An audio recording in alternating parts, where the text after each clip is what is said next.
You don't see everything like this. For the few of you who are watching, like, re-watching the VOD, you don't see this every day, do you? You don't see that kind of work every day. It would be really funny if there's actually loads of you who see that, but, you know, it's different when I do it. Politics gave me the sec, I'm waiting for the great leap forward. It's a mighty long way from top of the pops, drawing the doll. I'm waiting for the great... You guys weren't expecting that, were you? Damn, my boy Swole. DXR. Yeah. I saw it. Nice. Good lucky for you. And yeah, I am swole. I trained biceps today. Hence why I'm looking swole the hell up. And you guys will love this. I haven't announced on Discord that I'm live, but I was wanting to go live on TikTok, but I didn't go live on TikTok. Playing NECS today. Probably not. I was working late because... some of you know, I was talking to Overzealots about our plans, which I'll discuss a bit later on in the stream, and I think it's I'm really excited about what we're going to do. Do you recommend creatine? I don't use creatine, but that's only because I'm lazy. I think creatine is definitely well worth using. It's like a research, one of the, what's that thing they always say? Creatine is one of the most researched subjects in the world. So yeah, probably take creatine, it's worth it. I don't know if do you guys like starting the stream with Wordle? Because I'll do it today, but it's just like a way to, you know... Oh, and also, by the way, I think probably... I guess some of you will have probably noticed this. I'm constantly looking over here. It's not because I hate you guys. It's because that's where the chat is. Is it smarter to have the chat on the screen over here and have my screen showing as the one over there? I don't know, but who knows? Who knows?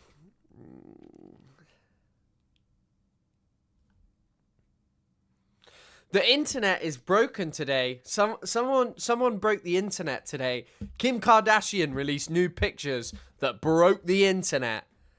But yeah, I'm live.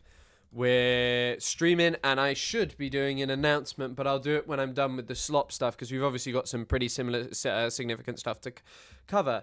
We got Epstein and Chomsky, which isn't that long, but it's and there's quite a lot of crazy stuff. Chrissy, why are you saying Chrissy? Well, that's good. Have you sent me a text that I need to check? Oh, it was a text.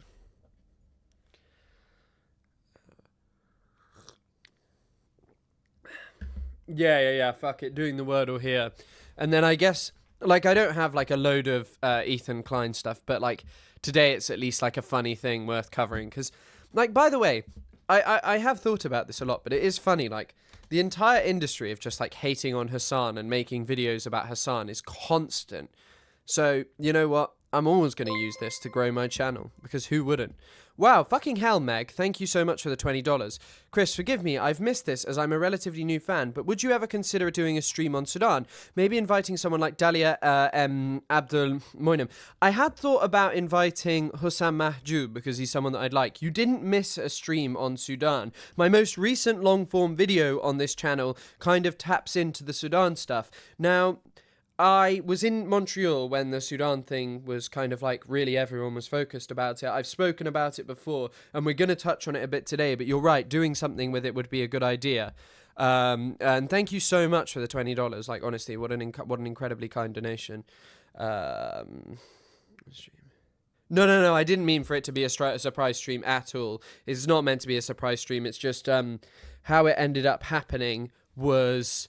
like how the stream ended up happening was basically I just decided not to do TikTok, because TikTok obviously has this attraction of kind of like, oh, I don't have to like pre-prep for the stream and stuff, but they do sometimes end up being crap, and then sometimes you get utter gold, so it's kind of like a mixture, and I do prefer this.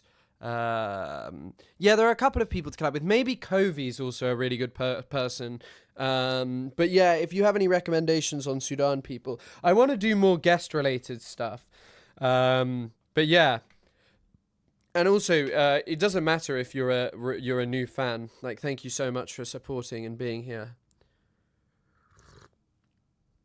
Yeah, I'd love to have a guest on, because obviously, if you want to know what, like, I'm really competent at talking about, my dissertation is, like, entirely written about... In fact, I don't know whether to give out my dissertation. I'll decide when I decide whether I do a PhD or not, but my dissertation is written entirely about a phenomenon that I actually think is far bigger than when I talked about it, and I should have intermixed more of my personal experience about people who use their identity to lie. And there's actually a good video on my channel about Alika Lebon using her identity to lie. I don't know Tirb, but maybe that would be a good person.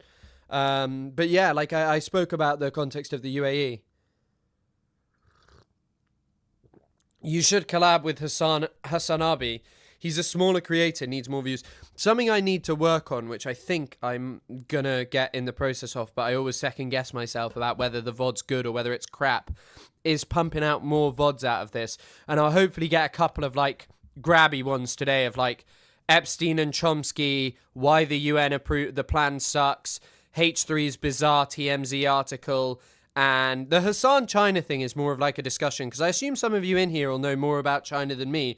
I've kind of been researching it, and I kind of worried that streaming would take away my ability to, like, research and pre-plan things, but actually, if I can do this consistently, I get a lot of time to myself. But the only thing is that one of the changes that may be coming is, I guess I'll talk about it because we're planning on, like, announcing that we're going to do it, and you already know. Hold on, actually, I'll just double check. Let me just hide my screen quickly.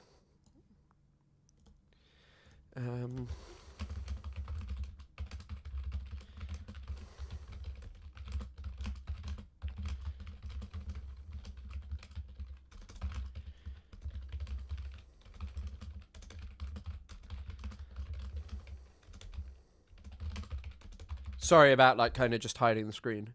I was just waiting to see if I get my Discord message.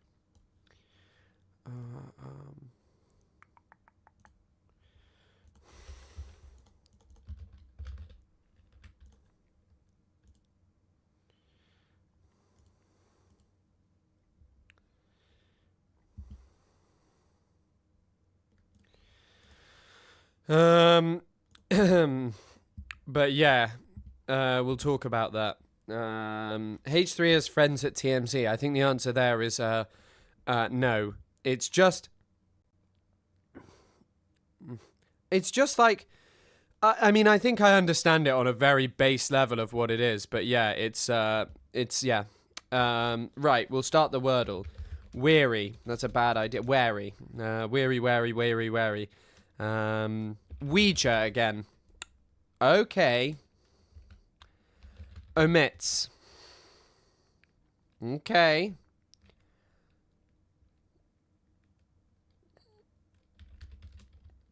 Oh, I thought it could be Oddity, but it can't be Oddity. I thought I was going to get that really quickly. Like, stream, and turn on channel notifications 100%, or else you're going to miss stuff like this. What is it? Oddish, as in the Pokemon. A pine? Is that it? Oh, come on. I did that well. That was actually pretty impressive, you've got to say. I really wish you didn't have to pay for the Mini. This is one of the biggest tragedies. I used to love the Mini, especially on Saturdays. See, the thing is I'm never sure if I've done the Wordle, because I've already forgotten what the word was. What was it? A pine. Normally I'm really bad at the Wordle. But yeah. A pine means to, like, talk about something in, like, a negative manner, like kind of like solemnly talk about something, I think, is probably the way that you describe it.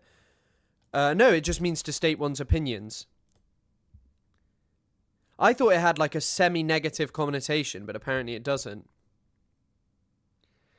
It just means opinion.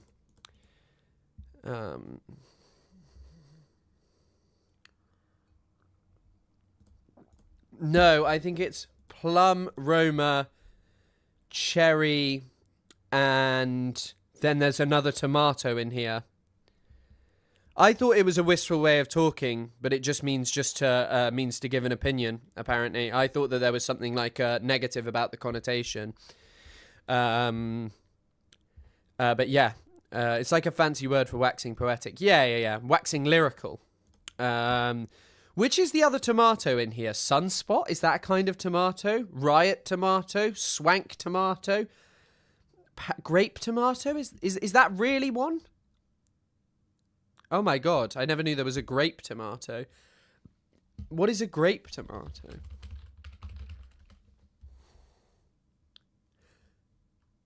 Oh. It's a Southeast Asian tomato. But yeah, okay, and by the way, on the topic of a Sudan stream, if there's interest in it, I could get someone to talk on about that. I wanted to do it, but obviously when I was in Montreal, it was a bit hard. Riot... Madison, Cruel World... No, don't show Ethan Klein today. Do not show this Ethan Klein today. This is part of a Nazi hate campaign against him. Hold on, I'm just going to move my lights, because I think one of them's not providing enough light. I think we want it there. Let's have a look now and see if that's better. Yeah, that's better. Or is that too much light? What do you guys think? I think actually it needs to go back slightly.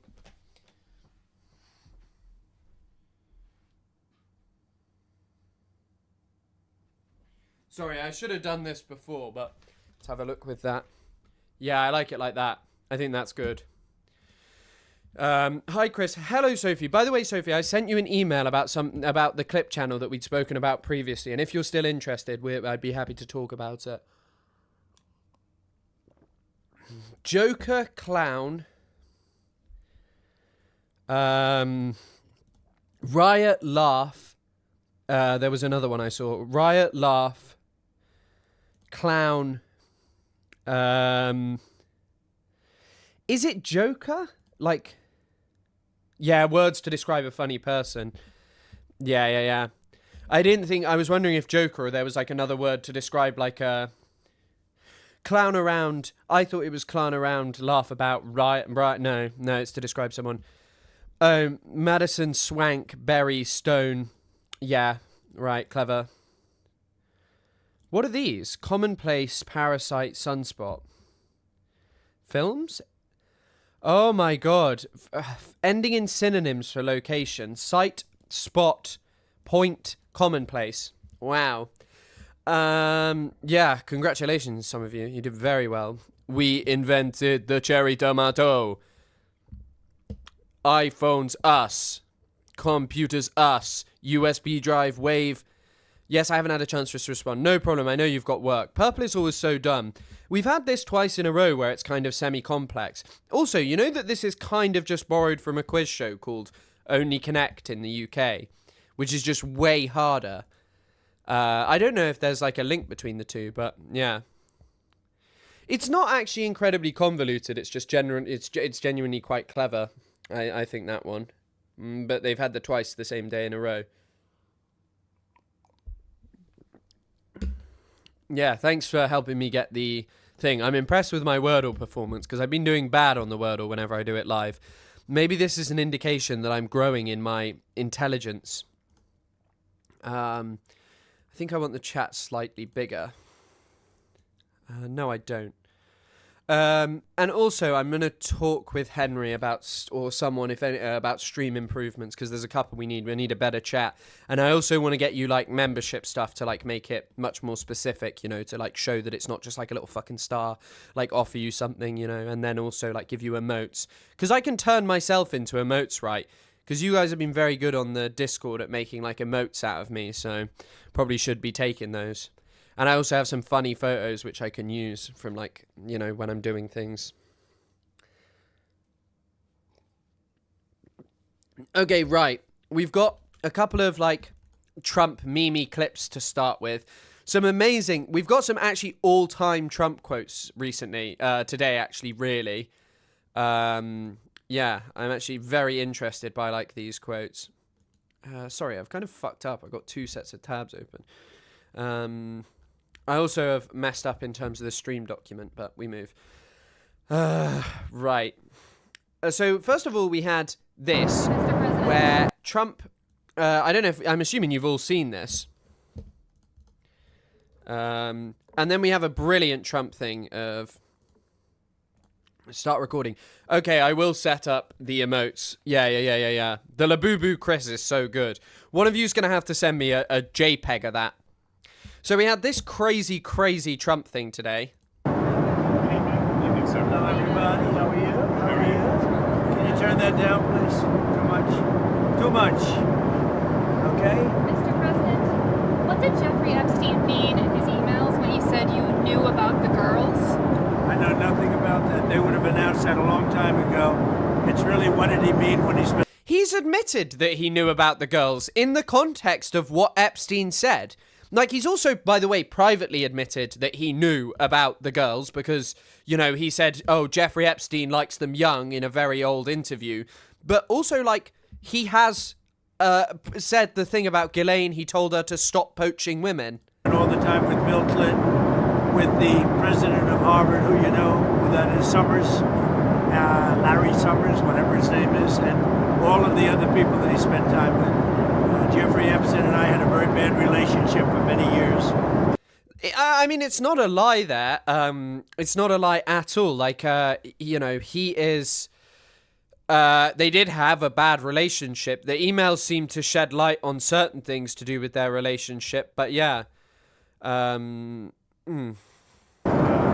he also saw a strike because I was president. So he dictated a couple of memos to himself. Give me a break. You're going to find out what did he know with respect to Bill Clinton, with respect to the head of Harvard, with respect to all of those people that he knew, including J.P. Morgan Chase. Sir, Yeah, Jennifer, go ahead. Go ahead. Incriminating in the file, sir. Why not acting as an... Quiet, Piggy. Why did he say quiet? I'm sorry that popped up. And Quiet, Piggy.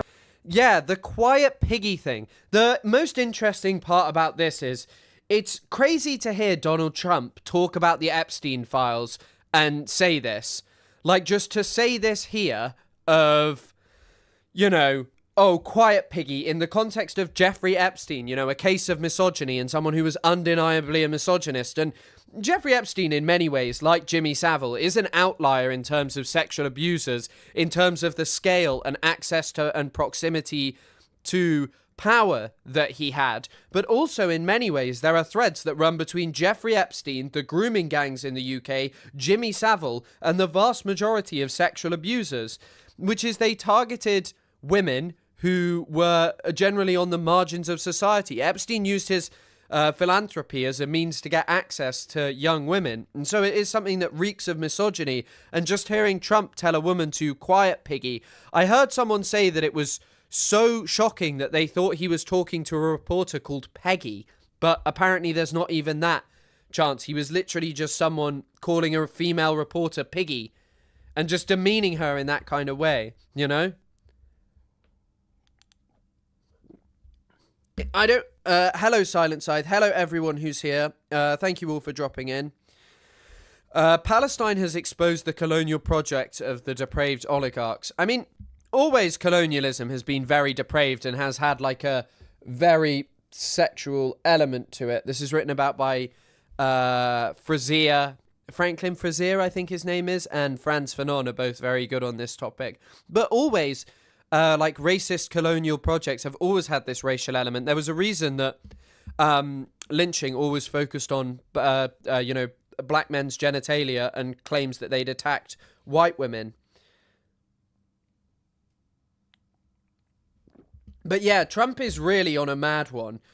It's very clear that he's having some kind of difficulties in terms of what's going on with the Epstein stuff, because I think a lot of it for him looks bad in terms of the fact that he had any relationship with Epstein.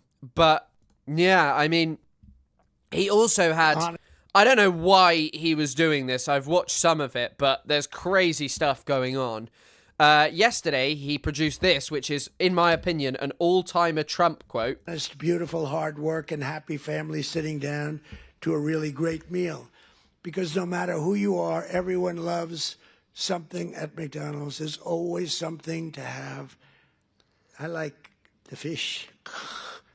Why did he say, I like the fish, and then go, what is this? What is going on with this guy? I like it. You could do a little bit more tartar sauce, though, please.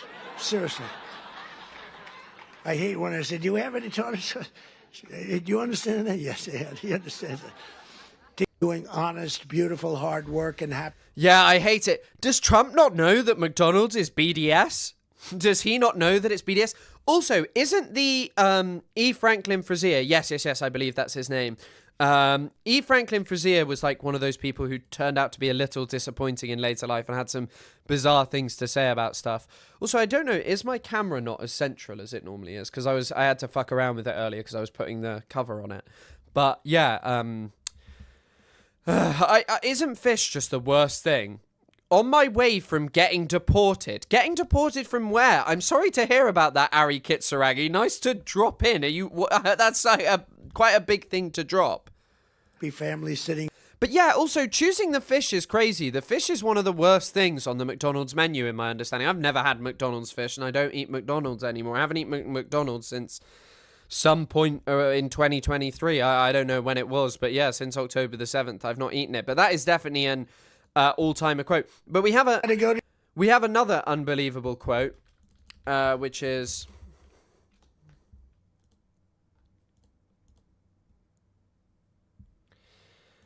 okay, so he's by the way, he was giving a talk yesterday to remarks at McDonald's Impact Summit, and there's some amazing iconography in here, and there's some stuff that when someone describes it as future Adam Curtis B-roll, some of this shit looks like Adam Curtis B-roll, because there's a bit which we'll look at in a second where he starts talking about it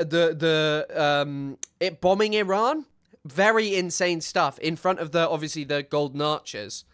And late at night, your lights are often the only ones still glowing when the long-haul trucker pulls up for a good meal and a best Coca-Cola in America. Best Coca-Cola. Whoa. And I'll bet they use real sugar in your Coca-Cola. You know, they didn't in the United States. I said to the head of Coca-Cola, you got to go to sugar. They do in other countries. And you know what? They went to sugar. Isn't that nice? I said, you got to go to sugar. Just like I said, why is the Gulf of Mexico called the Gulf of Mexico? I said, we're changing the name. And now it's the Gulf of America. It has nothing to do with McDonald's, but maybe it does. Because it's very nice cycle. We have Gulf of Mexico. I said, we're changing the name. And now it's the Gulf of America. It has nothing to do with McDonald's, but maybe it does.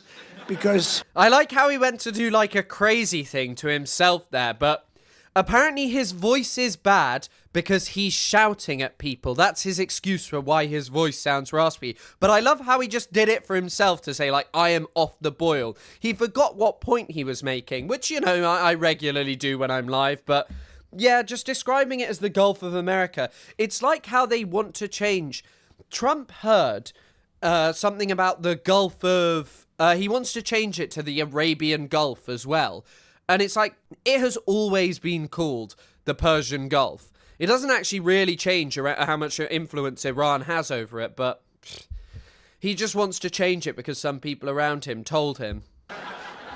it's very nice cycle. We have 92% of the shoreline. They have 8%. I wouldn't say I made a lot of friends in Mexico, but they still like me.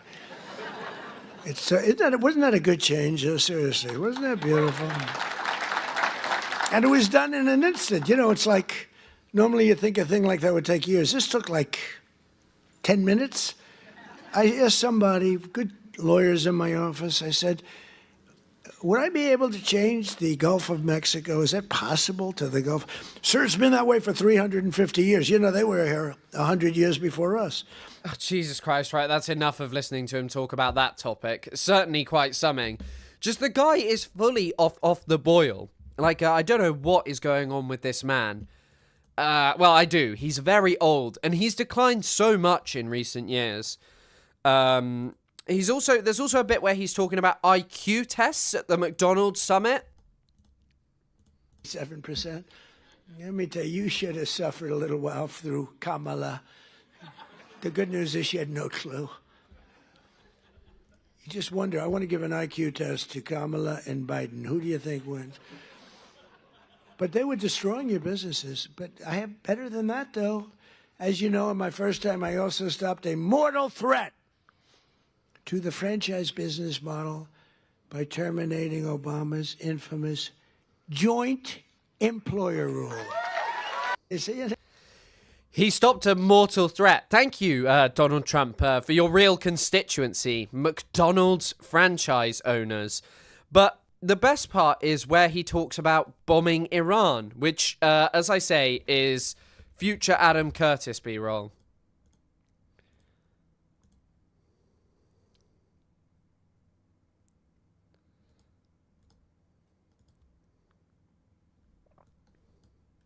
Military anywhere in the world. We make the greatest military equipment anywhere in the world. And everybody knows it. And everybody knows it. And you saw that with the way we took out the nuclear capability of Iran with those gorgeous B-2 bombers. They flew in there and they wiped it. And the word was obliterated. Remember when CNN said, well, it might not have been obliteration. Think of the pilots. They go in there, they're under fire. I was watching this from the Situation Room, and you get to see things in situations that you wouldn't believe. And they said, sir, they have entered Iran airspace. All of a sudden, you see much faster. Then you see him going down at the whole thing was crazy. I actually said, do people really want to do that for a living? They're waiting for him, but the equipment is so good. The B-2 bomber, stealth. Why is he talking to McDonald's franchisee owners about bombing Iran? This is really just, someone said Burger Reich. Yes, this is the Burger Reich. Unironically. No, Adam, I want to see if they've already noted it. Future Adam Curtis B-roll. Yeah, oh my god, I hadn't even seen this, but yeah, they put it as future Adam 2's B-roll. He recounts President Trump recounts the 2025 B-2 bomber strikes on Iran's nuclear facilities during remarks at the McDonald's National Impact Summary, November 2025. He'll definitely talk about McJihad there in that context, I reckon, talking about Timothy Mitchell's concept of, McJihad. Why on earth are you talking about this here? They never saw them. They never saw them. I mean, it's the most amazing thing. And I honored the pilots at the White House. I had them brought in, along with mechanics and a lot of other people. We brought them to the White House to give a little celebration because they flew 37 hours flawlessly. Now compare that to the Jimmy Carter Iran situation with the helicopters crashing and the this and the, oh, what a horror, and the hostages. And I said, we can't let that happen, but we have a great team. General. How is that comparable to what happened in the crisis involving the hostages in Iran? You couldn't have just bombed them. You know, you couldn't have just bombed them. But I do think that this guy's dementia is setting in more and more. Because half of this stuff has no relation to McDonald's. We have the best military. I bombed Iran. I changed the name of the Gulf of Mexico. Because if anything, a lot of this bizarre, pointless stuff would have the inverse effect of affecting businesses for no real reason. Like, realistically, honestly, I was thinking about this the other day. Bombing Iran was much more of just an off-ramp for Israel when it came to, dealing with the situation that they were currently facing. Because when it came to it, Israel wanted regime change in Iran. They were advocating for it. They've been sowing the seeds for ages. They've been effectively trying to create this idea that there's this major monarchist opposition inside Iran. And that's not to say that there isn't discontent and opposition inside Iran, but it is 100% a psyop that, this idea that Israel is... the Iranian monarchy is well supported and that's what people want there. It's just not true. Israel has set up that psyop, and by bombing them, they gave Israel a way out without basically saying, our core objective of getting regime change ultimately failed. Like the nuclear program, they remember it was all saying we don't actually really know where the enriched uranium has gone, and seemingly Iran was also able to prepare and move out large amounts of that enriched uranium from the area. And so I think ultimately it is just an off-ramp when it came to Israel, because as I say, Israel failed to achieve its aims. Raising Cain is unbelievable. The whole group is unbelievable. And they went in, and I brought them into the White House, and I brought them then into the Oval Office, the pilots, and we met them, all handsome. They look like Tom Cruise. They really do. I don't want to be a wise guy and say, but taller. I'm not going to say that. No, they're perfect specimens. I mean, these guys are like from a movie. I could take everyone, put them in a movie. And I said to him, he is definitely also, like, there is something going on with Trump's interest in men. I have to go back to bed. Worked a night shift for last night. But thank you, and thank you for considering a Sudan stream. Have fun, guys. Excited to watch later. I'm glad you're going to watch later. Thank you for popping by, and thank you for the incredibly kind donations, Meg. Incredibly, greatly appreciated. Thank you. And yeah, the Sudan stream is a good idea, especially on a day where I have, like, less to cover. so what's the story with that raid? Did you expect, because you remember I pulled it back? Because I saw reporting that we're going to be leaving at a certain time. And I said to the general, is that not good that they think that? And they sort of got it right. They saw a lot of activity. Actually, you know why? They saw one of the things. They saw a lot of unbelievable activity going on at the McDonald's next to the base where they take off. The McDonald's was doing 5 times. They were going crazy. This sounds like a bit in, like, I don't know, Curb Your Enthusiasm. The McDonald's was going crazy. Like, what is he talking about here? At least he's managed to link it back to McDonald's. Fair play to him. So they say there's something going on over there. The biggest activity that McDonald's had ever had. And it was a nice story, how well it's doing. But that was not a good story for us. So I canceled it and then I announced we're canceling it. And the pilots said they were devastated. Then I put it back in the exact same time, because that was the only time they weren't thinking would happen. And we left exactly on time, but that was after canceling it 2 days before. This is great business for McDonald's franchisees. Thank you, Mr. Trump. And yeah, if you're wondering what this is Trump at the real locus of power of the Burger Reich, the McDonald's franchisee meetup, the McDonald's Impact Summit. He needs to stand in front of the real power center of the American empire. And then we put it right back in the exact same slot. And we had identical planes, the B-2s, flying four of them, flying into Guam. And they thought that was the attack team. And they were watching those planes in Guam, going to Guam, and that was not the planes that we had. But think of it, they flew both ways 37 hours without a sputtering of a bad engine, without any problem. But they got in, and they said they have entered Iran airspace, and the enemy's waiting for them. And they dropped the bombs. They hit every chute. You know, they have air chutes that go deep into the granite mountains. If you don't hit those chutes, the damage won't be as big as you want. And every bomb hit every chute.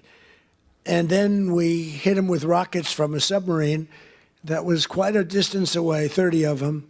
Let's put it this way, they got hit.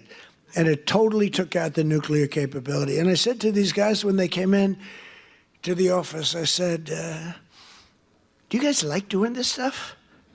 You know, they said, sir, it was the greatest day of our life. Can you believe this, Congressman? It was they're like heroes. They're like American heroes.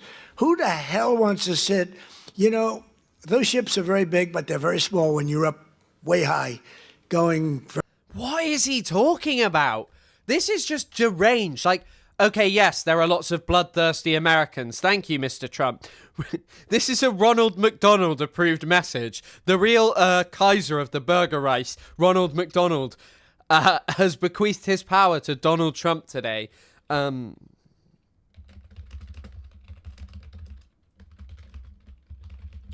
Also, wasn't like much of this...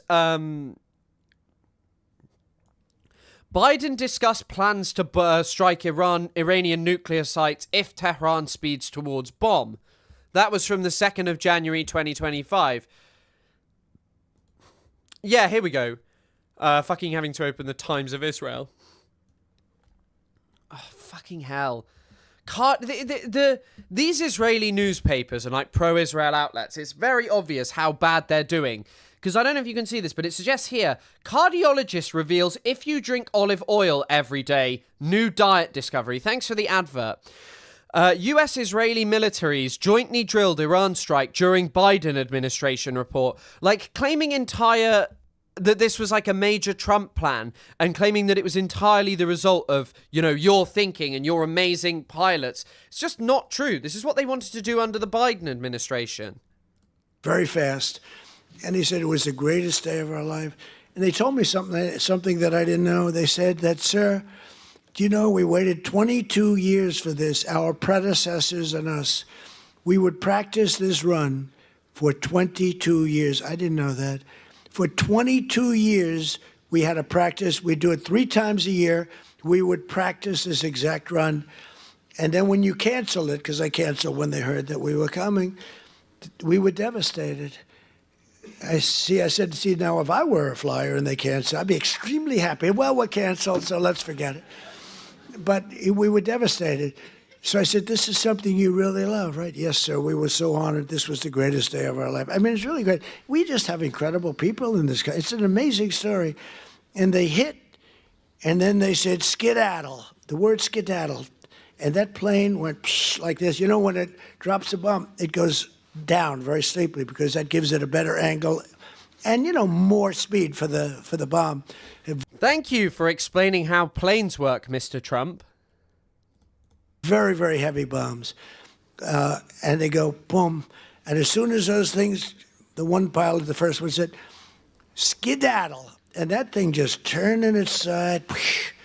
And it's so unbelievable. And that knocked out Iran nuclear capability. And all of the Middle East became a different place. And now we have peace in the Middle East. And Jesus Christ, how is there peace in the Middle East? Of course, this isn't meant to be like a powerful speech with any truth in it. But of course, there is not peace in the Middle East. And when he sat here saying oh, we did this bombing run, skedaddle, it sounds insane. But what I was thinking is, actually, there is a really important point here. McDonald's, the real power center of the Burger Reich, are thinking we need to get more McDonald's in Iran. I don't think Iran would have a McDonald's. He's helping them he's letting them know that he is going to achieve Burger Reich supremacy everywhere. It's like the Nazis had this ideology that basically, the German race would reign supreme everywhere and all other races would fight below them. The Burger Reich is bringing you McDonald's to every country ever. At the United Nations today, they approved the Board of Peace, which I'm going to chair, and we're picking the leaders or the heads of the most important nations in the world. I think it'll be a board like no other than perhaps the McDonald's board. You have a very good board. You actually have a very good board. But nobody thought a thing like that this just happened today. The Board of Peace, and it's going to be comprised of myself and leaders of other very important nations and very respected nations, and it's going to be something I think is going to be very important. It was just approved. It was just endorsed by the United Nations. It was pretty great. It's a big thing. I think it's one of the most important things the United Nations will ever do, actually. One day this will be played in an Adam Curtis documentary talking about the American century of humiliation, where Donald Trump talked up big all of these things at a McDonald's conference about how he'd made peace in the Middle East, about how he was going to establish, all this amazing stuff. And none of it happened because, by the way, we'll talk about this later. This will not materialize into what he's claiming it's going to happen. It will be horrible for the people of Gaza and it will not work out because Hamas are against it for very obvious reasons. What Palestinians need is to rule themselves, and this is just giving the PA more of Gaza. But Joe Biden's prices and his hikes cost a typical American family an estimated $33,000 and hit your workers and your customers and your small businesses. Very, very hard. The Biden administration started the affordability crisis, and my administration is ending it. I'm ending it. Prices are way down. If you just look, so we don't have, as I said, the inflation, but our energy prices are way down. And, despite hamburgers being a big business, energy is one business that's bigger.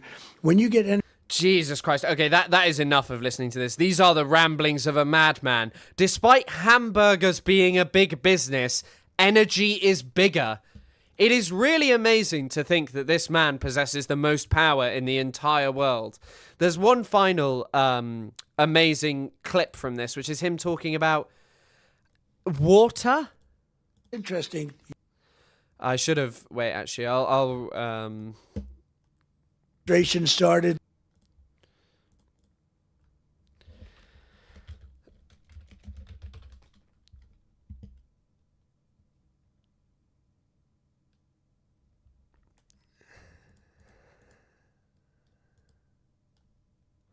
Oh my God, this is unbelievable.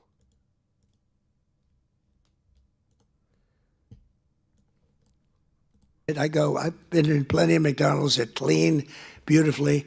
You must have some awfully good incentives because they are really amazing places, the job that's done. But upon taking Yes, this man's... This is the cultural leader of America. office, I signed an order requiring that for every new regulation, 10 old job-killing regulations have to be eliminated. So if we put in a new regulation, then we get rid of 10. Otherwise, you don't get the new regulation. And, we got rid of the drip, drip water. We call it the drip, drip, where drip drips out of the sink. States with tremendous water, so much water, they have nothing but problems getting rid. They had restrictions on water. It comes down from heaven, right? They had restrictions on water. So you want to wash your hands? What is he talking about? The drip, drip water comes down from heaven. Or like me, I want to wash my hair. I lather up. Then I turn that, and there's no water. The water's drip. They call it, they put a restrictor on. I won't mention the third item in the bathroom because I always get criticized. I used to mention that, but I don't mention it anymore because you know what I think you do. If you don't know. Do you understand the concept of a toilet? I guess this really is the audience that he's cultivating. Know what I'm talking about, then you shouldn't be owning a McDonald's franchise. You wouldn't do well even with a McDonald's franchise. But no, the water restrictions totally lifted. All restrictors are gone. And it's interesting. Your dishwashers were covered, right? You had no water. I was with some of the people that make them, Whirlpool and others, and they said, sir, they won't give us the water to use in our dishwashers or use in our washing machines. The washing machines have no water. I mean, it's like a glass of water, half a glass of water. We need water. And I said, how bad is it? He said, well, like the dishwasher. They put the dishes in, and they just keep pressing the button, they end up using more water. So I gave them, as you know, unlimited water. Biden came back with a rigged election, and he... Jesus Christ, he came back with a rigged election. Is Trump allowed to say that? Like, is he? Or, I mean, it just doesn't even matter. He's going to do whatever he wants. Talking about rigged elections is probably the least of his worries. But once again, you can do whatever you want. And this is the thing I think we should probably take away with Israel. And this is kind of unrelated to this, but like on the topic of Israel, Palestine, and all of this stuff, Trump does whatever he wants. Why can't Western governments do whatever they want to uphold international law? If they're meant to be left-wing and we're meant to believe that they're pro-Palestine, why not take stances and give stances that are like, you cannot be reversed, that there is nothing that can be done? Of course, they're not going to do it because that's not how it works, because they don't want to change the world. Immediately restricted the water again. But I came back in and immediately unrestricted again. So now you have unlimited water to clean your damn dishes, okay? Yeah, all the winning. Is the McDonald's branding real? Yes, this is 100% real. This is from the official White House account. This is not like some meme. He is at the McDonald's Impact Summit delivering this incredibly rambling speech that makes almost no sense at the heart of the Burger Reich. This people are asking, will the Epstein files release end Donald Trump? No. This is gonna be the problem. He's the president. Let him worry about laws and stuff you worry about, you, Chris. Oh, okay, you didn't have a comma, so you meant he's the president. Let him worry about laws and stuff. You worry about you, Chris. Was this a joke, Shrimp Jesus? I'm not really sure. But crazy stuff.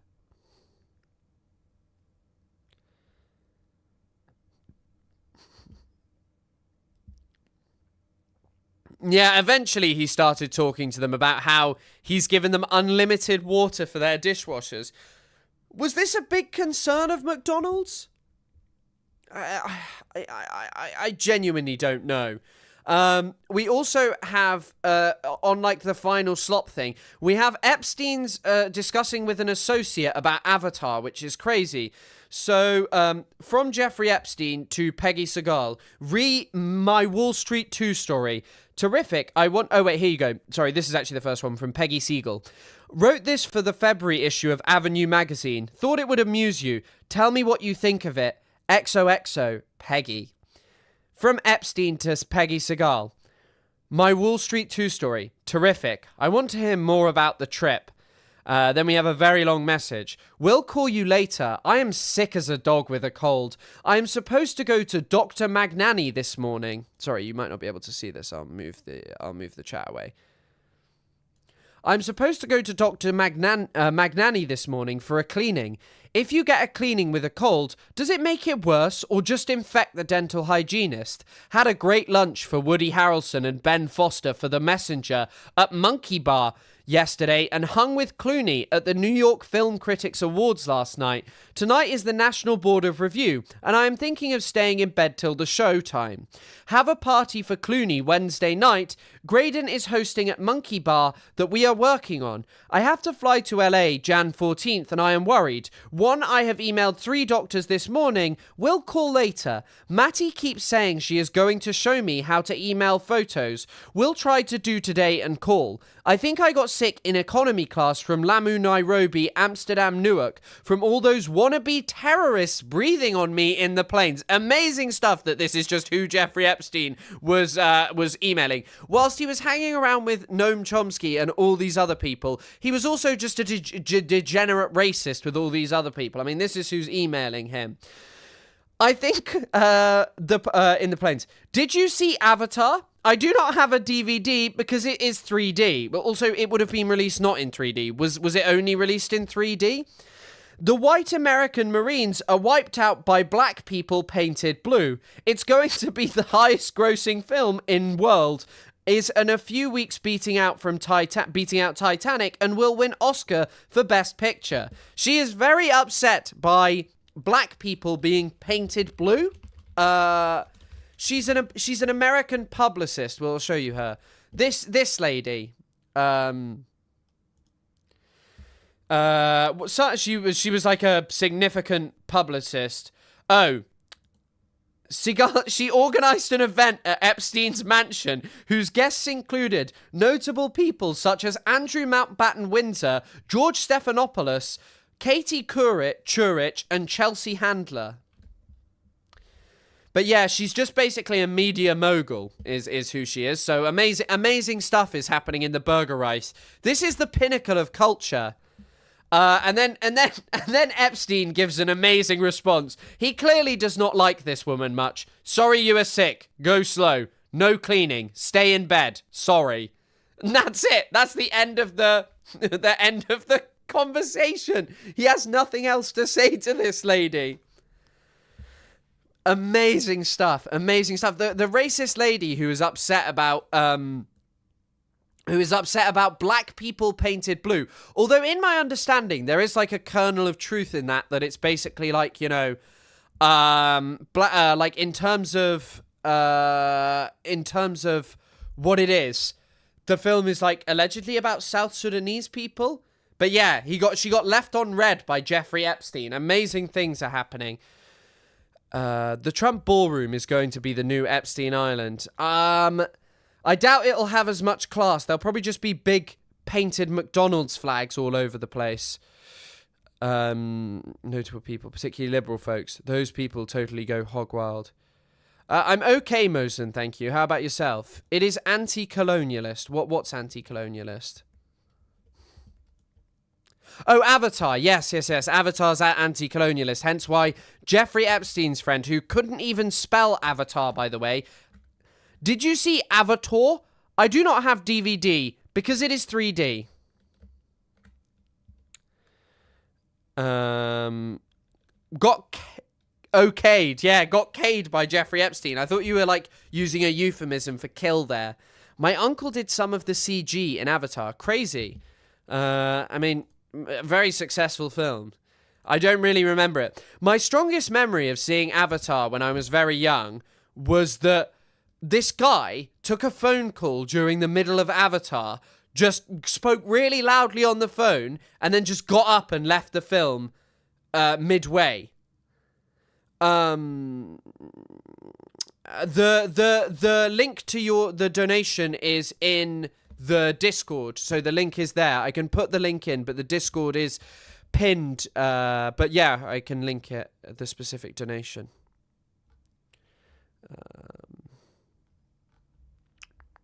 Or someone can link it. I do not have a DVD player.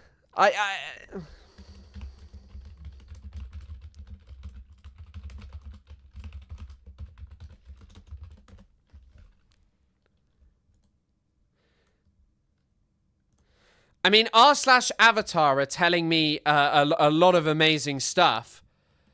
Why did it take till 2012 for 20th Century Fox to release 3D Blu-ray disc of Avatar? And why not the extended cut rather than the theatrical cut? Amazing.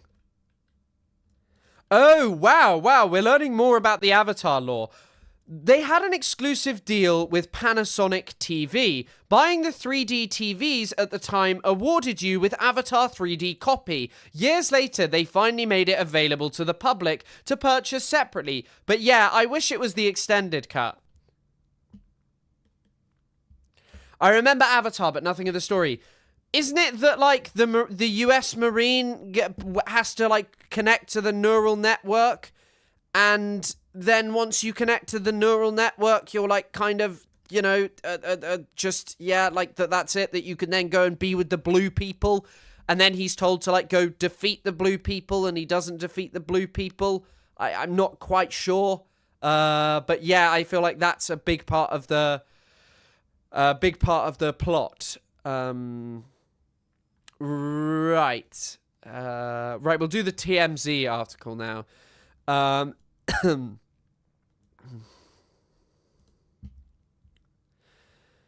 I completely forgot. Yeah, do you remember when they used to just give you 3D talked to overzealots about this? So we're going to start a podcast. So this may reduce the amount of streams that we have to less streams a week, depending on how many. So probably down from 5 to 4.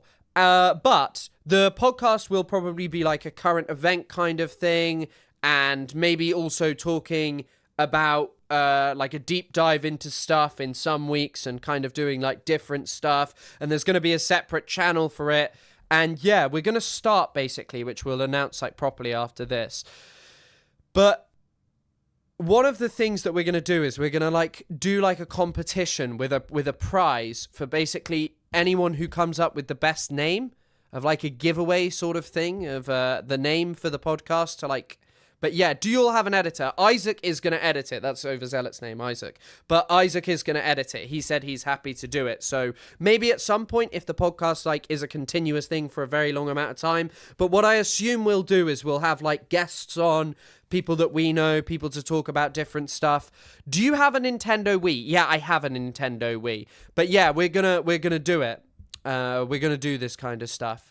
And I think that like people will like it, but it's finally, people have been asking for a podcast for ages, and at points I've been close to setting up, but I think the two of us have a good rapport. We're both interested in this kind of stuff. But yeah, I think the giveaway would be more like, you know, book, like something book related.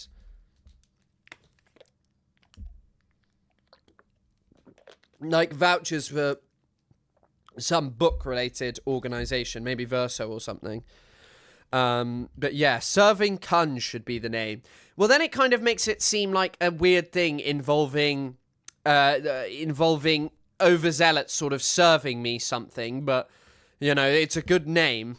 But yeah, Commonwealth Yaps, clever. Will you do a banger, Chris? The past weeks we got really big videos from the anti-genocide gang.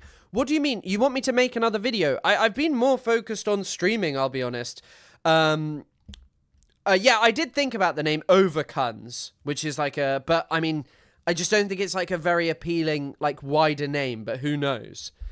Have you read Babel by Babel by R.F. Kuang? No, I've not. That could be the gimmick. That every week he has to tell me something and serve me in a certain way, and if I don't like it, but yeah. We spoke about Graham Plattner when we were live. Someone asked a really good question in the chat. I think it was Great White Sufi. Posh boy from Chelsea and a communist. I'm not from Chelsea. I support Chelsea, but I'm not from Chelsea. You could work that into the format. I'm sure this could help out Open. Every week he serves you this hot topic. Maybe. The H3 podcast. How mad do you think Ethan would be? I think he'd just sue us if we called it the H3 podcast. The H3 podcast 2. Leftovers part 2. H3 Leftovers podcast.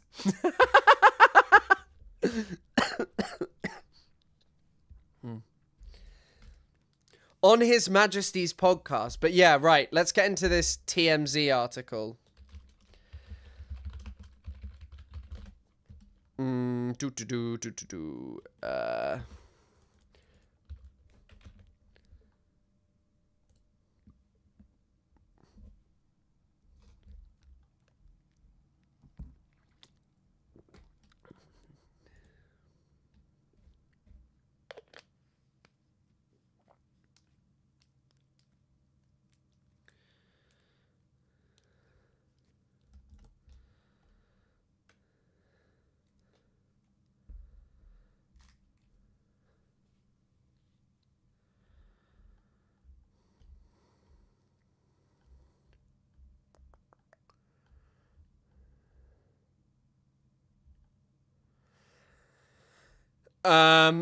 So the article is about here we go.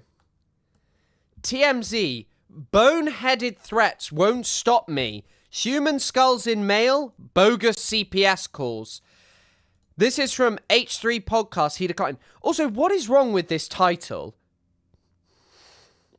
Why is this text smaller than this text? Are TMZ just dog shit now? Or, I mean, maybe they were always. Tekashi 6ix9ine's home invaded by 4 gunmen. Mother held against her will. Jeffrey Epstein's brother says Bubba from Trump email isn't Bill Clinton. Joshua Allen's girlfriend shares her side of viral funeral fight. Okay. Amazing stuff is going on this website.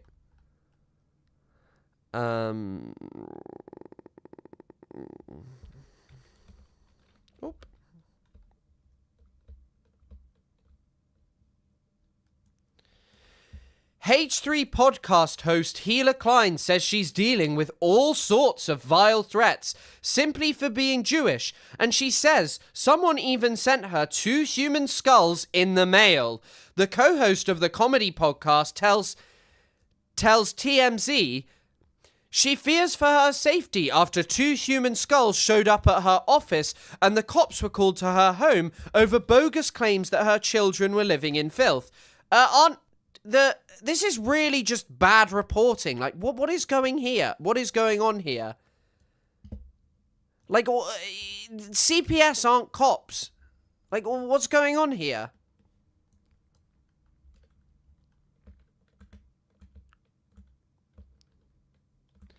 This article generally is strange. We obtained photos of the human skulls, and it's pretty eerie. We've already seen this. This was seen months ago. Why is this being published now? Hila says the Los Angeles County Department of Children and Family Services investigated false claims that her children were crawling around and eating dog poop, and she says social workers came to her home and even interviewed her young children. In fact, she says the skulls were delivered in the mail the same day DCFS went to her home. It's unclear who sent the skulls, and Hila says an anonymous tip was sent to DCFS. Well, that's not what they told us.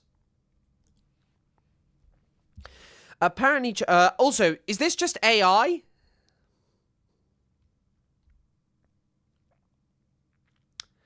Rick, you're on a cooldown.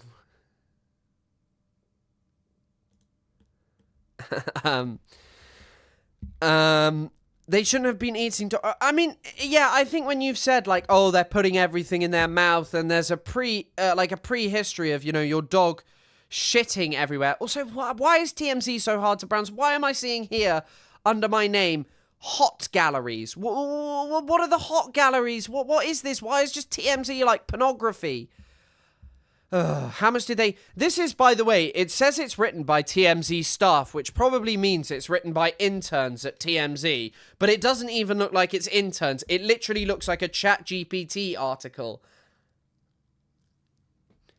X has disabled Hebrew translations, apparently due to overly aggressive. For a while, they were disabled, and Grok made claims that they were disabled for that reason, but it's not actually true. They're back up. You can get Hebrew translations. It's clearly just that it's shit. Hila says it's all been draining on her mental health, and she recently bought a gun and is applying for a concealed carry permit. No easy feat in LA County. Why is it all just like ellipsis? Is that what they're called, the 3 dots? But I mean, this is just really a weird article. And by the way, giving someone who's talking about how they're like mentally struggling also, I'm gonna have to cover the hot galleries. Sorry, the hot galleries is getting covered. I'm gonna have to move my face here, so you're not seeing the hot galleries, I'm afraid. But yeah, like, just giving access, I would just say giving former Israeli soldiers ready access to a gun is a bad idea. I think Israeli soldiers and former Israeli soldiers with guns, they be getting up to crazy shit. So, no, you've not missed the Chomsky bit. We'll get on to that. On top of it all, Hila's new makeup brand, Teddy Glow, has had some drama within hours of its recent launch after some of the campaign team, including a model and a makeup artist, who wrote this? And a makeup artist publicly severed ties, citing Hila's public pro-Israel stance as the reason, leading to online backlash on both sides. Hila says she's more determined than ever to speak up for her Jewish heritage, and she won't let threats and painful comments stop her. If this article is actually paid for, if this article is genuinely paid for, then I would be pretty pissed off, because this article has been corrected because it was talking about Hila being pro-Israel previously and all of these things. But they haven't managed to correct, including a model and a makeup artist. They call Hila pro-Israel. Yes, it is very funny. But also it's true. Like, Hila Klein is like unequivocally just someone who is pro-Israel. Like, as I've mentioned in my stream, like, you can just go through her Instagram likes, and her Instagram likes are not really indicative of someone who's, not pro-Israel. Like, there's this one which I've mentioned before about talking about how Palestinians are raised to be murderers and martyrs, which is liked here, as you can see, by Hila Klein. For the past 20 years. I also love this speed up at the start that was accidentally done by... It wasn't on the original video. For the past 20 years. For the past 20 years. It makes Tishby sound very alluring.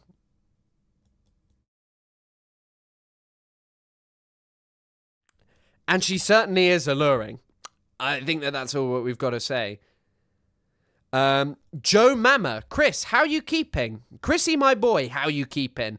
Don't forget to like the stream, everyone. Yeah, you should like the stream. But yeah, I'm keeping fine. Chris, your Discord is filled with Westoids. What are you talking about? I don't care if this sounds offensive. Ethan is a loser and a poor excuse for a man. Coffee lover, thanks for the $10, but I have to take umbrage with what you've said there. Yes, Ethan is a poor excuse for a man, but those around him are even worse excuses for men. The sycophants around him who continually just tell him over and over again, what you are doing is normal, it is fine, and all of this stuff are crazy. Always crying when someone online hurts his feelings. He can never take what he dishes out. Toxic overgrown baby. Yeah, 100%. And then he has the audacity to sit there and like Hila say, my past is clean and all of this stuff. what do I have to be ashamed of? To say he said the N-word 2 times, but he's sorry for it. To say that, I was just a bit racist then. There are so many examples. We watched the clip with Overzealots of him talking to Joey Salads about how Muslims are responsible for most terrorism. It wasn't just like a one-off or the N-word. And it isn't even that he just can't dish out what he takes. The guy is genuinely just unsure what he has ever said. But thankfully, TMZ are writing him brilliant articles. Has he spoken about the TMZ article, I wonder?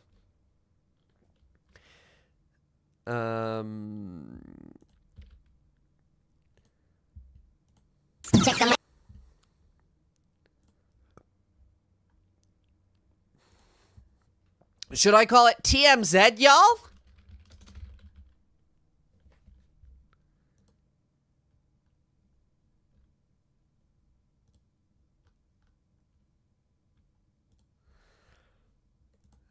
My God, we have so much to talk about. TMZ just dropped an article. What? Boneheaded threats won't stop me. That's a pretty good play on words. They wanted to interview her about the makeup controversy drama, and then they ended up learning about all the kind of crazy shit we've been through. Wait, really? What the fuck? Wow. It really came across that they learnt about all of the crazy shit being with you, considering it is an insanely short article. Overzealous Chris Over podcast, clever. Yeah, we'll set like a thing. We'll set a thing up. But yeah, TMZ, y'all. It's really interesting, like, and a good play on words. I would say that the more striking thing about the title is that it's in different font sizes for no real apparent reason. Like, H3 Podcast Healer Klein, boneheaded threats won't stop me. Okay, yeah, sure, you could say, well, this bit is in a large font because it's like, this is an example of how, insane this is. But why is human skulls in the mail a different size? And it turns out TMZ is doing this. What the fuck is even this comment mean? I don't know how we got there. The comment says, this explains Trump's chronic pink eye? No, it doesn't. Not. Oh, it does not. It does not explain that one bit. So, okay, I got to get to this too. Wow. We got so much. Let me thank our sponsor. We're having so much fun.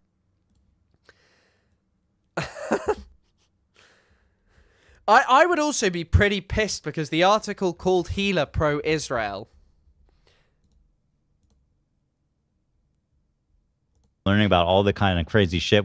When do they talk about the article? I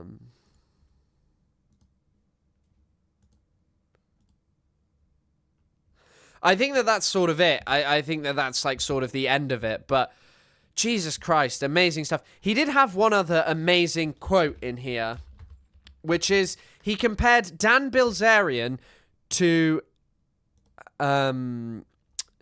He compared Dan Bilzerian to Cruel World, Happy Mind. Dan Bilzerian being an open anti-Semite and claiming that, someone who is literally like a Nazi. I'm not participating. You know how in close that my game. name is to Harvey Weinstein? Yeah, but it's different. Yeah, but You it was made problematic for like 2 months. But yeah, Just a steam. Well, that's more than that. Hardly Harvey. to add on to what you're saying, I feel the same way with like Dan Bilzerian, who's claimed to be pro-Palestine. Obviously I don't agree. I mean, I agree that you could talk about what the IDF is doing and everything and not be anti-Semitic. And then you have people like this where he's like, Obviously. criticizing Israel at all is not anti-Semitic. And in the same breath, he calls you the Typical K-word. Jew. Typical Jew. Well, he's doing the Cruel World, Happy Mind thing where it's like, how am I supposed to criticize Israel without being accused of being an anti-Semite? Yeah. Well, you can start by not calling me a typical Jew. Yeah. Like we When did Cruel World, Happy Mind do that? And also, by the way, it's just so funny that, like, Ethan purports to be, like, outraged by what's going on in Gaza. And is this epic meal time? Is this epic meal time? Yeah, that is epic meal time. Harley Morenstein? Yeah, that is epic meal time, right? I don't even know who epic meal time really is, apart from the guy who eats burgers. He's got some banger tweets letting us know about the concept of genocide. Thank you, Harley Morenstein. And it's so funny as well that he's like, Cruel World Happy Mind is like this evil Nazi who thought that she had a right to talk about Palestine. But here we have Harley Morenstein giving us an explanation of what he thinks genocide is. One is genocide. The other is a tragic war with asymmetric warfare challenges brought on by Hamas. Life was better for both on October 6th. Yes, life was objectively better for Palestinians. For Israelis, they've just killed a huge amount of Palestinians. Like, realistically, the quality of life of most Israelis has not markedly degraded because of October the 7th, aside from the fact that more people around the world oppose Israel now. However, Palestinians were still living in the same reality of dispossession and extermination, just on a slower scale. And this, there's another one here. Not trying to justify war, I'm demonstrating how it's not a genocide. Ethan believes it's a genocide. I always knew Israel would respond with a crazy amount of aggression. Not saying I would do that if I was in control of Israel, but what do I know about the Middle East? I live in Canada. There is a reason Israel exists, and I can't criticize their strategy. Don't empower Hamas. And here he is denying that Israel killed paramedics in Rafah.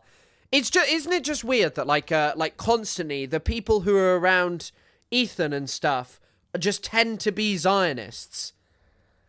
Harley, what's your opinion on the IDF shooting at the ambulances in Gaza in March? Was killing medics promised to you guys 1,000 years ago? I saw this analysis online. Let me know what you think. It's quite wordy. Initial statements from the IOF state troops opened fire on vehicles that approached a checkpoint unannounced with no visible lights. He's giving an explanation of why it's okay. Based on the lack of transparency by the Palestine Red Crescent Society, it is my assessment that this incident was staged by Hamas. The PRC did not state why they were called to the scene. The PRC did not de-conflict with the IOF or provide any evidence. The PRC clearly ignored warning shots fired by the IDF. This was an act of martyrdom to discredit the IOF and push the genocide narrative. Kind of crazy how both him and Hila have the same lexicon when it comes to Palestine, claiming that Palestinians want to be martyred as a means to excuse Israel's violent policies against the Palestinians, you know? But yeah, I love my epic mealtime where I deny the Gaza genocide and where I deny violent actions by the Israeli government that apparently I don't support, even though I trust their narrative after lie after lie after lie after lie. That was a quote from someone else, and they were sharing their observations. If you watch the video more carefully, you'll see the vehicles they are referring to do not have emergency lights on. Categorically, this is untrue. You can literally see there that a vehicle has its emergency light on. And the video, the cell phone footage, literally contradicted this.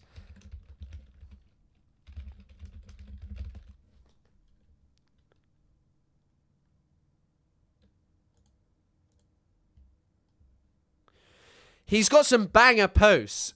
Ethan, by the way, thinks it's apartheid. Not apartheid. Christians, Muslims, Druze, non-Jews all live together in Israel. Not a genocide, because this isn't genocide behavior. However, a genocide was attempted on Israel and prevented. 10,000 plus rockets targeted at population areas were shot down. Oh, Jesus Christ. Oh, Jesus Christ. Thank you so much for letting us know that this wasn't a genocide, man.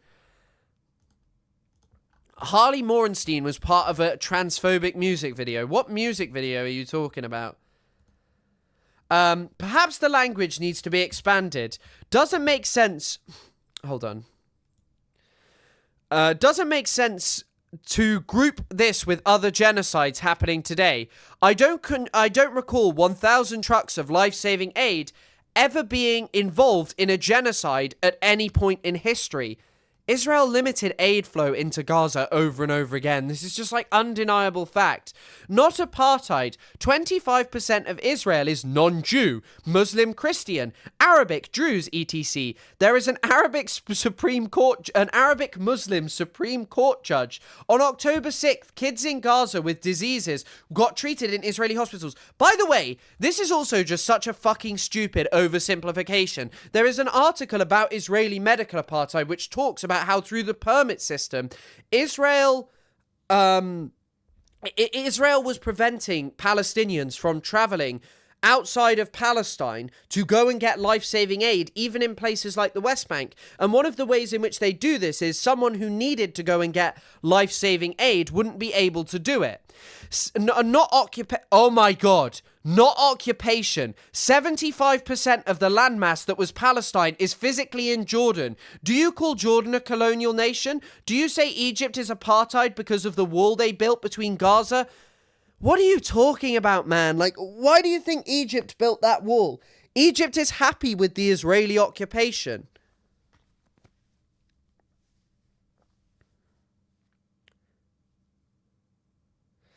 Ugh.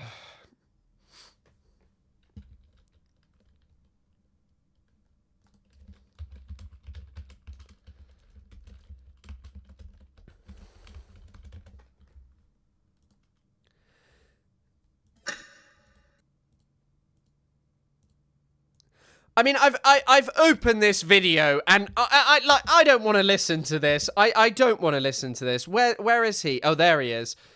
Like, Class, please welcome the new student, Robert.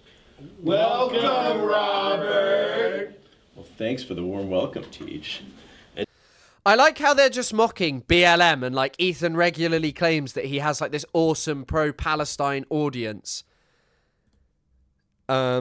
Maybe Harley would debate you if Ethan won't. No, there's not a chance this guy, like, it's just not gonna happen. I'm not listening to a transphobic music video. I just wanted to show you, like, why are you in a video where someone is wearing blue hair? Why he needs to be told, but none of us are fans of monarchist states propped up by British imperialism. How is this surprising to anyone? I love music videos. We are not watching the music video, Anna Banan. Harley has no followers. No point debating him. Well, he doesn't have no followers, does he? I thought he's like a huge YouTuber. I remember him being one. Yeah, he's got 7 million followers.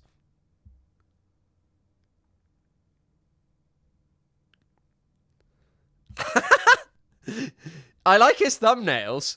What is going on here with a cheddar cheese heist? I like the little mouse wearing a balaclava. That's kind of epic. What cops found in my basement and Donny Revealish. Has he got like an... I bet he has like an October the 7th video somewhere in here. I like this one as well. Can you see that one with the pig doctor? Where's the pig doctor? There he is. The pig doctor's cool. He's got good thumbnails and the $5 million cow here. And Reese's... This one's offensive to me because I'm actually allergic to peanut butter, as many of you know, and peanuts in general. Eating at scariest McDonald's at Toronto. Hot dog threats, death by deep fryer, and defending The Rock's lies. McDonald's American Pie, epic meal.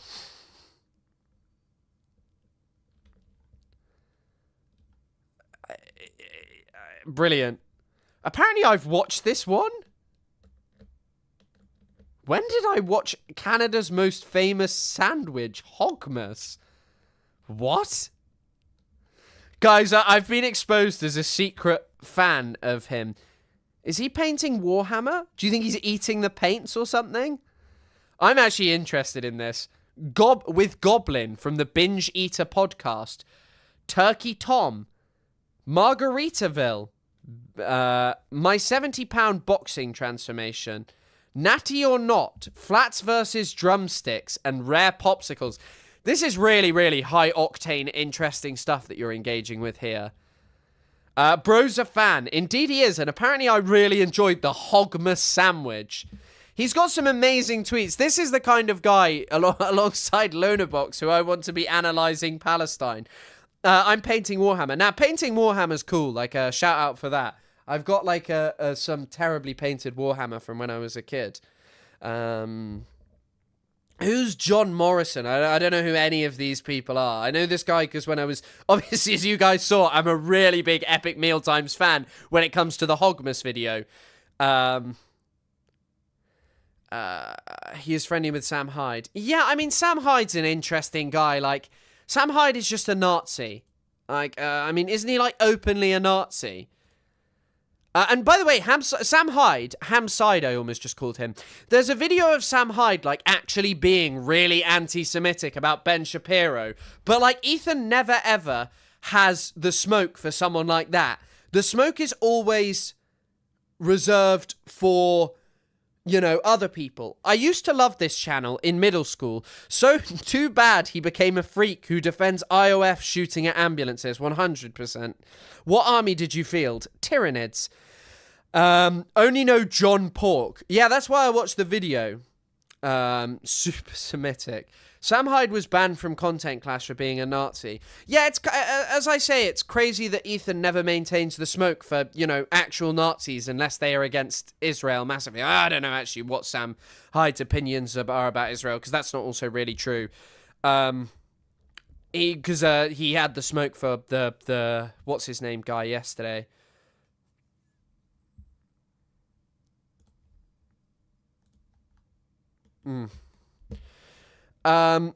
Do you say, I can tell you're new to the conversation. You only use the simple words. You don't know the details. You can't control me with language. Israel exists. You can't take it away from the indigenous people of the area. Try and figure out a better way to deal with it other than burning babies and hostages. And then there's a photo of a starved Palestinian there.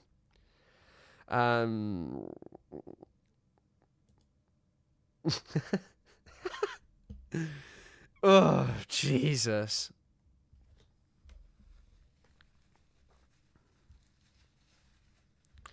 Yeah, I've heard strange things about Sam Hyde and a young woman, but, like, I'm not that clued up about...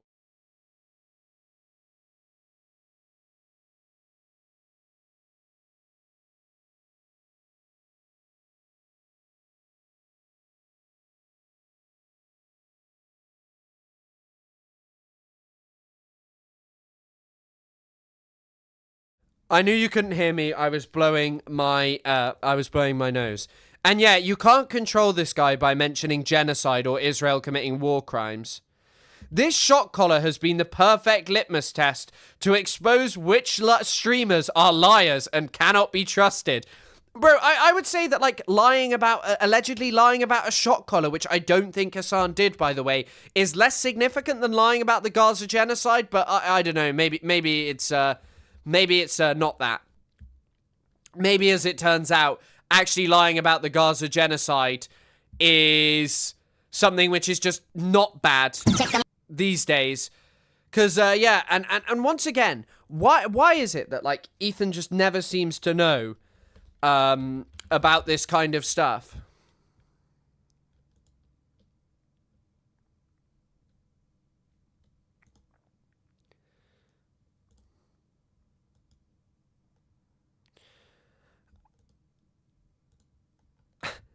We also had an incredible moment here where they were talking about what's his name debates, Dan Bilzerian debates. Gaybirds.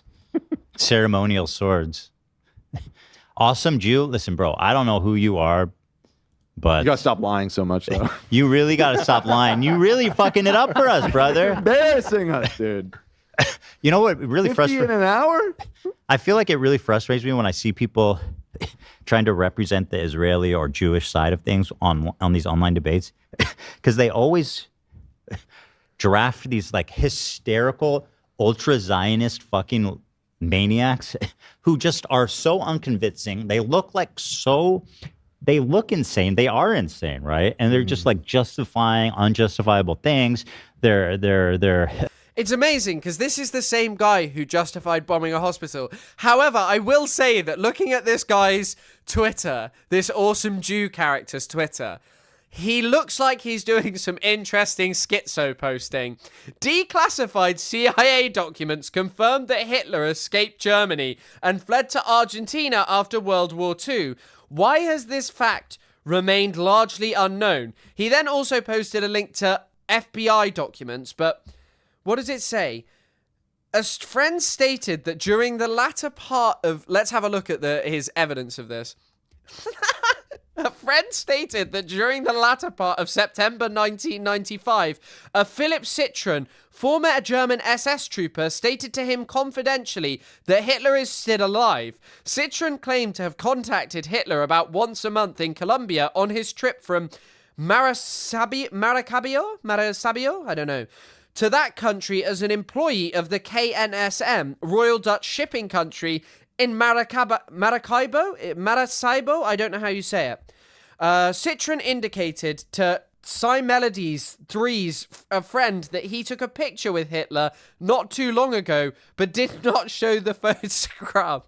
He also stated that Hitler left Colombia for Argentina around January 1955. Citroen commented that inasmuch as 10 years have passed since the end of World War II, the Allies could no longer prosecute Adolf Hitler as a war criminal. Amazing stuff. Amazing stuff. Oh, Rachin, thank you so much for the donation. You didn't even have anything. That you didn't even say anything. Thank you so much for the donation. Incredibly kind. What an incredibly kind donation. I've set up a goal for as well. Thank you so much. It's finally let me do this. I've been meaning. What a kind donation. Thank you, honestly. Is schizo posting? No need to denigrate those who have schizophrenia. Yeah, maybe it's perhaps not the best term. I just kind of meant the genre of kind of like posting just insane stuff on the internet that's like real conspiracy brain stuff. But I understand what you're saying. Now Zoran Mamdani threatens that as a city of international law, it could take action to uphold international legal standards, including arresting Benjamin Netanyahu. Okay, right, what is that? Okay, he's not naked, at least.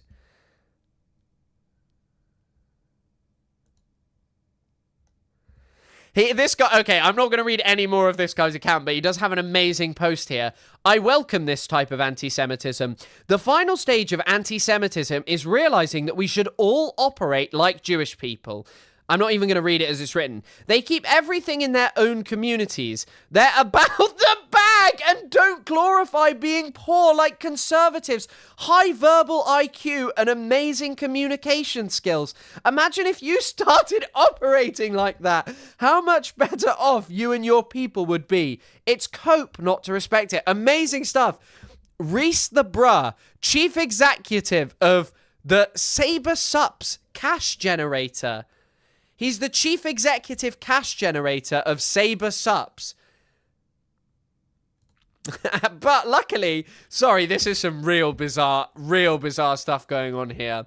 3 years ago, I was slaving at a security job. Now I own a successful brand. I've traveled to 10 plus countries. I do 25 million plus impressions a month. And I have a team of brothers I met on the internet.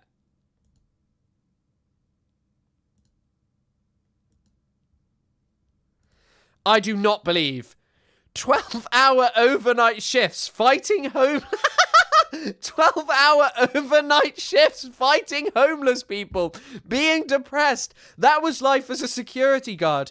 I knew I couldn't do it forever.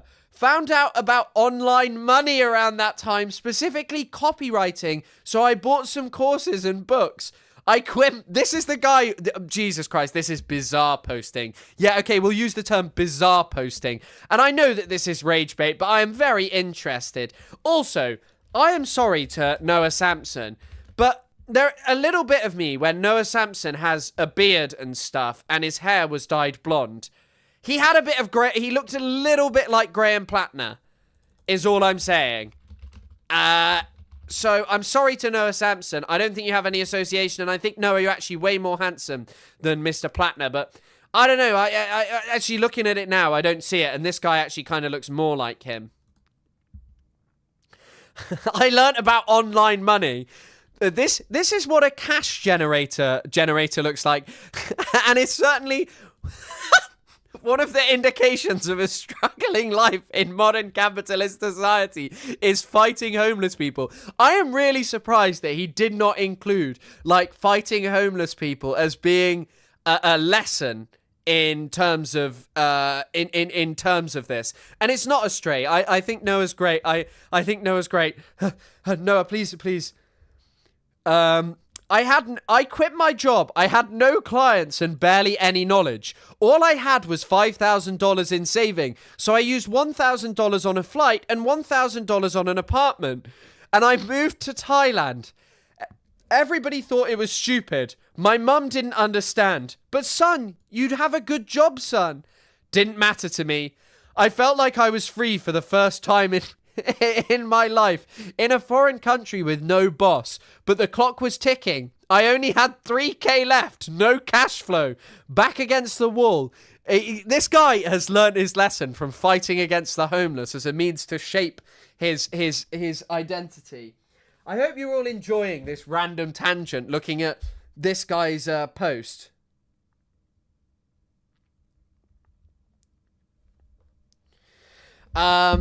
In a month, I had a small client, enough cash to eat rice and chicken, progress, and then my life changed forever. He's just on Discord. Oh, fuck. Why can't you zoom in on an image here? Hold on. Let's have a look at this. I wonder what he's looking at on Discord. Hold on. It's just someone sending a photo of some eggs saying, "Good morning."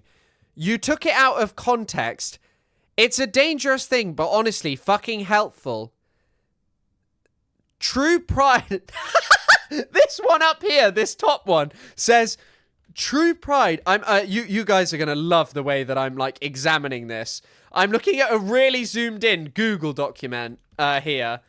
And look what it says. True pride is an unmatched feeling. Amazing things are happening in the business mindset Discord.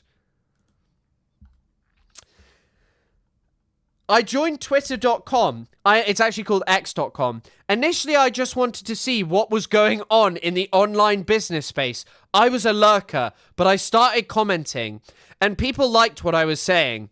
And very soon, I met Closing USD, which in hindsight changed the course of my life forever. We both had under 100 million followers, but we jumped on a call, and he convinced me to take posting seriously, so I started tweeting, and it worked. I started growing fast and doing millions of views. Me and Closing USD met a few more guys on here. I love meeting guys on the internet. I love meeting men on the internet. It's a very important thing to be meeting men on the internet.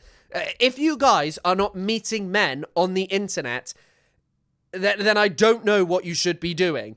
Chris, you are getting way too much enjoyment from this, because this is just amazing. This is just crazy stuff that is going on here. Like, who is doing this? Who is saying this kind of stuff? Who like actually believes this as well? How long is this? Okay, all right, I'm not reading the full thing of this.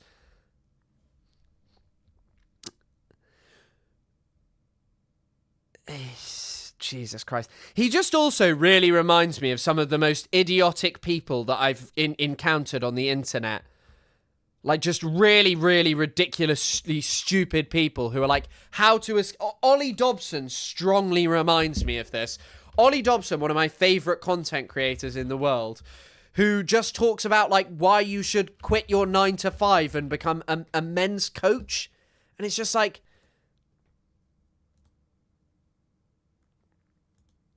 Right, gentlemen, let's talk about modern dating, why it sucks so much for men, and what I'd recommend you do to improve your dating life. And I thought I'd record this video today down here at Barawa Beach in Bali, next to Batu Belong. And the reason that I've chosen the beach is because it relates very much to the key point of this video, the key problem that I see that we're going to touch on very briefly. So if you come here in a couple of hours' time, right now, it's 3 p.m, 3:30 even. If you come here in 2 hours' time, it's going to be sunset. The beach is going to be rammed. I cannot listen to this. I cannot listen to this. It is just shit. It is just genuinely shit. Erratic, emotional, and I'm like, I've never seen one person actually like calmly and, you know, with facts and logic. They're always... Defend Israel with facts and logic. Bro has become Ben Shapiro in his old age. Unk is chopped and Ben Shapiro coded. Like, oh, and here to represent the Jewish side is Rabbi Shmuley. Rabbi Shmuley, the most. I think probably Harley Moronstein is a better advocate where he denies the Gaza genocide and says, I don't like buzzwords. Fucking the most deranged and also physically repulsive looking person. I said, I joked with Zach. I said we should do a segment where we do like fuck, marry, kill with like the 3 worst representatives of our own people. Like, for you guys, be like Shmuley. I don't Rabbi know who else. Shmuley's up there. Yeah. Netanyahu's up there. Oh, and well, there's actually some good ones. There's Woody Allen. There's Epstein. There's Harvey Weinstein. I'm not You know how participating in close that my game. name is. Amazing things are happening on the H3 podcast. But yeah, I mean, yeah, that's kind of the end of all, unless there's anything that I missed on the H3 subject. But very amazing stuff. Oh, wait. Taylor Lorenz had some interesting things to say about the TMZ article. As a journalist, by the way, Taylor Lorenz, journalist who very much upsets. And also, but by the way, Ethan's subreddit is so mental. So they posted this. Taylor talks a lot of shit for someone who has no problem retweeting the K-slur, as you know what it is. I'm not going to repeat it. Like, well, obviously not. Shut down, no, but censored into oblivion, yes. We are seeing it happen right now while tons of leftists and liberals cheer and feed into the moral panic about social media that the censorship is predicated on. People still haven't fully realized what's happening. Are going to lock down the entire internet very soon, maybe even by the end of the year at this rate. Here is Ethan Klein's personal snark subreddit earlier yesterday, spreading another anti-Semitic smear about Taylor Lorenz. Neither person posted the slur they're referencing. Both Taylor's tweet and the original tweet were and are censored. Also, by the way, they're not shutting down the internet because you criticized Israel too much. Like, they'll just manipulate algorithms. It makes way more sense than shutting down the internet, because shutting down the internet just fuels it. But algorithm censorship is something that can be done subtly. But, like, entirely cutting out the internet is crazy stuff. So, half-a-year-old drama being resurfaced on TMZ on an article with suspiciously no byline, and TMZ doesn't appear to have fact-checked any details related to the incident. Really interesting stuff, because, you know, I'm not sure I quite go as far as... Sorry, excuse me. I'm not sure I quite go as far as Bad Empanada and others who believe that Ethan sent skulls to himself, but I think that there are certainly some interesting and odd inconsistencies about how he said it was computer equipment, and that he thought it was for Dan, and that they were sent on the same day that they got the CPS call in the thing. But Papa Gut, who made a very funny video about me that I've never reacted to, that is just bad. Aren't you a journalist? Care to educate us on the details that TMZ didn't check? Or are you just trying to insinuate a conspiracy that she sent herself skulls? Yes, I'm a journalist, which means reading the actual article instead of pushing drama slop.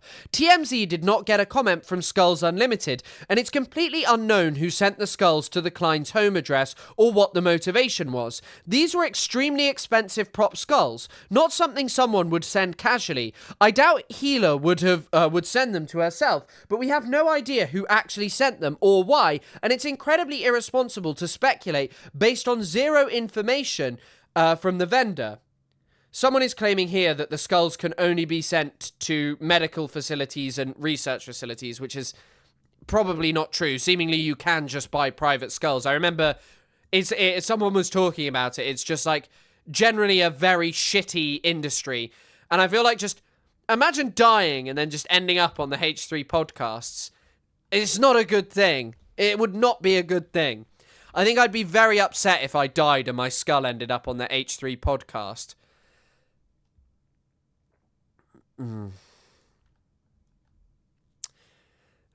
But yeah, I will once again reiterate this clip because I don't know why it doesn't get more mention when people discuss this topic. Like, I don't care to relitigate the skulls. Frankly, there's no information that we have accessible that is going to confirm what did or didn't happen. And although I do genuinely believe that Ethan is insane and the crew are very happy with hyping him up, it feels like this would be a pretty outrageous thing to like fake all of this information about. But then again, you know, AB does believe that he's going to be sniped by, you know, Snark. Hello, everybody. This is Ethan Klein, host of the H3 Show. It's Friday, March 7th, 2025. Hila's here. And hello. Special guest.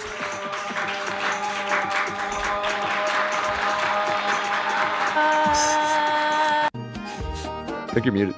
Very caliente.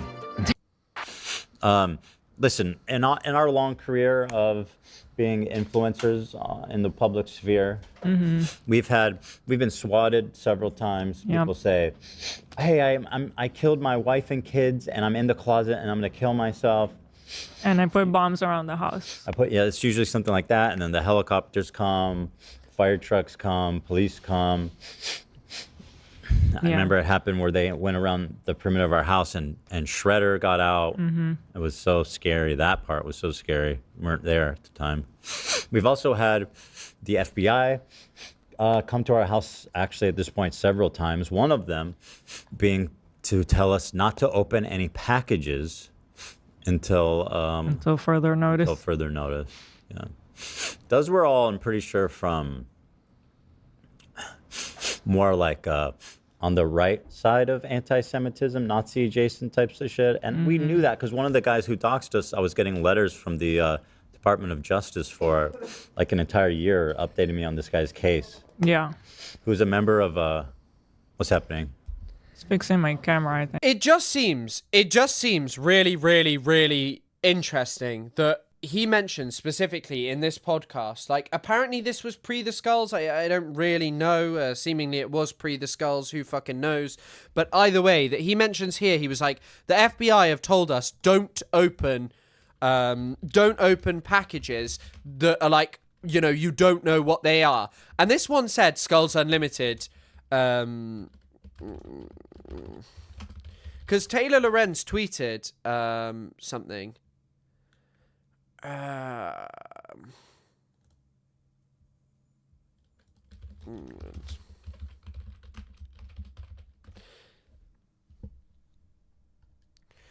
Here you go. This is what Taylor Lorenz tweeted.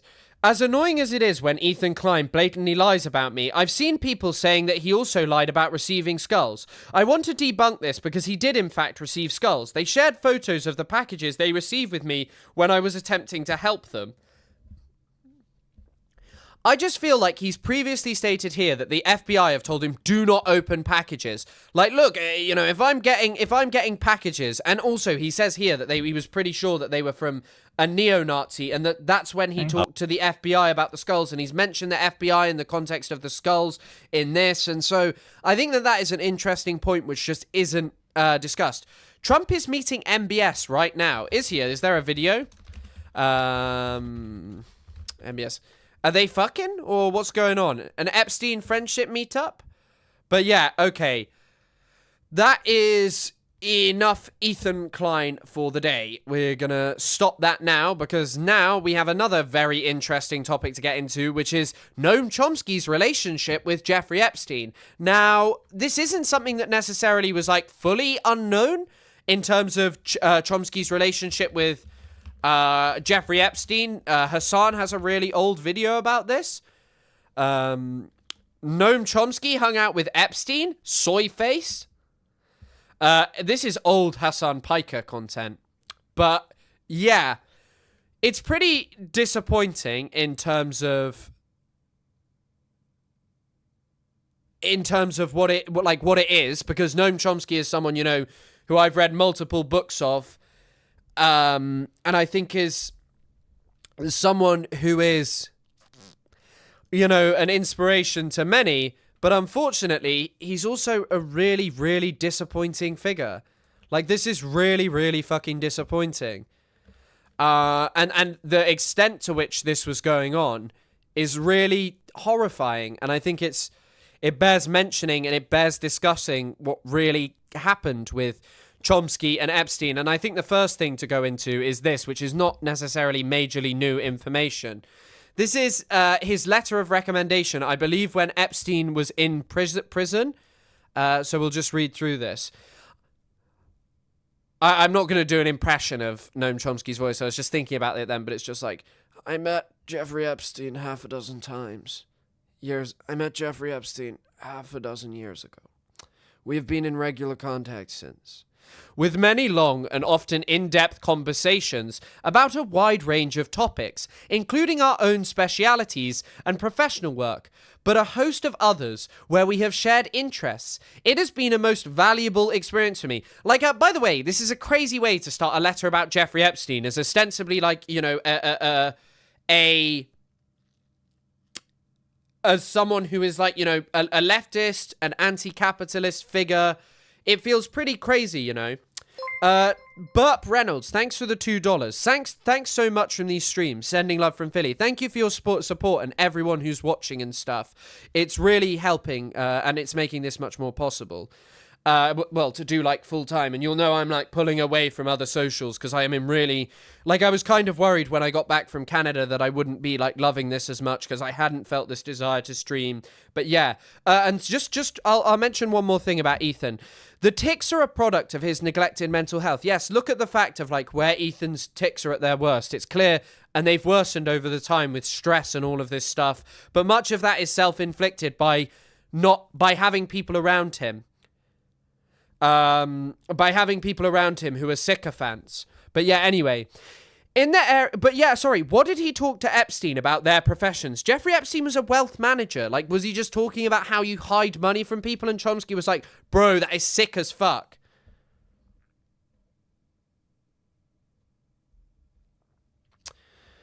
In the area of his own direct engagements, I have learned a great deal from him about the intricacies of the global financial system, about complex technical issues that arise in the often arcane world of finance, and about specific cases in which I have particular interest, such as the financial situation in Saudi Arabia and current economic planning and prospects. Jesus Christ, bro, this is an insane thing to say. I don't think you can sit there and act as if this is a great guy to be discussing like Saudi Arabia's economic situation with. Maybe, like, you could discuss this with any disgusting businessman from a multitude of different countries that wasn't Epstein. Like, I guess, yeah, you get some insider info that we were talking about yesterday, but at the same time, I would probably rather have those conversations with, I don't know, a professor of Gulf studies rather than Jeffrey fucking Epstein. But, you know, I guess Jeffrey Epstein was a great source for many things. Manager of Les Wexner's fortune. Anti-capitalist. Yes, Charlie Kelly, this is a famous anti-capitalist, and thank you for the $2. Turning to... here we go. Jeffrey invariably turns out to be a highly reliable source with intimate knowledge and perceptive analysis, commonly going well beyond what I can find in the business press and professional journals. Turning to my own special interests in linguistics, cognitive science, and philosophy of a language and mind, Jeffrey constantly raises searching questions and puts forth provocative ideas which have repeatedly led me to rethink crucial issues. Do you think this was when he was claiming, I'm an ephebophile, not a pedophile? My interest is only in women who are just under the age of 18. Not children. And once again, what is going on with, like, ostensibly leftist figures? I know Obama is not a leftist, by the way, but what I'm going to say, why was Obama ringing Alan Dershowitz for advice on Israel, and why was Noam Chomsky talking to Jeffrey Epstein for advice on Saudi Arabia? As I say, you could get what he was talking about mostly from scummy businessmen. All these people talk about Epstein like he's got some otherworldly charisma. What the hell was he like behind closed doors? What drugs did he give people? I have no idea. You've been gnomed, yeah. We have also had, for me, very rewarding discussions on many other topics. For example, prospects for AI, deep learning, multi-layered neural nets, automation and robotics, singularity and related matters. Bro should have been talking to Sheldon Cooper from The Big Bang Theory to learn about this kind of stuff. And exploring the claims and predictions and looking closely at the results that have been achieved, their intellectual contributions and social import. We have also discussed many other issues, ranging from intellectual history to world affairs and contemporary geopolitics, to foundations of mathematics, to such matters as recent discoveries about communication in the plant world. Cindy the Skull, thank you so much for the £10 and the smiley face donation. He has also tried so far with limited success to carry forward my wife Valeria's efforts to introduce me to the world of jazz and its wonders. Whatever comes up, Jeffrey not only has a lively interest but also unconventional and challenging ideas and thoughtful suggestions. Well, what suggestions was he giving to him? Again, what suggestions do these people have? What is it about potential sex offenders and definite sex offenders? I'm saying potential in the context of Alan Dershowitz, because the guy's going to be calling me in and saying, you need to go, you're going to be sued for £1 billion if I don't allege it. But, or like, I'm not saying it's alleged, sorry, I'm not alleging it myself. But yeah, like, what is it about sex offenders that just have this allure to Noam Chomsky and fucking President Obama? Given the range and depth of his concerns, I suppose I should not have been surprised to discover that Jeffrey has repeatedly been able to arrange, sometimes on the spot, very productive meetings with leading figures in the sciences and mathematics and global politics, people whose work and activities I had looked into, though I had never expected to meet them. Please check out Mosen's donation link. Yes, if you can. The donation link is in the Discord, along with others. Thank you, Hello Michelle, for the €2. Thank you, Michelle. Hello for Michelle. Hello for Michelle?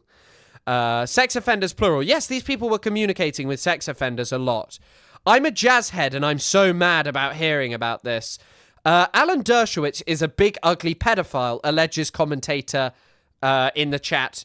As an allegement, this person is making a joke. They're a comedic commentator. Yeah.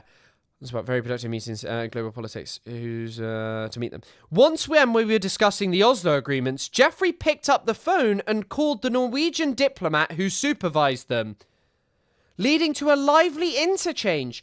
On another occasion, Jeffrey arranged a meeting with former Israeli PM Ehud Barak, whose record I had studied and carefully written about. We have our disagreements, but had a very fruitful discussion about a number of controversial matters, including one that was of particular interest to me, the Tabor negotiations in the framework of Clinton's parameters, events that remain obscure and controversial because the diplomatic record is still mostly secret. Barak's discussion of the background was illuminating, also surprising in some ways. In very different areas, much of the same was true in meeting Jeffrey.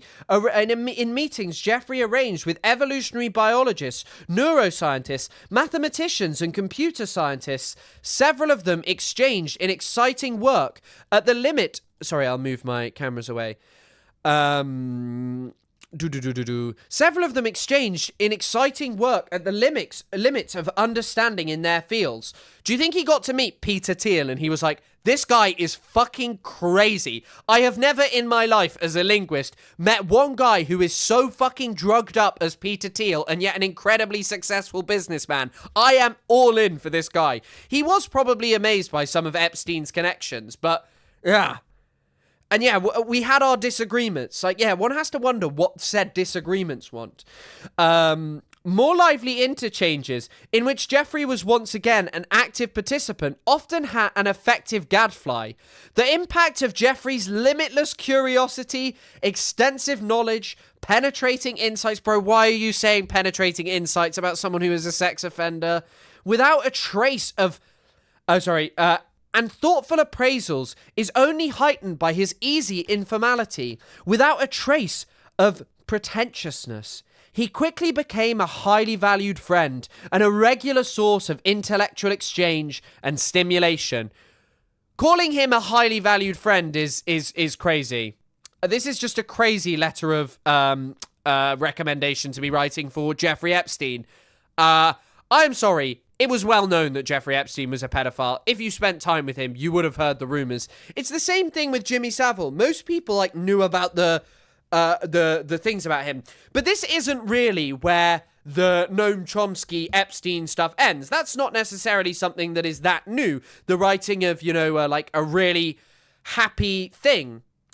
There are photos of Epstein with him, but hold on. Found you via, I'll answer Mecca Tamago.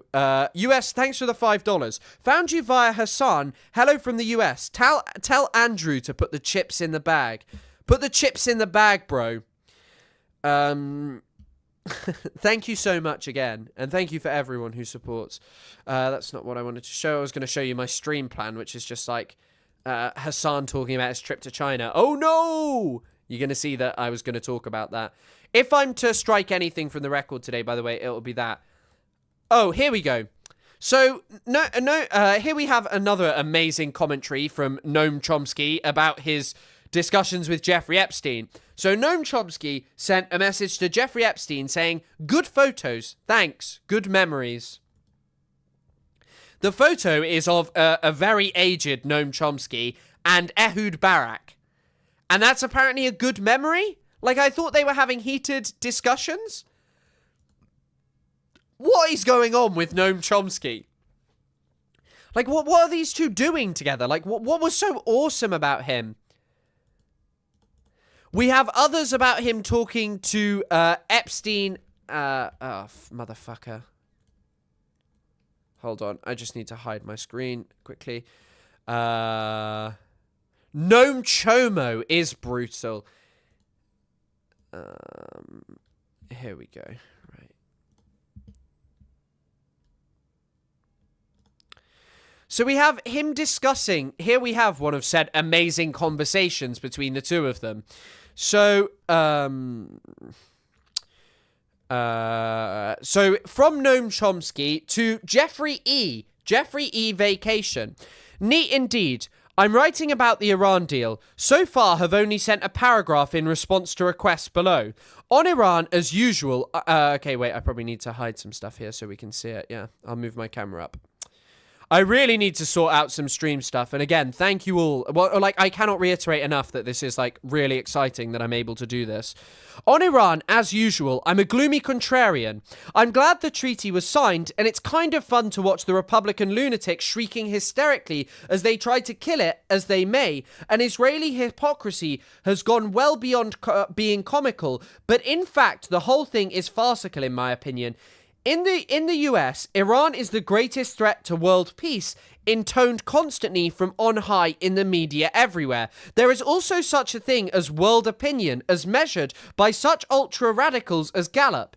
It turns out that the greatest threat to world peace in the US, by a very wide margin, no one else even close, and Iran barely mentioned. The American population is protected from these unwanted facts by the free press.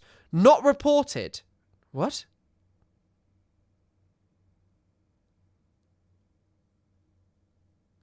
You think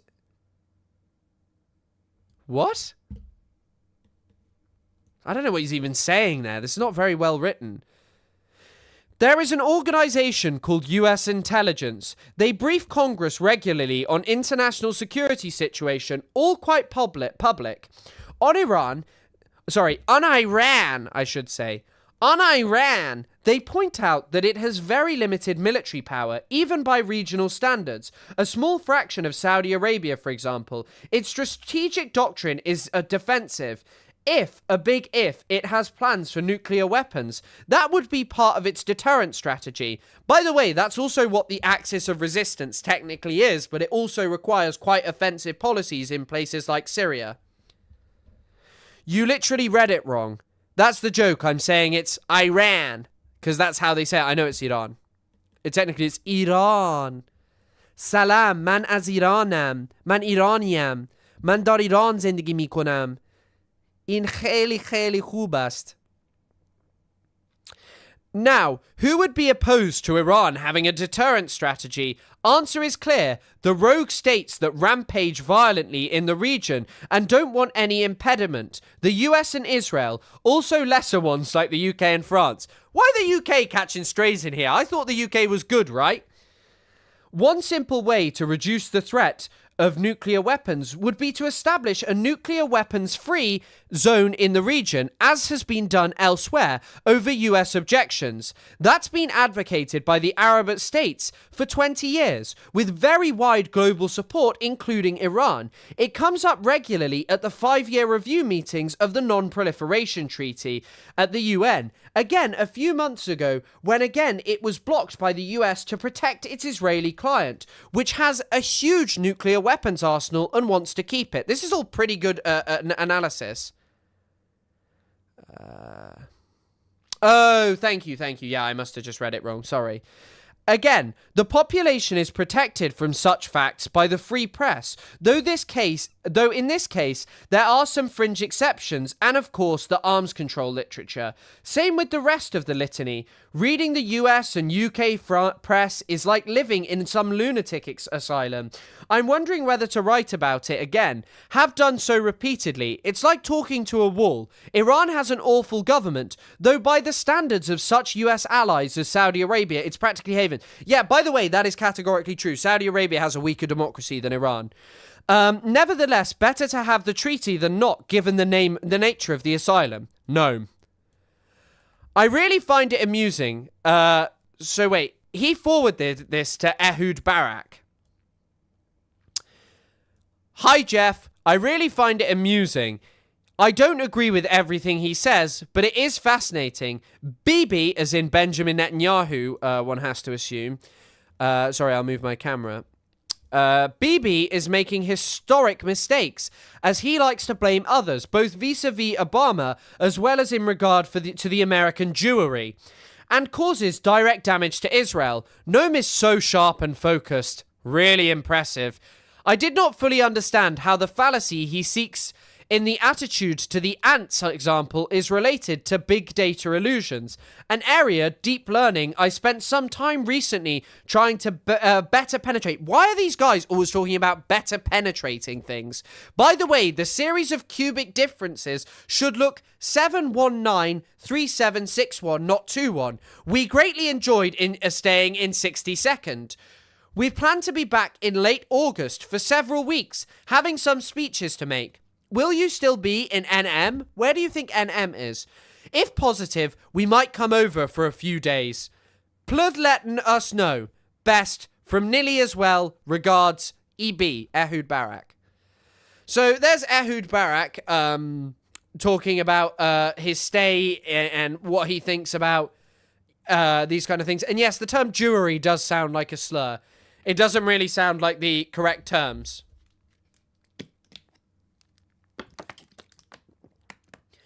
Obama. What is Trump doing with MBS? I guess we'll finish the Chomsky stuff and then we'll look up what the fuck Trump is up to. Oh my fucking god, wait, we can't. As far as this gentleman is concerned, he's done a phenomenal job. You're mentioning somebody that was extremely controversial. A lot of people didn't like that gentleman that you're talking about. Whether you like him or didn't like him, things happen, but he knew nothing about it.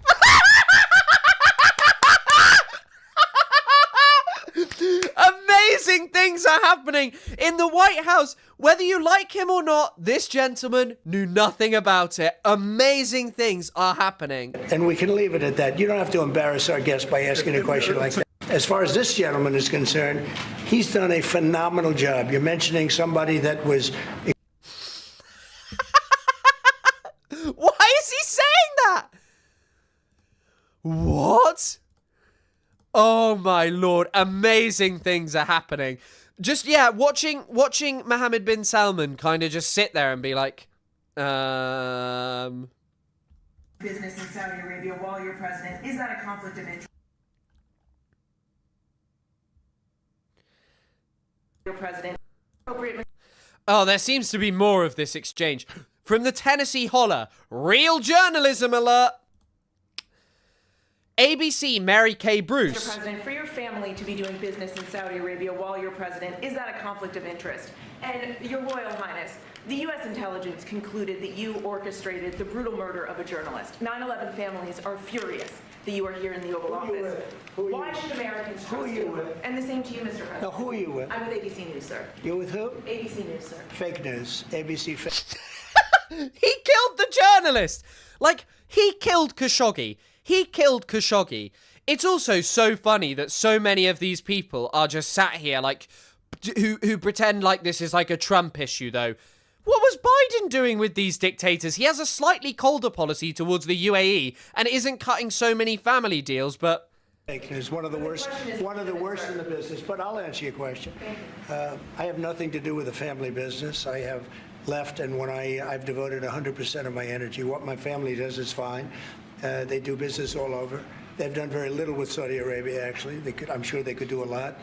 And anything they've done has been very good. That's what we've done. We've built a tremendous business for a long time. I've been very successful. I decided to leave that success behind and make America very successful. And I've made America more successful by far than it ever was, and that it ever could have been no matter who was president. There would be nobody bringing in $21 trillion, that I can tell you right now. As far as this gentleman is concerned, he's done a phenomenal job. You're mentioning somebody that was extremely controversial.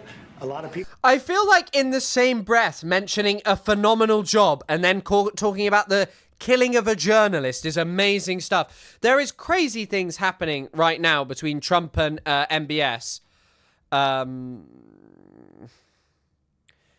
He really likes MBS because, by the way, these people just shower Trump with gifts. And as we learned yesterday, in terms of like Trump, Epstein, the Gulf, many of these people, or at least some officials, were getting advice off Jeffrey Epstein about how to deal with Donald Trump. It's another league, Mr. President. Mr. President, and Trump doesn't give a fist pump. I grabbed that hand. I don't give a hell where that hand's been. I grabbed that hand. Remember Biden? He travels for 20 hours, gets out, and he gives a fist bump. No. When you get out of the plane and you got the future king and the man who's one of the most respected people in the world, you shake his hand. You don't give him a fist bump, right? We don't want to ask you about that, but I can't imagine you were thrilled. You were like a little bit surprised. He's a fantastic guy. You don't do that. Yeah, please. We're getting... It's another league, Mr. President. He really likes him. You can see, for all of the things Trump is, he is very happy to be with MBS. Yeah, he would love to know where that hand has been. So we just push forward. Have they mentioned the F-35s? By the way, I'd love one of you who's like a military pervert expert to explain to me why F-35s are the best and them not just being slightly better than everything else. But Trump just saying, like talking about how... sitting here and talking about how Khashoggi got what he deserved is amazing. He's going to give him the Bubba treatment. Well, I mean, Netanyahu got it. Areas in technology, in AI, in arithmetic, in many areas in technology, in AI, in earth materials, magnet, etc. That will create a lot of investment opportunities. So you are doing that now. You're saying to me now that the 600 billion will be 1 trillion. Definitely, because what we are signing, it will facilitate that, and we I like will that build very on it. He loves this guy. Trump loves MBS.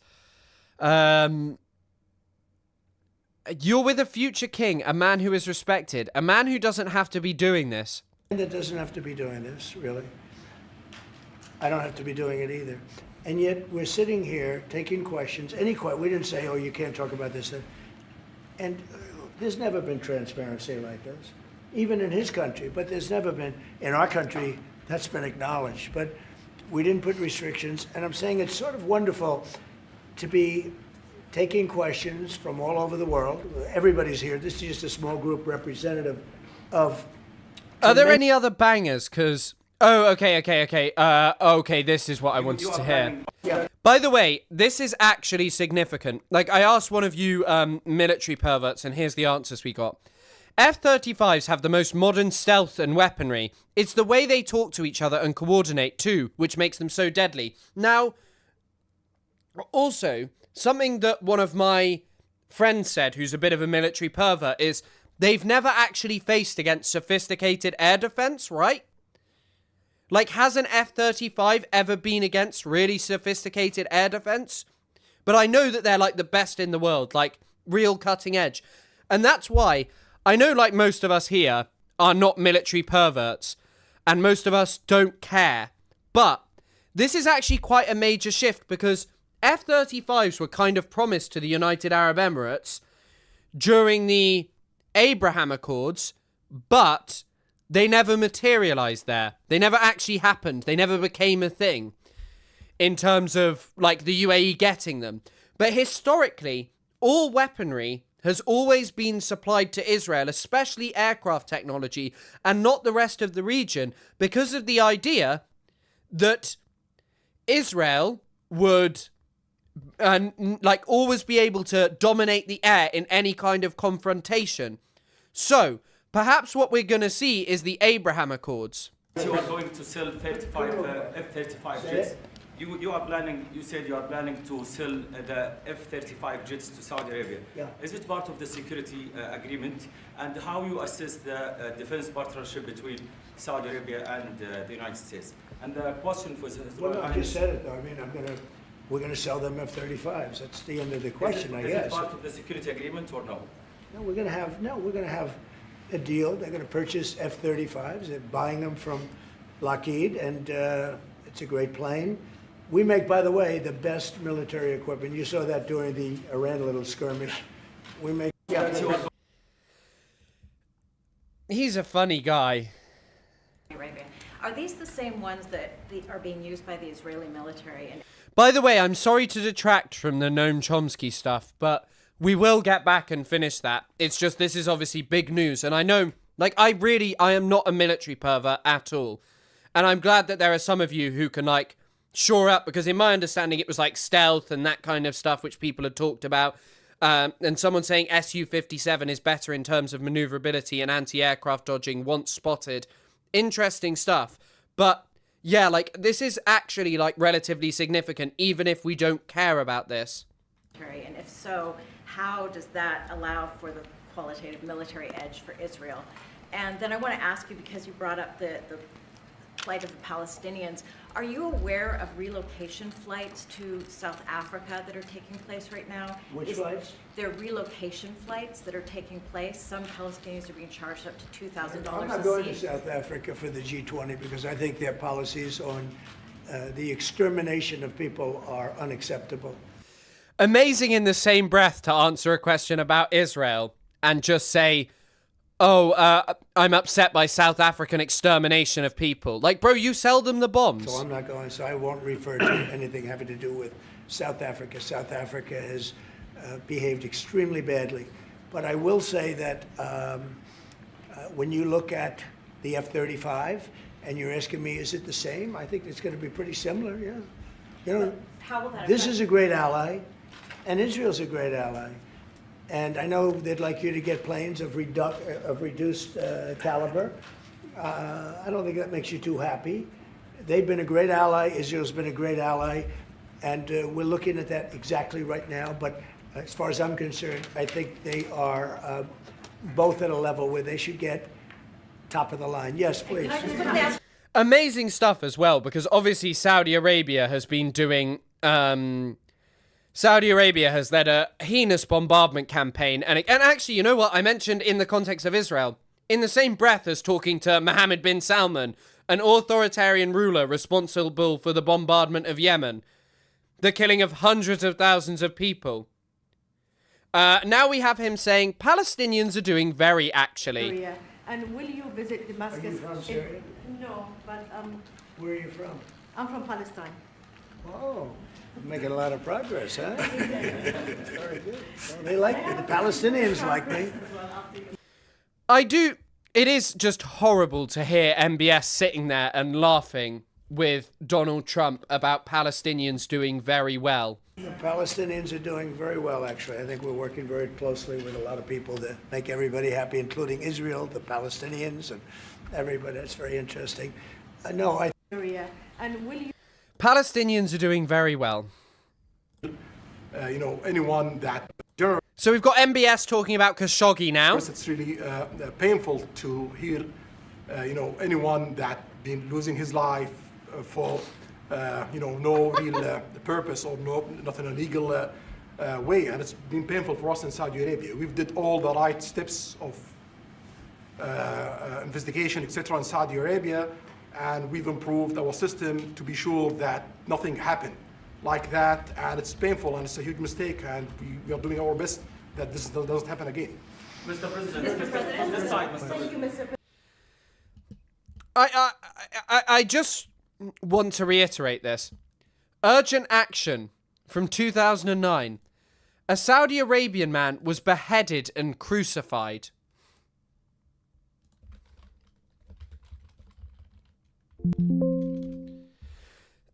Like, crucifixion is not something... I don't know if they still do it. I thought I'd actually seen... apparently in 2016, 2019, there was also a crucifixion. But it's good to know that Mr. Authoritarian is telling us that they're taking great steps to deal with and do this. Oh, he's also telling us that he feels painful for the families of 9/11. I feel painful about, families of 9/11 in America, but, we have to focus on reality. Reality based on CIA documents and based on a lot of documents that Osama bin Laden, he used Saudi people in that event for one main purpose, is to destroy this relation, to destroy the American-Saudi relation. That's the purpose of 9/11. So whoever buying that means they are helping Osama bin Laden's purpose of destroying this relation. He knows. Wow! MBS has cooked up the greatest defense of Saudi Arabia's involvement in 9/11. It's so funny, like, this was the country alongside the United Arab Emirates that bore the most responsibility for 9/11. But, like, I know there's that Hassan chickens came home to roost moment. But, like, McJihad, Timothy Mitchell wrote about this. Like, the relationship that they've had with, Wahhabists and the way in which Saudi Arabia was, like, kind of weaponizing militant Islamists as a counterbalance to communism and left-wing politics in the region is a big part in 9/11. He is correct, though, that, of course, like, what Osama bin Laden was radicalized by in particular. I mean, who knows what Osama bin Laden was actually radicalized by, but, well, actually, no, he was radicalized in part by the siege of Medina, when they gassed the Grand Mosque of Mecca, the siege of Mecca in, when was that, 79 or 80? 79 or 80. But Osama bin Laden's dad, by the way, provided plans of the Grand Mosque of Mecca so that it could be gassed to get the people out of it. But, yeah. Is the F-35 deal not just to keep Saudi happy after the defense pact with Pakistan? Maybe, but also in part it's probably indicative of growing ties between Saudi Arabia and Israel. That strong relation between America and Saudi Arabia, it's bad for extremism, it's bad for terrorism. And we have to approve him wrong and to build our relation, continue developing our relation. It's critical in the safety of the world. It's critical against extremism and terrorism. Critical against extremism and terrorism. Amazing stuff.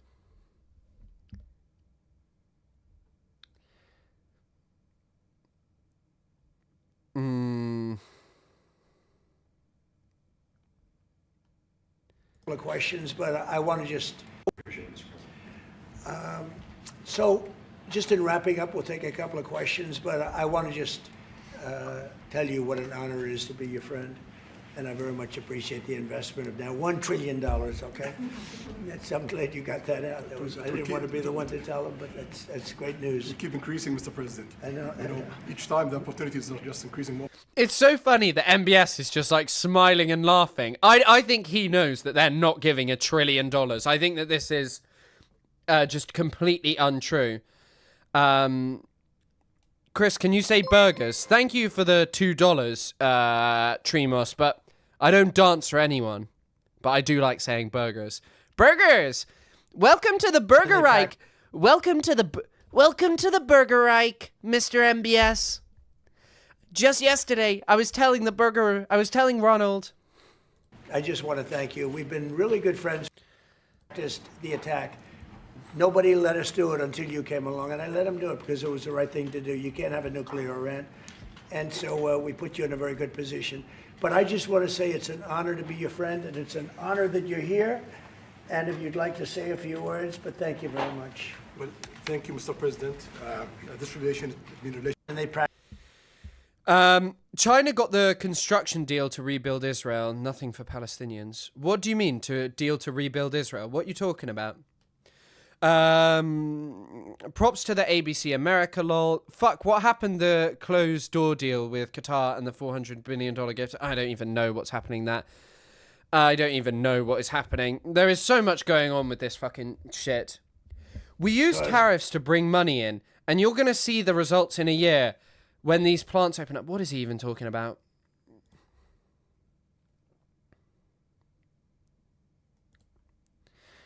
We have an extremely respected man in the Oval Office today and a friend of mine. What was he even angry with Zelensky about? Like, what were the arguments? Do you think... and also, by the way, J.D. Vance, the little sofa fucker, has no ability to come up and step to MBS. MBS gets positive aura because J.D. Vance wouldn't dare even speak to him. Well, thank you very much, everybody. We have a extremely respected man in the Oval Office today, and a friend of mine for a long time, a very good friend of mine. And I'm very proud of the job he's done. What he's done is incredible in terms of human rights and everything. Oh, amazing stuff! Amazing stuff! Amazing stuff in terms of human rights. Else. And he's the crown prince, the future king, and I just want to pay my greatest respect to your father, King, who... He's also a bit of an idiot because the getting involved in Yemen was one of the stupidest things that he could have done. It was a quagmire that throughout Saudi history had shown to be a total failure. He was an amazing man. I met him early on.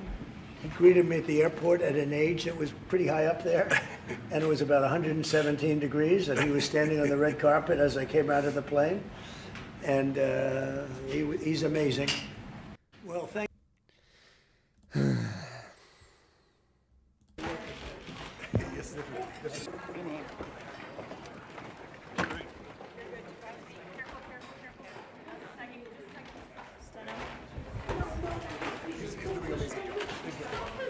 He's a good guy. I'm giving you a build up. Big guy. He is. I don't know if we got anything, and yeah, you're right. I don't really... I know Aaron Rupar might be a bit of a Dem idiot, but, and probably would be sat here criticizing him for this, and because, oh, Trump did this with MBS, and oh, it was a bit like this, and it's like, yeah, it's bad, but Biden wasn't exactly hard on MBS or anything in relation to that, was it?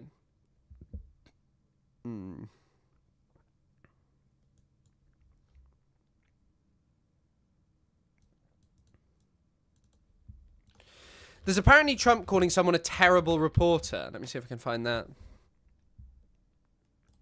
Mr. President, why wait for Congress to release the Epstein files? Why not just do it now? You know, it's not the question that I mind, it's your attitude. I think you are a terrible reporter. It's the way you ask these questions. You start off with a man who's highly respected, asking him a horrible, insubordinate, and just a terrible question. And you could even ask that same exact question nicely. You're all psyched up. Somebody psychs you over at ABC. They're going to psych it. He is so lacking in sharpness now. I think Trump is going to be gone soon. I think that Trump is going to be gone soon because of just his lack of mental capability. A terrible person and a terrible reporter. As far as the Epstein files is, I have nothing to do with Jeffrey Epstein. I threw him out of my club many years ago because I thought he was a sick pervert. And I guess I turned out to be right. But you know who does have? Bill Clinton, Larry Summers, who ran Harvard, was with him every single Isn't Larry Summers like a really big pro-Israel freak? night, every single weekend. They lived together. They went to his island many times. I never did. Andrew Weissman, I hear. All these guys were friends of his. You don't even talk about those people. You just keep going on the Epstein files. Probably because you're the President Trump. Like, many people have talked about other things, but you are the President Trump. Like, there's a reason that there's been a big focus on you, and because some of the other questions are very difficult to deal with. The Burger Reich will live forever. The Burger Reich. And what the Epstein is a Democrat hoax to try and get me not to be able to talk about the $21 trillion that I talked about today. Where is this $21 trillion coming from? I heard, I remember, if you remember when he was with Mark Zuckerberg, he was literally just like, yeah, say a number. And he was like, what number do you want me to say? It's a hoax. Now, I just got a little report, and I put it in my pocket, of all the money that he's given to Democrats. He gave me none, zero, no money to me. But he gave money to Democrats. And people are wise to your hoax, and ABC's your company, your crappy company, is one of the perpetrators. And I'll tell you something. So why not just sign it now? I think the license should be taken away from ABC because your news is so fake and it's so wrong. And we have a great commissioner, the chairman, who should look at that, because I think when you come in... The 1,000-calorie Reich. Also, what did you mean? Chris, seriously, how can you be so much of a terrorist supporter when we're talking? I know you're joking, but what do you mean the past 20 years? What's that a quote from? And when you're 97% negative to Trump, and then Trump wins the election in a landslide, that means obviously your news is not credible, and you're not credible as a reporter. So I've answered your question. You should go and look at the Democrats who received money from Epstein, who spent their time. Larry Summers was with him all the time. That creep of the fund guy was the fund guy with him all the time. What's his name? Who? Reid Hoffman. I don't know Reid Hoffman, but I know he spends a lot of money on the radical left. Reid Hoffman, in my opinion, should be under investigation. He's a sleaze Yes, all of these people should be. bag. And those are the people, but they don't get any press, they don't get any news, and you're not after the radical left because you're a radical left network. But I think the way you ask a question with the anger and the meanness is terrible. You ought to go back and learn how to be a reporter. No more questions from you. Someone had a great tweet saying that he tripped and fell on the bone saw about Khashoggi. It was a great mistake of a murder that was orchestrated and enabled by you. Right, let's get back to Chomsky because I don't think there's much to do.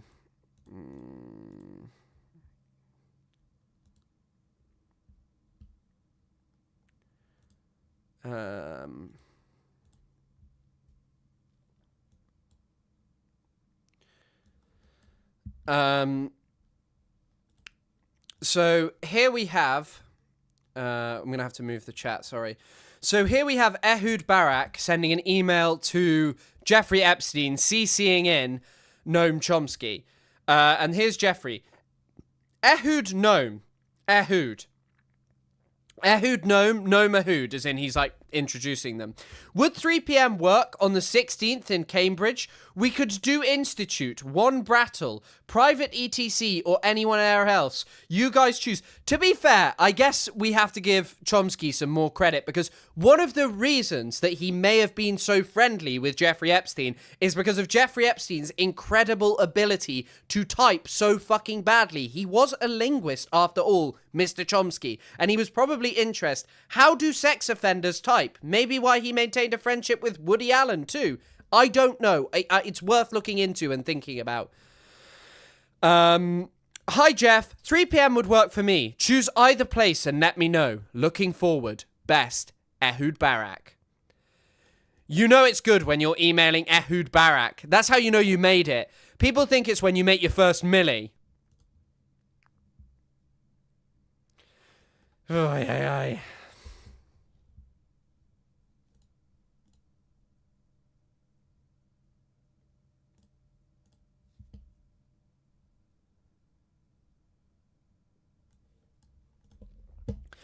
Okay, we get another one here.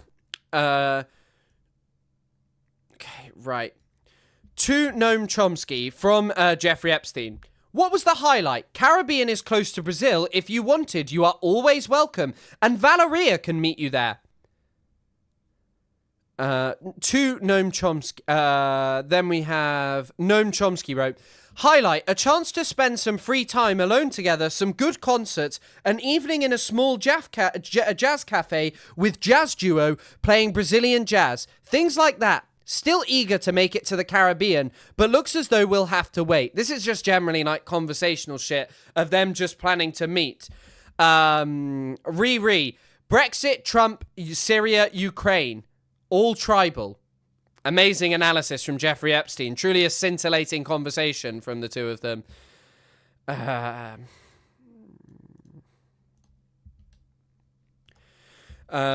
You like jazz music? At this point, we kind of got to blame ourselves for letting these brainiacs take over our world. I think there's something to be said about superstar academics and claiming that, you know, that we have these amazing superstar academics who are, like, you know, infallible and putting them up as, like, amazing people. Yeah, I think it's difficult. I think it's difficult to not think about that in the context of, like, pretending, like, just because we like Noam Chomsky's work that we turned a blind eye to all of this stuff, you know? Let me just get up my other Chomsky stuff. But, like, generally, it's not even just this. A lot of the people who contacted Chomsky got very bizarre responses. So Chomsky apparently is notorious for talking about responding to every email that was ever sent to him. So here's 2022 TrueAnon talking about their conversation with Chomsky. So this was all around a photo of Chomsky with Epstein's butler, which is already quite weird. Emailed Chomsky about this, says he was giving speeches in France around this time and staying in a hotel with his wife. Epstein's plane got to Paris on October 26th and leaves on November 11th, a few weeks before this picture was posted. Chomsky did give a speech at the Bibliothèque Nationale de France on November 24th, 2016. Yes, they appear to be standing close to the Acard streetlight, which, as you can see, looks different than most others, which just out of... you can see it in the background. Avenue Froche. Why are they talking about Avenue Froche? Is that where Epstein's apartment was? I don't really know, so sorry.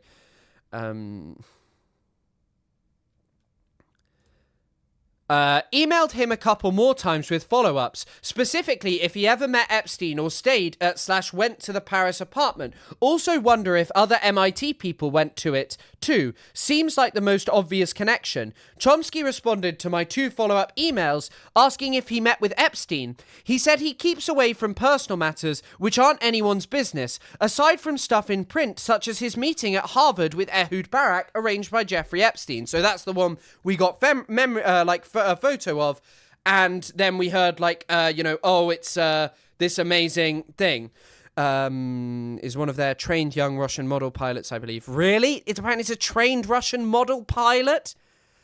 Oh my god. What did you do? Okay, so we've got him being asked a question. What did you do at his house in 2016 after he was convicted of soliciting minors for prostitution? You left free. I also met with Netanyahu. I did not meet with Walter Soriano and Mimran. This is a person I know I met several times. But much less often than Clinton and Trump met. I met with him. I was not disguised. If you come to New York on a cold day, you too put on a hat. He did not support me or pay me money. Okay, this is Ehud Barak. I met Noam Chomsky, a Nobel laureate in science. There are many more people I have met, and there are many people I know, some of whom are involved in problematic things like Weinstein. Yeah, I mean, sex trafficking isn't just like a problematic thing, I would probably say. I'd say it extends a little beyond being problematic. But, you know, everyone has their vices and their problems, I guess. Who was once a film director. I know him. Also, I love that Ehud Barak's just flexing like, yeah, I know fucking Weinstein. He's a great film producer. Also, guys, I'm really sorry. I'm not going to end the stream or anything, but I really, really have to go pee. So I'll put on music for you to listen to, because this is uncopyrighted, beautiful music about the First Intifada. So I shall be back very shortly.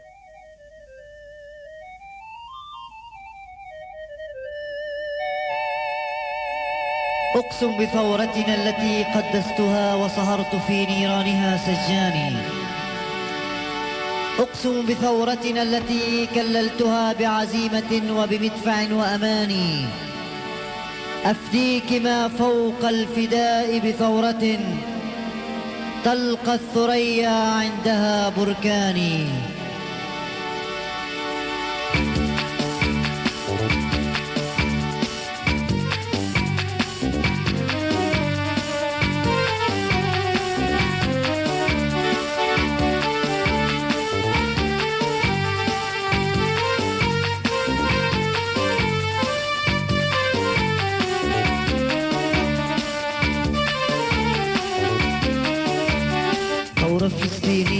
ثورتنا فلسطيني جبهتنا وطني جبهتنا وطني أرض فلسطيني أرض فلسطيني ضد القوى الرجعي ضد القوى الرجعي. ثورة فلسطيني ثورتنا فلسطيني جبهتنا وطني جبهتنا وطني أرض فلسطيني أرض فلسطيني ضد القوى الرجعي ضد القوى الرجعي. ثورتنا كانت دايما أبدا شعلة النار أبدا ما بتطفي. اسألوا عن نفتل الزعتر اسألوا عن نفسور وصيدا. ثورتنا كانت دايما أبدا شعلة النار أبدا ما بتطفي. اسألوا عن نفتل الزعتر اسألوا عن نفسور وصيدا. شوفوا شو عملنا في بيروت من نضال ومن صمود.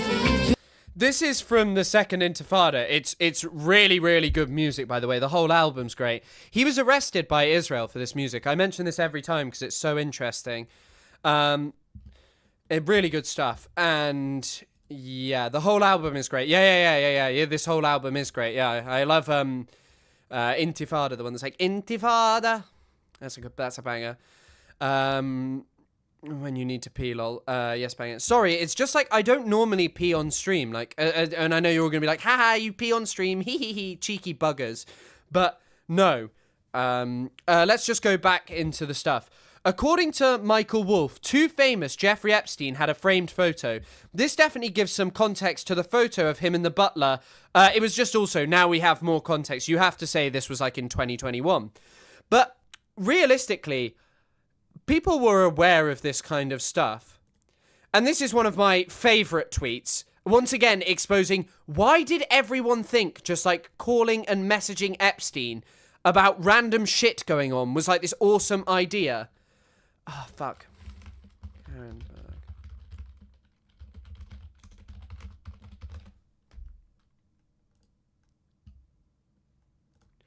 Oh, is Twitter down again? Damn. What is going on with Cloudflare? Twitter's down again.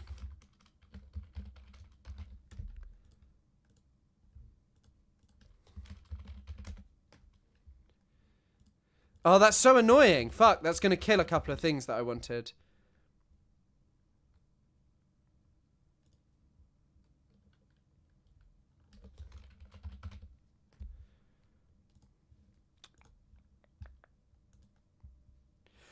Thankfully, we have our number one reliable source in the world, the TrueAnon Reddit.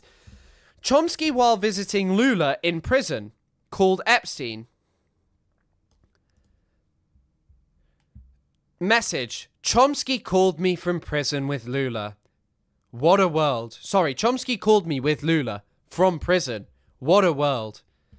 Why was he contacting Jeffrey Epstein with Lula from prison? Like, why? What is that? What is this? Like, why was Jeffrey Epstein like this guy that you just called when you were with Lula? Really odd stuff about this stuff with, yeah.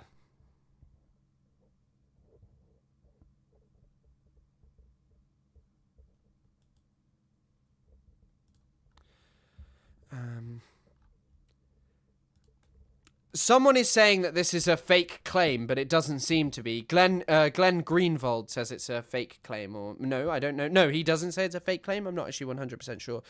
Hold on.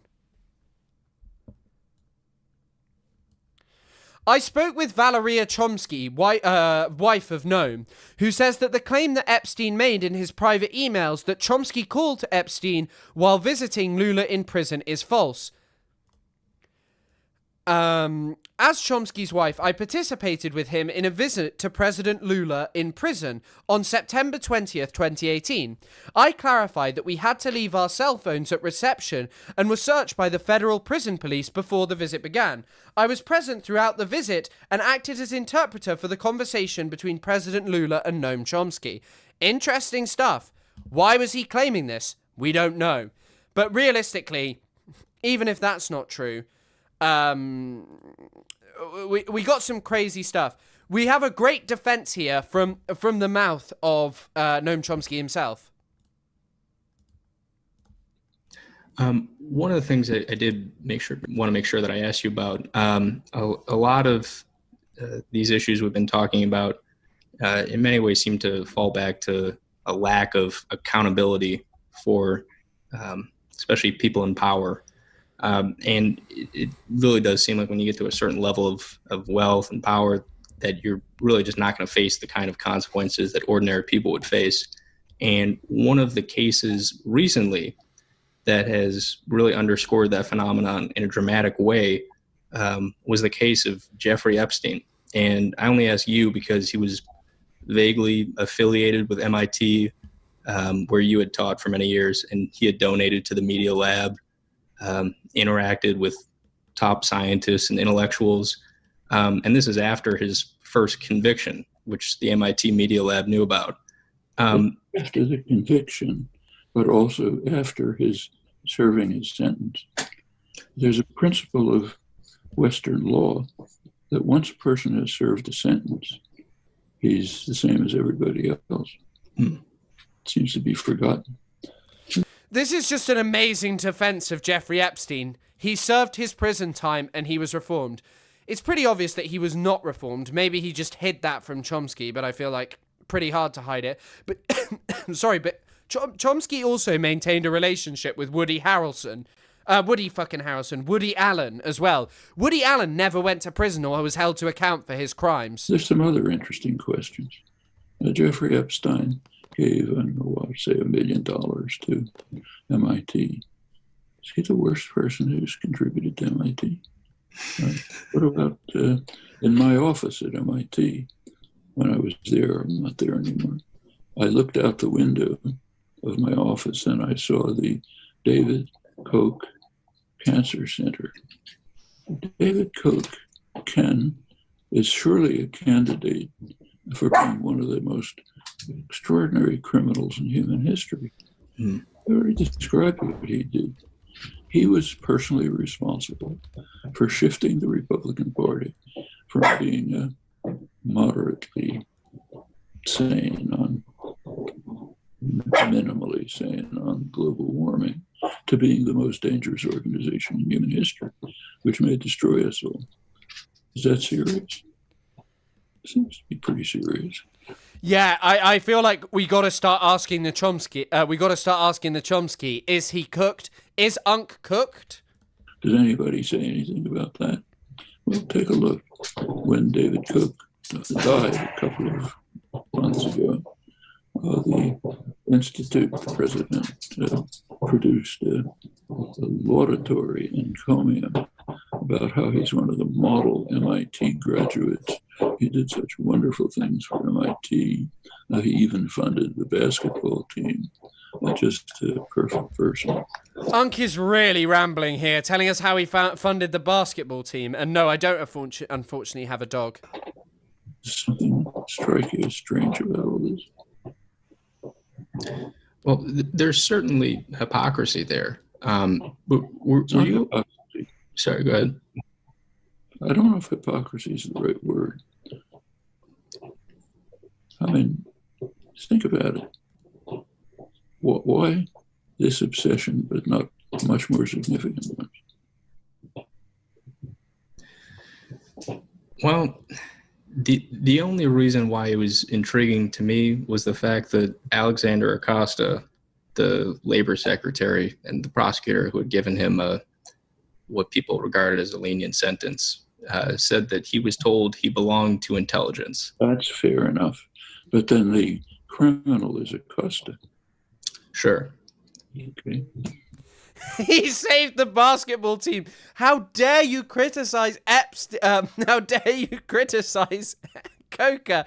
He saved the damn basketball team. By the way, as well, Chomsky's not doing this, but there are some people who defend him through his philanthropy. Jimmy Savile ran marathons and raised obscene amounts of money, and there are genuinely people in the United Kingdom who owe their lives to Jimmy Savile and the fundraising that he did for the Stoke Mandeville spinal injury centre. At the same time, that does not change anything that he did. Many of these people actually view philanthropy as a way to undermine what they've done, to pay for their crimes. Not the person. Okay, Unk is really, really, really rambling here. I just saw a good tweet from Adam Tooze. Epstein as the ringmaster in some kind of grotesque human zoo. And yes, you all need to donate, by the way, so I can get a dog. I'm not getting a dog, by the way. I'm more likely to get a cat if I were to get an animal. This is the reason I bring this up as well, is because Epstein was messaging people to try and prove Chomsky wrong in a debate about race science. He was messaging people. Hold on, I'll see if I can get the actual full tweet.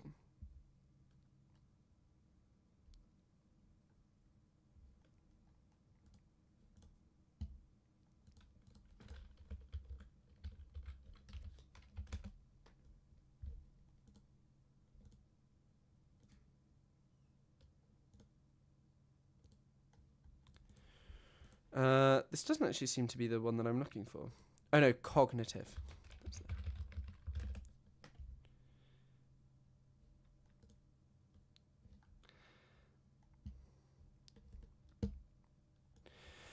So this is him messaging Joshua Bach, who is a German cognitive scientist. And so this is where it begins. I suspect gender differences are mostly motivational, i.e. we have a reward system for all the different social and cognitive needs, which makes us receive different kinds of pleasure and pain, thereby pay attention and learn. You cannot learn what does not attract your attention. Women tend to find abstract mechanisms, conflicts, and mechanisms intrinsically boring. Wow. Amazing stuff. Amazing analysis from the race scientist. Thanks, Mr. Race Scientist, for teaching us that women find conflict boring. Seems like you have some very profound analysis that we should all be listening to. This is just genuinely. This is the kind of person that Chomsky was apparently having a great conversation with. Jeff Epi being a racist debate lord tracks. Well, I mean, one of his alleged proteges, Epstein, has very similar, traits. You cannot learn what does not attract your attention. Most women in computer sciences do not write programs because they enjoy solving puzzles, but because they want to help people get approval, etc. There are almost no women in math because it does not help or yield social attention. Men tend to find elaborate social relations boring. If there was no pleasure in observing and empathizing with people, one will not have good social cognition. IQ is not the only meaningful difference.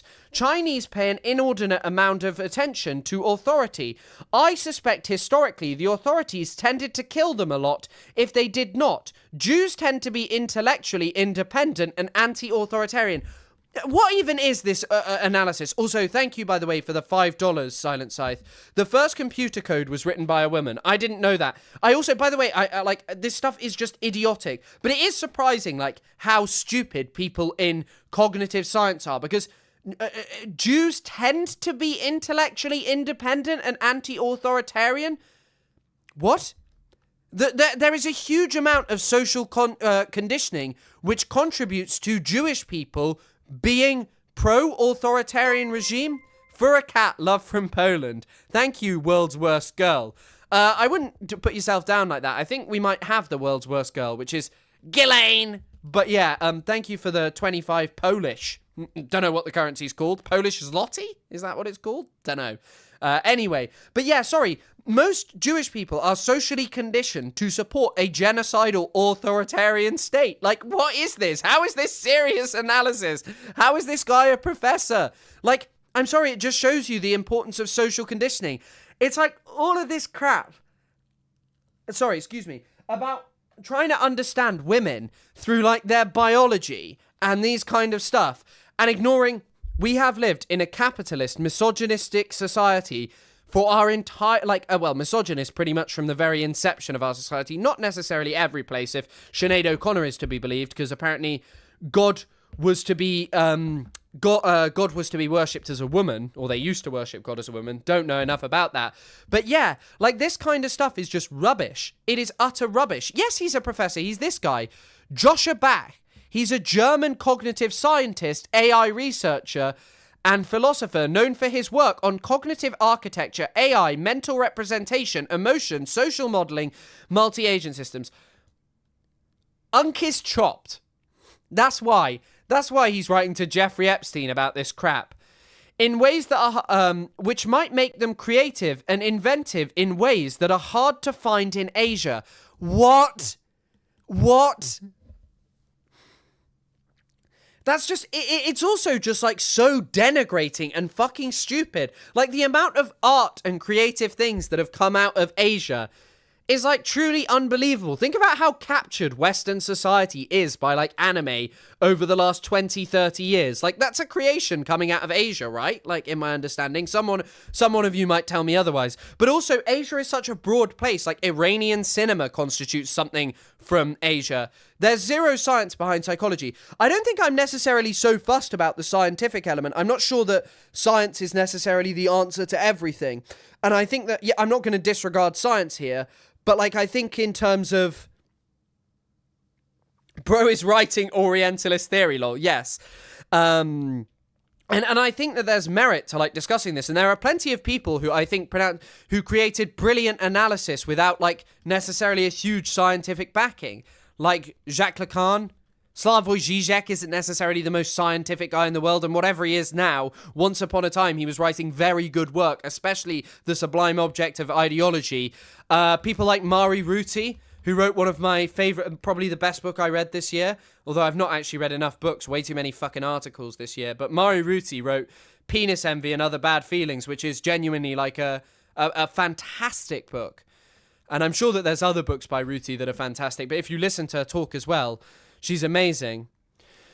At the moment, I think speed/quality of brain development plus motivational systems are the key to understanding both mind and individual differences. Important part of human language might be the result in a motivational need to discover, invent grammatical structure, which as a side effect makes us interested in music. It would mean that Chomsky's lifelong hypothesis that people have a special circuit for grammatical language is wrong. They might be general learners, just like gorillas, Nim Chimpsky actually, but with a strong motivational urge to build grammatical structure.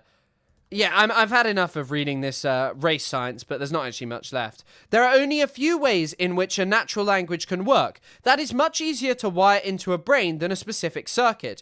I myself believe that African music, Western music, Chinese music are a window into the structures. Those layers, Western rigid, African primitive, Chinese nature-based. I believe that symphoic movements best describe your layering. They open with a basic, simple melody. After it is learned, it is repeated and developed, inverted, distorted, related. The development stage take a long time.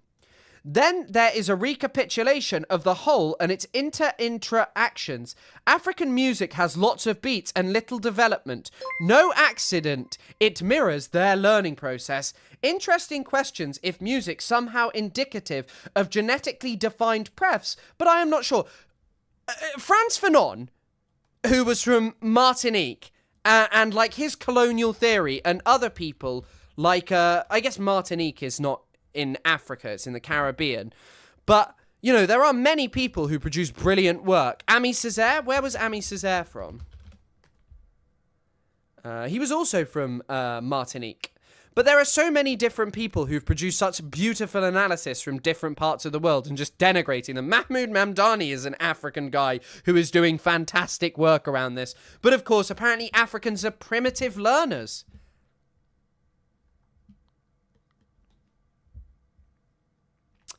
Inshallah, Habibi, thank you for the $2 coffee lover. Did I miss another donation? No, I didn't. Yes, this is a fucking lunatic thing to say. I am not really... Oh my god, this does not end. Do you think Jeffrey Epstein is such a fucking idiot? He just spent his time talking to these people. Ugh. But yeah, I think I'll close up with... Oh, there was another thing. Steve Bannon was asking Epstein to introduce him to Chomsky. Message great. I'll check. From Epstein. Flags invitation. I'm in Tucson. Can Chomsky meet tomorrow afternoon? I'm in Tucson, Arizona. Can Chomsky meet tomorrow afternoon? Yeah, well, Chomsky, Fanon was a psychoanalyst, basically, is what I like, is really interesting, like a somewhat lacking scientific basis theory. But I guess I'll close up with this final article, which is, it's called Noam Chomsky is a Scumbag, and it talks about, like, it kind of begins with, like, this thing of, like, talking to Chomsky about this kind of stuff, like about his love for Chomsky when he was younger. Longshot KDB, thanks for the £5. Yes, if people can donate, there are links in the Discord to a multitude of different ones. Mosen, other people in the Discord as well. But yeah, thank you for the donation, Longshot KDB. 1 year earlier. So he's talking about Chomsky's relationship with Lawrence Krauss. My view on Chomsky's moral character first changed in 2019, years before the Wall Street Journal first reported Chomsky had a more than casual connections with the most notorious pedophile of the 21st century, Jeffrey Epstein. What happened in 2019? Chomsky appeared on Lawrence Krauss's podcast. Krauss was Chomsky's student at MIT, and they remained friends over the years. 1 year earlier, BuzzFeed News published an article titled, "He became a celebrity for putting science before God. Now Lawrence Krauss faces allegations of sexual misconduct. I played a very small role in helping these allegations come to light under my previous name, Phil Torres." But it's just a mention of here. Krauss made a comment about her eye makeup and got very close to her face. Suddenly, he lifted her by the arms and pushed her onto the bed beneath him, forcibly kissing her and trying to pull down the crotch of her tights. Hensley said she struggled to push him off. When he pulled out a condom, Hensley said she got out from under him, said, I have to go, and rushed out of the room. Interesting stuff. Sorry, that's covered up, so we're going to have to bring me up. I thought I could fiddle with it. There's more allegations here, making sexist jokes and that kind of stuff. But Chomsky had a relationship with this guy after the allegations came out. But there's another one of how he was touching women under the table. And here he mentions how he's talking. So here's the message of a summary. He can't comment on the experience of my friend, which I mentioned to him. He's read the charges of sexual misconduct against Krauss, as well as Krauss's response to those charges, and he found Krauss's response compelling. He then adds that he knows people, including some women who've worked with Krauss, and have never heard anything about a whisper network surrounding the guy. So freaking what? He concludes by saying that his decision to continue being friends with and supporting Krauss is made on the basis of the evidence available to him, which suggests Krauss is innocent. Brilliant stuff from Chomsky here. This is pre-Epstein revelations, by the way.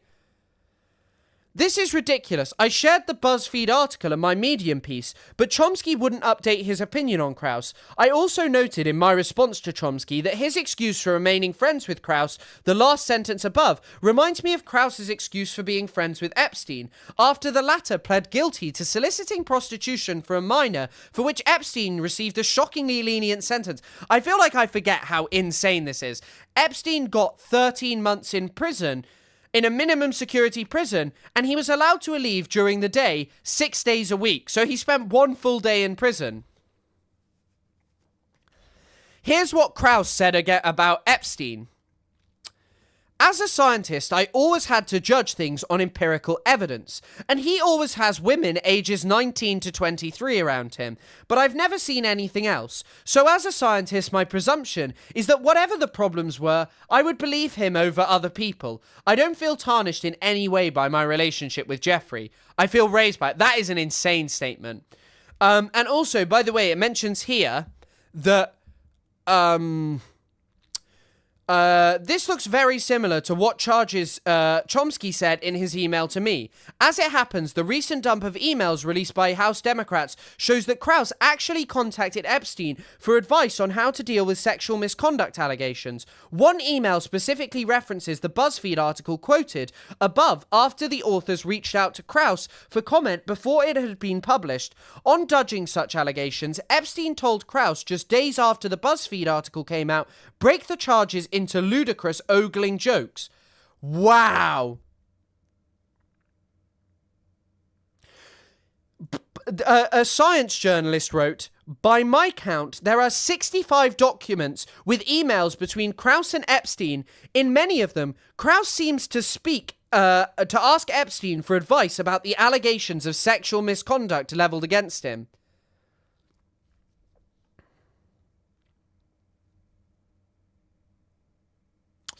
So here's the undated letter of recommendation that we already read. Chomsky corresponded with Epstein from at least 2015 to 2017, during which time they met numerous times.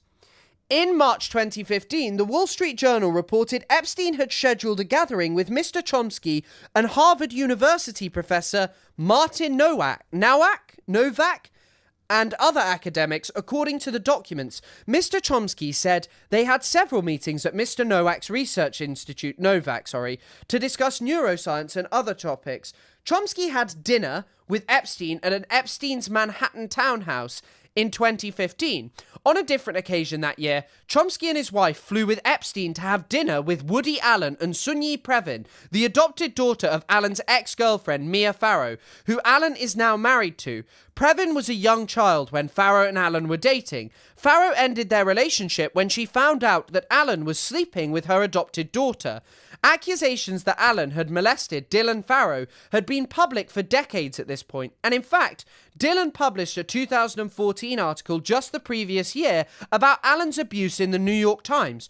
Chomsky no doubt knew about this, but didn't care.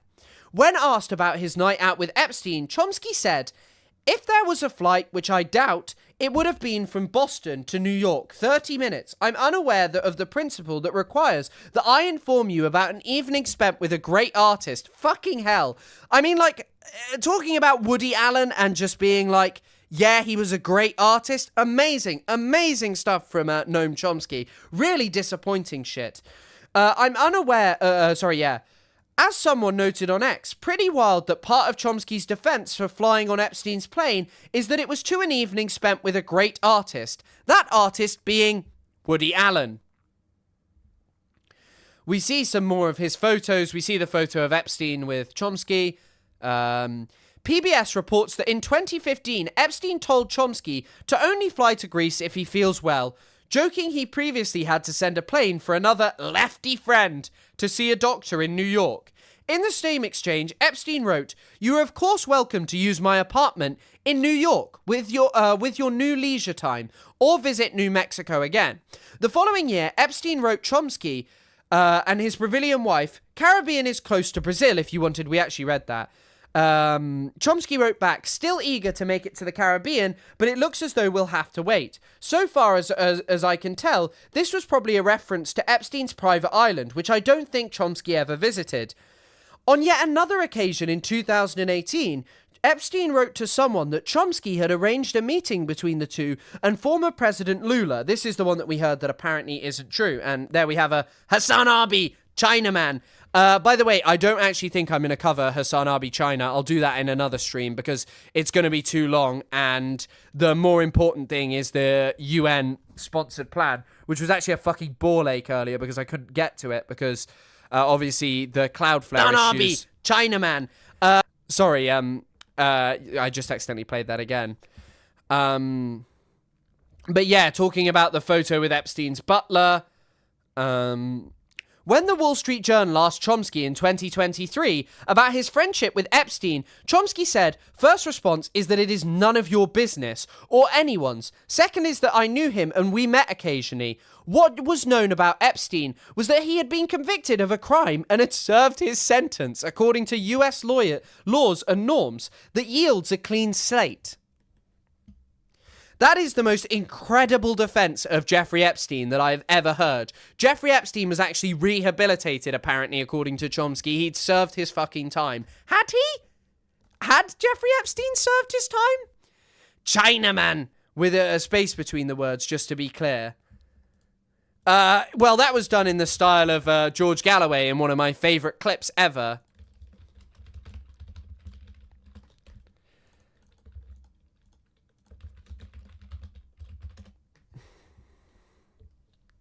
Because such takfiri Islamist fanaticism can never liberate the Arabs, has no wish to liberate the Arabs, doesn't even see itself as Arab. There were only 25,000 fighters in Golani's army. And 5,000 of those were Chinamen. 5,000 of those were Chinamen. Chinamen. Chinamen. Uyghurs who don't even speak Arabic, don't even know who the Arab music stars whose albums they're burning right now, don't even know who they are. Never tasted Syrian hummus. Never tasted Syrian hummus. Or shakshuka. Don't care for it. They eat rice for their breakfast. They eat rice for their breakfast. You see.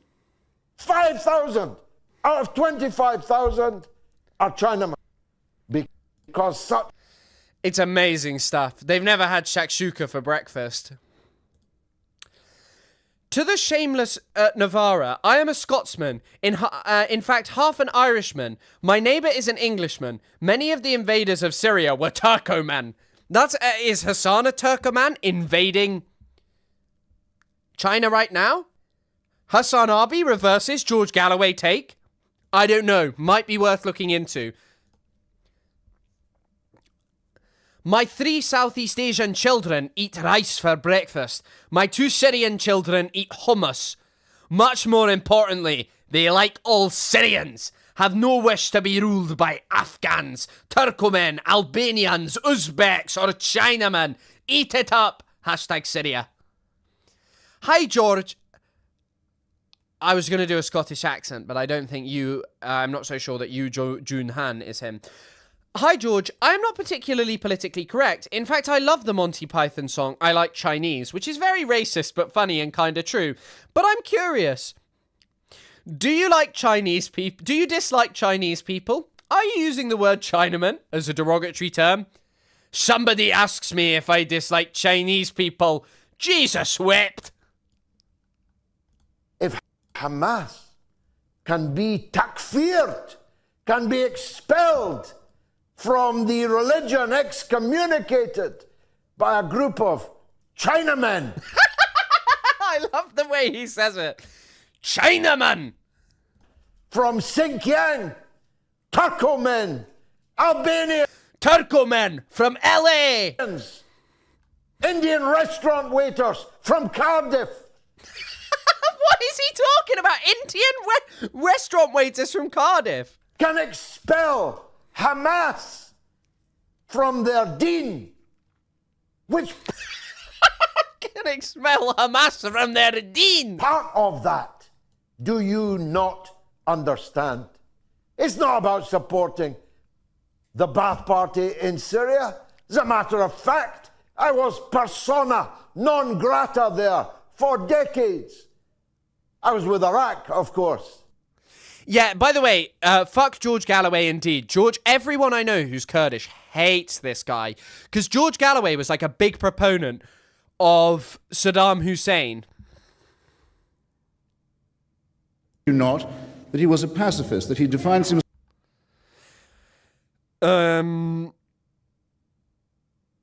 I'm just looking through like what he's saying.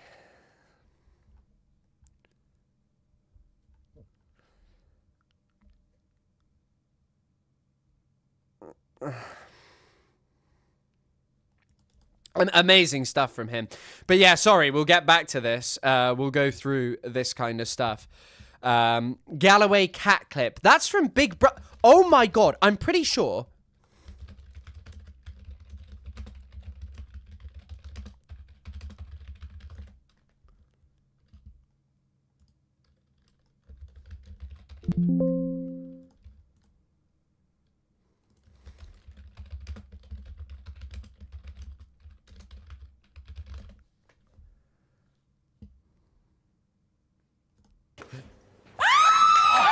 Here's a strange video from the era of a bygone time. Here's George Galloway on Celebrity Big Brother, a UK TV show which you're probably familiar with Jimmy Savile. Look how happy Galloway is. Now then, Louser. Oh, here he is. Jungle.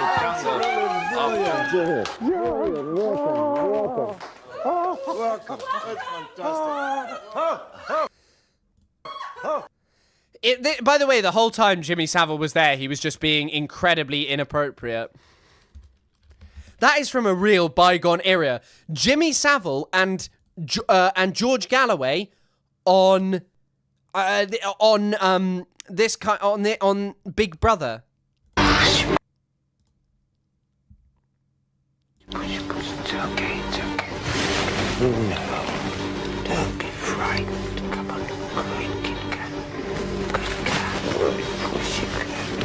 Oh, it's got music over. What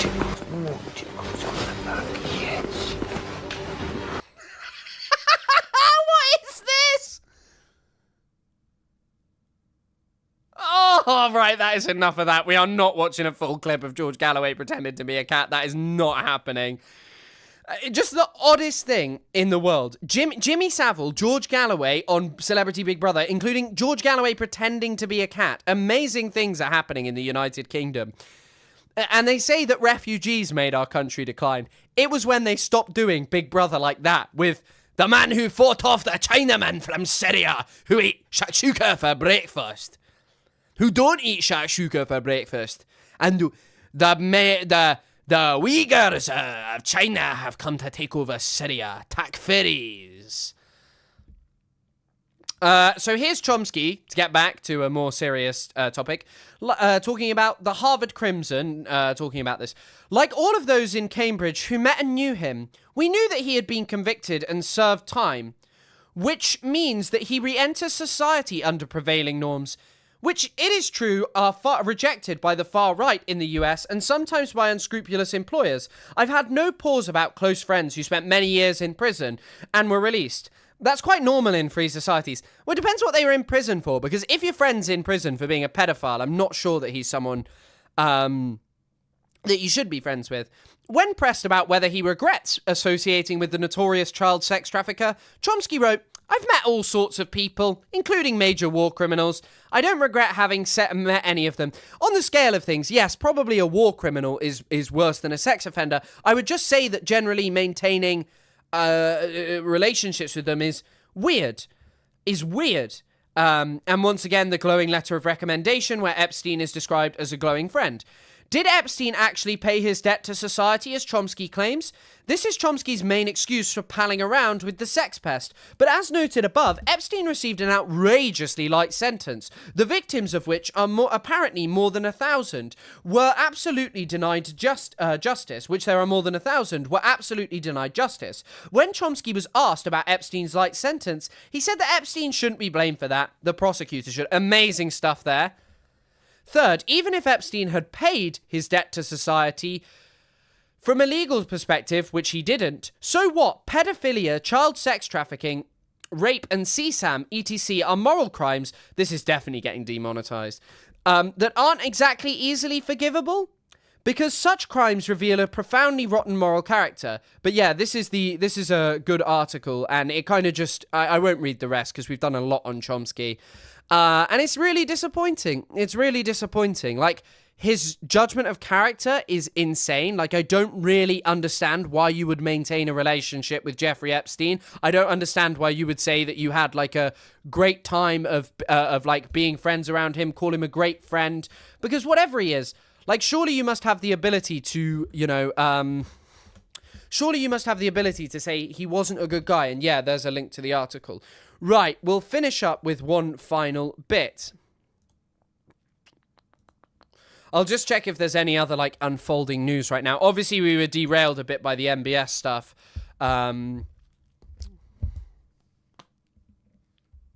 Prince, so outside of Trump, because I blow every... Oh my God, we've got an amazing Trump clip. Right? And we're walking, and I asked the Crown Prince, so outside of Trump, because I blow everyone away, who was the best president? He blows everyone. He added away, but he be blowing everyone. We all know what's on his mind. For Saudi Arabia, and you could maybe, it's an interesting answer, I don't know. Roosevelt, who started it, which is a Democrat, and Reagan, he's one of the historical presidents that have close ties with Saudi Arabia. But we've worked with all presidents. Does Trump blow them all away? No, it's another league, Mr. President. Mr. President? They are really good friends. They are palling around. And also, by the way,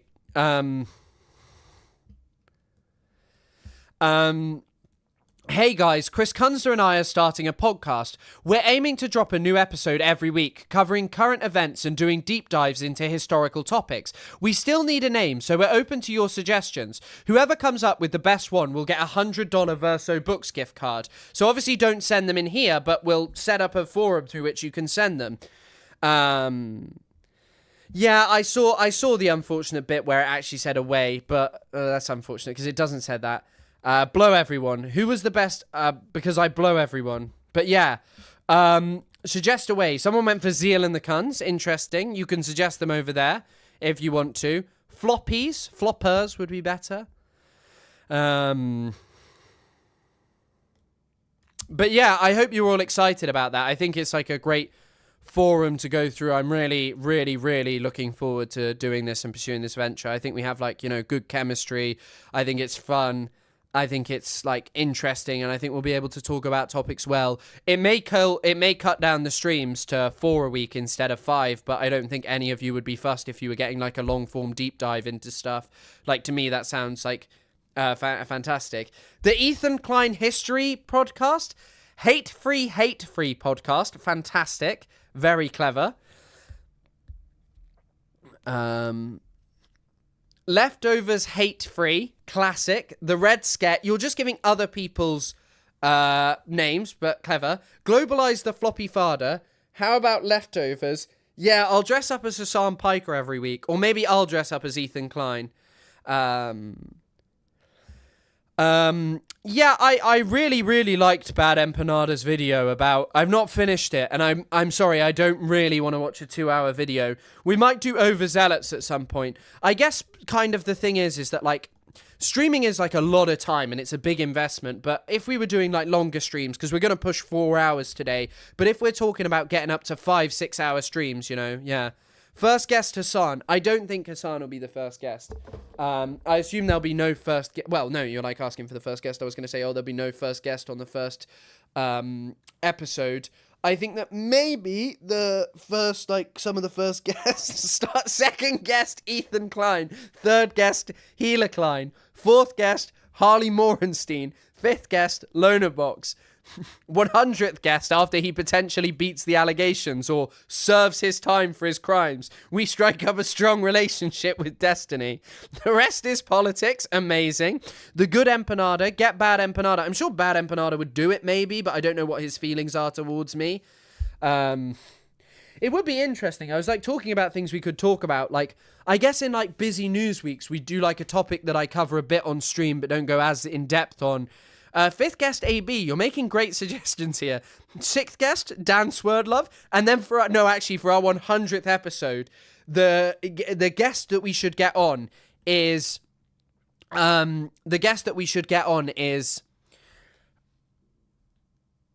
Zach. Zach from the H3H3 podcast, one of the modern thinkers of our time. I also just want to reiterate the Trump video, which we're going to watch again because I loved it so much, and now there are more of you in here that I like fish. I like the fish. Why does he go? Maybe we should call the podcast Fish. I don't know if we would be able to get Zach Polanski on. I know someone who knows Zach Polanski. I know a couple of people who've spoken to him. So there's maybe a small chance. Guys, have you guys just been over cunts the bread line? No one came up with one, so mine wins by default. I don't even want the gift. What about grade A under A? Brilliant stuff there. Wicked game. Very clever names so far. Thank you all for the suggestions. Kovefi pod. I like the fish.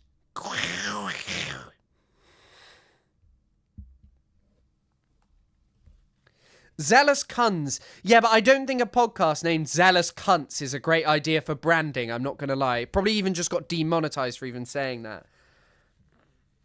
It's my name. It's my name. I need to complain. Hey, YouTube, if your AI's going through this, my name is Chris Kunzler, and I accidentally said it incorrectly. Hamas. I like the fish. Hamas are taking all the fish away from the poor Israeli babies.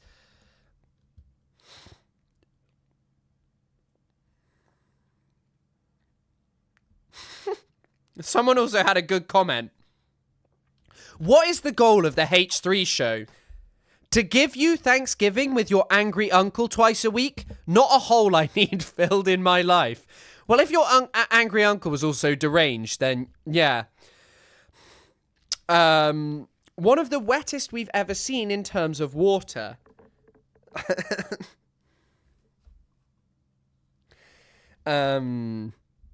Maybe we'll have Netanyahu, Noam Chomsky, Jeffrey Epstein's ghost, and then many other people. To have on. Kunstler Zeitgeist. Sehr gut. Denke ich, dass es sehr gut ist. Everyone's got a racist uncle. Name the podcast The Good Empanada. I think Bad Empanada would be like, why have you done that? I don't have any affiliation with this. Right. Okay.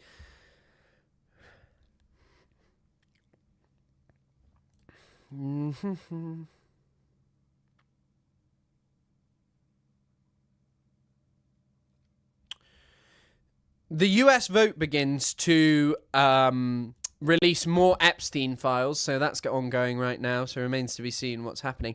Also, sometimes Al Jazeera as a company sometimes pisses me off in the sense of, they have closed their Palestine section so many times for, reporting on the House to vote on the Epstein files, and it's yeah, that's important, but you've kind of made your bread and butter as doing, Palestine-related stuff, and you definitely have a big-ass team.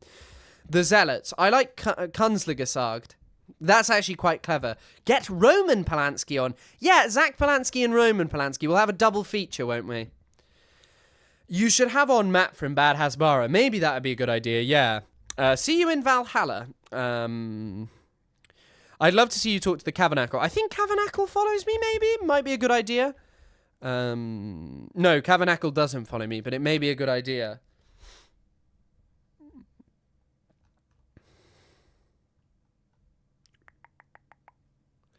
Maybe it would be fun to have someone like that on. I also need to get more guests on the stream. I'll talk to Noah. I know I talked about it.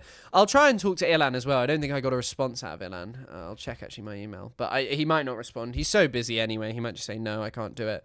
I haven't got a response from anyone I've emailed recently. They've all ignored me, which is brilliant stuff.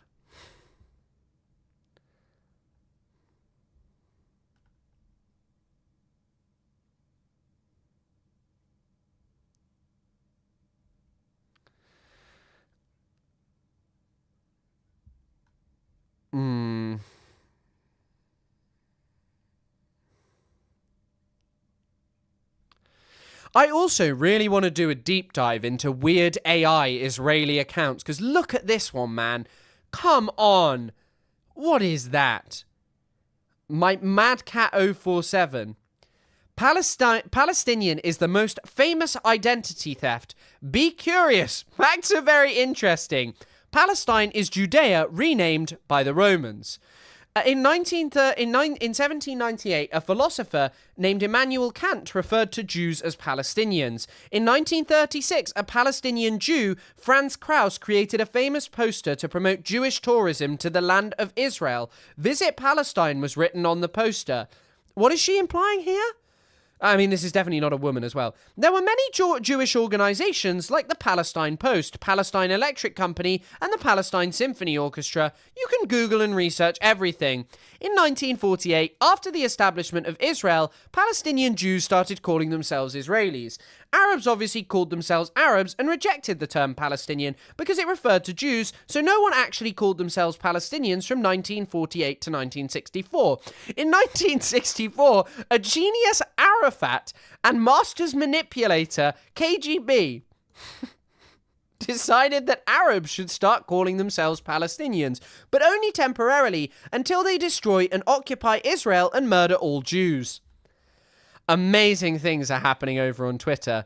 This is apparently Israeli speech, language, and communications therapist.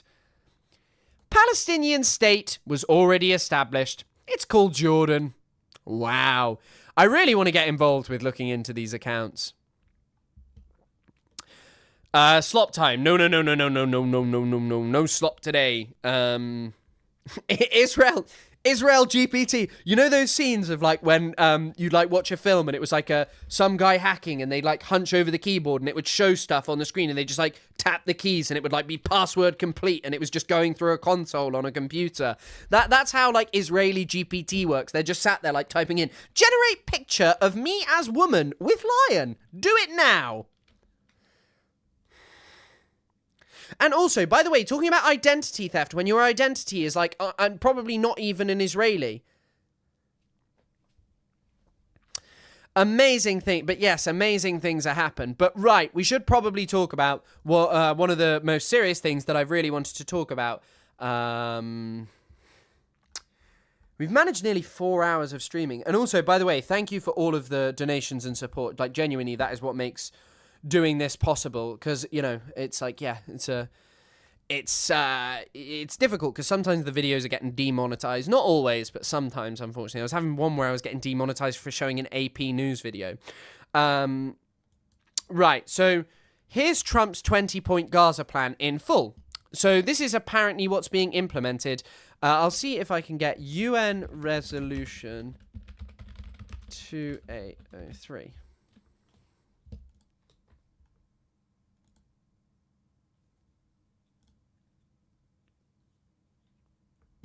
Yeah, this is... I'm sorry I can't actually get you better information about this and be really factual on this. The problem is that whenever you do this, it says, error, we've encountered an issue that may affect your experience. It's working better than it was earlier. But here we go.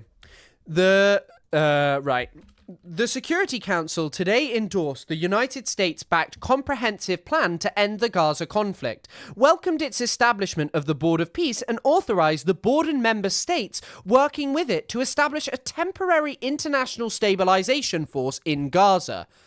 Okay. Adopting Resolution 2803/2025 to be issued as document SRES, which we can't access, by a vote of 13 in favour to none against, with 2 abstentions, China and the Russian Federation. The Council also authorised the board and member states participating therein to enter agreements necessary to achieve the comprehensive plan's objective and to establish operational entities to this end. Such entities will operate under the board's transitional authority and oversight. By the way, just implementing this kind of stuff against the wills of the Palestinian people, just like targeting them and just making them suffer and causing them problems is so insane. It's so insane. And also, by the way, like, we should be mad over Tony Blair's appointment, and Tony Blair should be nowhere near Gaza, but at least Tony Blair has, like, some kind of experience. This guy was just appointing random businessmen. Like, by the way, I'm not saying that legitimizes Tony Blair, but I'm saying in the logic of Trump having this board to appoint anyone he wants. He was just looking at random, like, Jewish businessmen being like, this guy looks good. And it's like, what? How is this going to be, like, a good idea for the UN to be endorsing? But part of the reason that this was endorsed and no one abstained is because it was framed by Mike Waltz, who's the US ambassador to the United Nations, that, oh, if you actually don't do... if you don't do this, it's a vote for Hamas and a return to violence. The resolution document is hard to access. I assume it's something to do with the Cloudflare being down. I really wanted the actual document, but we couldn't get it. The Council also underscored the importance of the resumption of humanitarian aid into the Gaza Strip, in cooperation with the board, in a manner consistent with the relevant international legal principles, through cooperating organizations, including the UN, and ensuring such aid is not diverted by armed groups. Further, the text states that as the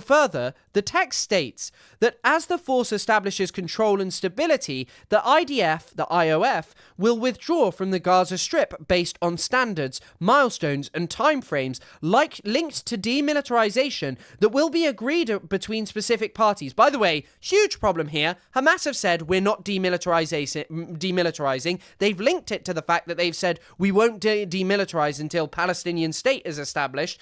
So there's going to be a major issue. Israel is just going to permanently occupy. And already there's a major problem in Gaza, which is the sense that Gaza was already one of the most densely populated areas in the world. Israel controls a huge amount of the Gaza Strip right now. I believe around 52%, over 52%.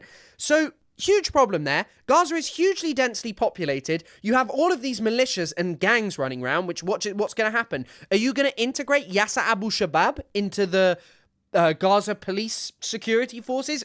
Quite possibly. I mean, if you listen to I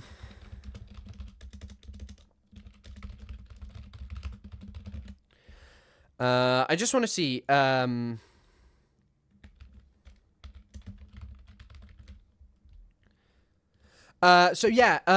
if you listen to the gangs, this may actually be what's going to happen there. So Astel, who's one of the leaders of the gangs, is talking about this. I have people within my group who are still to this day employees of the Palestinian Authority, says Astel. The PA did not respond to Sky's questions, but has previously denied having any relationship to these militias. The Palestinian Authority can't admit to having a direct relationship with us, the militia leader says. So seemingly, what's going to happen is the gangs will integrate into the Palestinian security forces. I don't really know, but the kind of what this peace plan actually is a massive coup for the Palestinian Authority. Trump kind of likes the Palestinian Authority, and there's a reason for this. There is an elite class in the West Bank. Like, if you go to a place like Ramallah, there are, like, really expensive restaurants, cafes, and things there that serve largely, or pretty much exclusively, the cadre that has emerged around the Palestinian Authority. They're largely Palestinian businessmen who returned to Palestine following the Oslo Accords. And so this is just a massive coup for the Palestinian Authority. And that is an objectively bad thing for anyone who wants peace, because the Palestinian Authority have collaborated with security with Israel for decades. They are not this terrorist, evil organization, and anyone framing them as such is a moron who refuses to acknowledge what is going on in Palestine. They are a group that has capitulated over and over again to Israel. In fact, I have like quite a short video, one of the first ones I made, that looks so terrible on this channel, talking about the Palestinian Authority more in depth. They literally engaged in an extrajudicial crackdown against Hamas, targeting charities, preachers, basically anyone they could to shore up the power of the Palestinian Authority, and Israel offered them nothing. In fact, the Palestinian Authority make the claim that Hamas have emerged predominantly in Area C, where Israel has full control in the West Bank. Save for a security perimeter that will remain until Gaza is properly secure from any resurgent terror threat, Israel is going to be maintaining a permanent, a more permanent control over the Gaza Strip. It will have annexed more territory from one of the most densely populated places. And by the way, this is part of the logic of expelling Palestinians. And I've just seen a couple of your names. I'll go into this expelling Palestinians. No Politic Here is a good name. Yeah, that is actually quite a clever name. That place where the raider is from. No. The raider is not from Ramallah. The raider raided Ramallah. But people are anti-Semitic towards her, so, like, that's why that happened. You know, all these people who criticize her for that, no, and she should actually be proud of her military service, according to her husband, Ethan Klein, I guess. Like, I don't know. I am so fucking angry about this. I'm so fucking angry about this. These people are disgusting pieces of shit. Yes, passing a UN resolution like this is crazy. The fact that Russia and China abstained, as I mentioned, is because they'll like be framed as, oh, you continued the war in Gaza, there'll be so much punishment for you. But additionally, the council decided that the board, along with the international civil and security presences authorized by today's resolution, shall remain authorized until the 31st of December 2027, subject to further council actions. The organ also requested the board to provide it with a written progress report every 6 months. Yeah, that's going to happen. Before the vote, the representatives of the United States, the author of today's text, stressed that it is no mere paper promise, but a lifeline. The force, he said, will deploy under a unified command to secure Gaza's streets, oversee demilitarization, protect civilians, and escort aid through safe corridors, all while Israel phases out its presence and a vetted Palestinian police force takes on a new role. This is also, by the way, what I mean. This is completely the logic of the Palestinian Authority, an organization that literally does nothing but just be benevolent to Israel. That's what the Palestinian Authority does. It is an organization that collaborates with Israel, and that's it. It does nothing positive for the Palestinian people. Most people view it in Palestine as literally part of their occupation, a system that enforces it. But throughout the Palestinian Authority, when it was first founded, Yasser Arafat had a multitude of different militias in it, like people like the Al-Aqsa Martyrs Brigade, which were like the Fatah's militant wing, and other ones that were loyal to him rather than to like international coalitions. And this has increasingly been phased out after the Second Intifada, after they revolted and fought against the state of Israel alongside other Palestinian militant groups. And so since this date, the US, the CIA, in a training camp in Jordan with Israeli respect and stuff, like Israeli oversight, have basically been training a particularly brutal Palestinian security force that abuses Palestinians, uses violence against Palestinians, and does nothing to better the life of Palestinians. Yet you are going to hear people who tell you, no, this was actually a great peace deal, and oh, it's amazing that this happened, and it's going to fix loads of the problems. The West Bank doesn't have its problems fixed. The West Bank still has militancy there, and the Gaza Strip is certainly going to have a major amount of militancy there, especially with this confused system of like international peacekeepers and a Palestinian police. And also, by the way, the Palestinian police are so incredibly benevolent to the Israeli military. It's like amazing. The Palestinian police in the Gaza Strip are told by Israel whether they can have guns, whether they can have police lights on, and any of this stuff. It has been almost half a year since the ceasefire in Lebanon, and Israel has expanded. It's killed hundreds of Lebanese in the 12 months. Yes, seemingly it'll just be a status quo where Israel is allowed to kill Palestinians. It will just kill Palestinians in the same way. But the thing is what they realize is so many ghouls in this world are like unwilling to confront the idea that there was never a ceasefire before October the 7th. They would literally sit there and whine about Russia stealing and still holding on to Ukrainian land and explain to you how that leads to violence and militancy, but they would never, ever, ever offer the same sympathy to Palestinians and view the annexation of land for what it is, which is stealing land. What was Israel's first role in the US First Gulf War? The US First Gulf War was more to do with Saddam invading Kuwait. I don't think Israel played that major a role. And no doubt they were happy with it. They didn't like Saddam. They viewed him as a leader that they couldn't control and was outside of the sphere of American influence. And also, Lemon Mint Cat, thank you for the $5. After it was we just jumped. While noting concerns expressed over a lack of clarity on certain points, he nevertheless warned against hesitation and emphasized, a vote against this resolution is a vote to return to war. There is how they got this through. They were like, okay, if you vote against it, you're responsible for the Gaza war. We're all going to be like, you made the war. Oh, look, you returned the war. Completely ignoring the context of Israel is doing genocide. It is literally flying Palestinians out right now. After it was adopted, he thanked council members, this is Mike Waltz by the way, for joining us in charting a new course for the Middle East, for Israelis and Palestinians and all the people of the region alike. Yeah, okay, bro. Of course this is right. This is really a new dawn for the Middle East, a kind of diplomacy that ignores the Palestinian revolution and kicked the can down the road.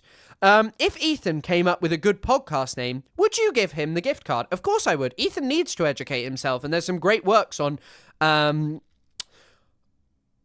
Books. I think I read they bombed over 600 times since the ceasefire. Yeah, I mean, they've bombed hundreds upon hundreds of times. They just violate the ceasefire over and over again. Did I read this one? I was in the West Bank a year ago. PA security officers walked around in uniform, no armor, and an AK-47, whilst Israeli occupation forces had full body armor and the latest American rifles. Do you know as well, every weapon that is given to the Palestinian Authority, Israel has access to the security numbers. They know when it fires bullets, they know where it is, and yet they still portray it as terrorists. In fact, we got an amazing tweet out of Itamar Ben-Gvir. Let's see if I can find the Ben-Gvir tweet on his actual profile, because I've seen it secondhand.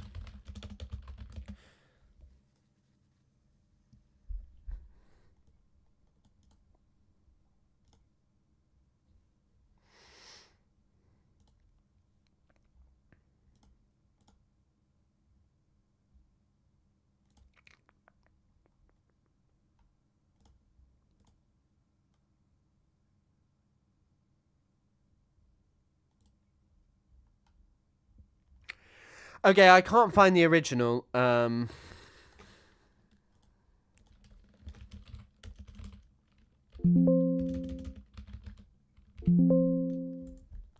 How have I got this wrong?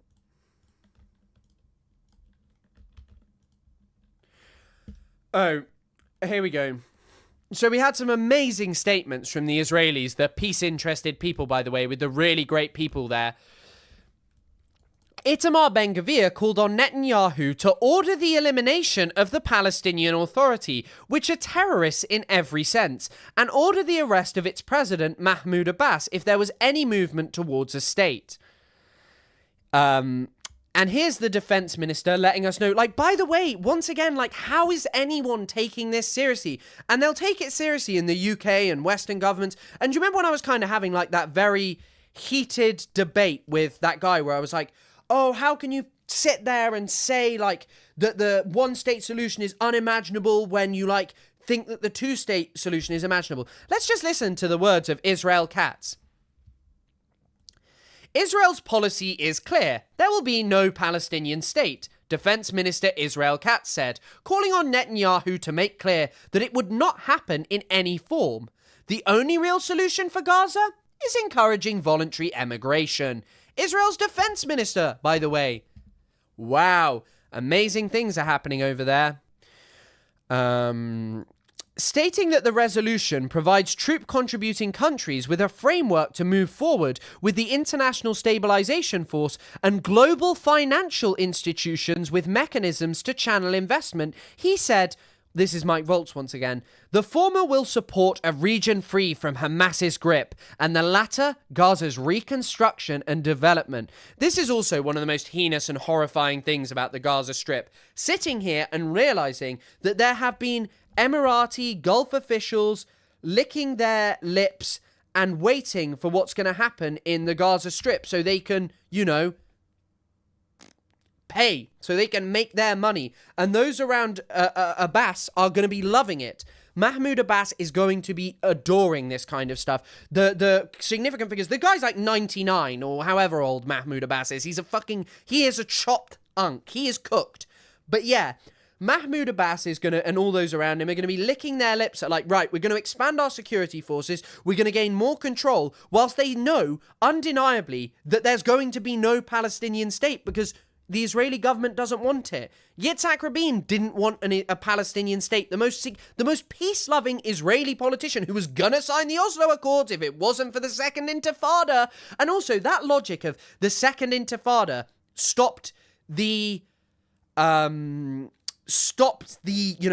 Accords is so stupid because it was literally failed negotiations that Arafat said don't do that led to the Second Intifada. What was Arafat meant to do? Go back and say, yeah, sorry, no peace deal. They want to take Jerusalem and then they're trying to take, and then, you see the invasion of the Al-Aqsa Mosque, which was actually a huge boiling point when it came to the violence during the Second Intifada. But yeah, Chris, can we make heinous into a sound clip for the Discord soundboard? If you like, yeah, of course you can, Charlie. I don't care. Are you DXR with the blue profile? DXR with the blue ting?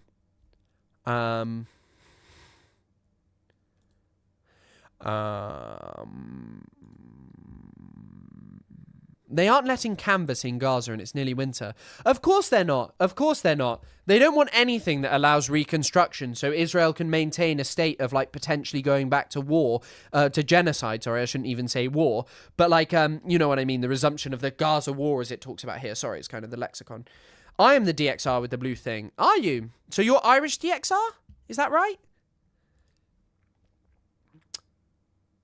I don't know which DXR you are. No, I am the DXR with the white profile.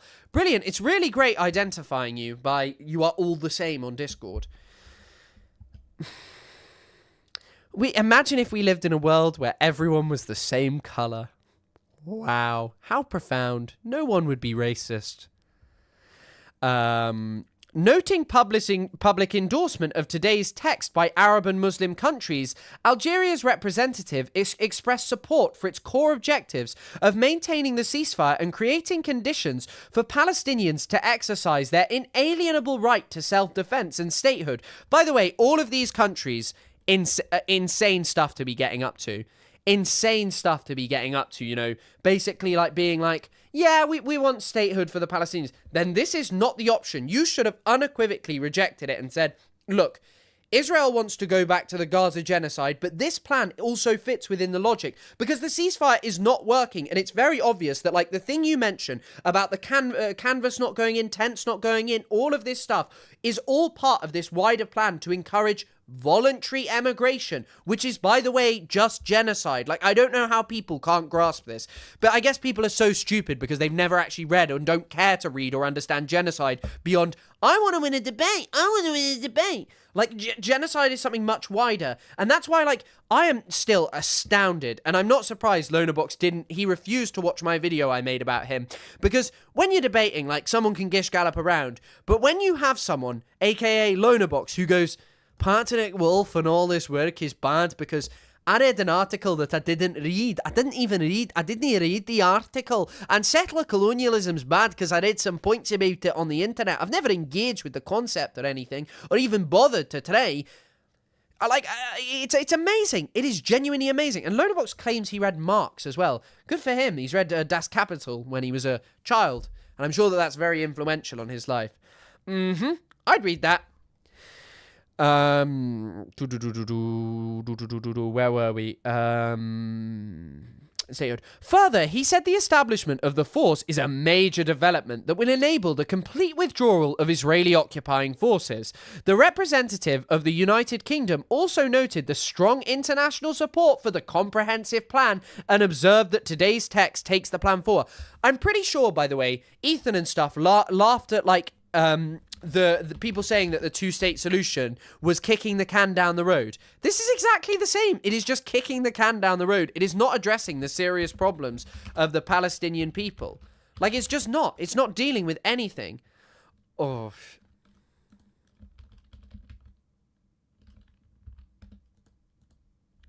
Also, I'm looking to see if Estevao is playing tonight, and he's not, and Brazil are losing. Your Scottish accent is far more pleasing, thank you. I'm not very good at, I wish I was better at, accents. I can do a northern English accent. Why, aye, man?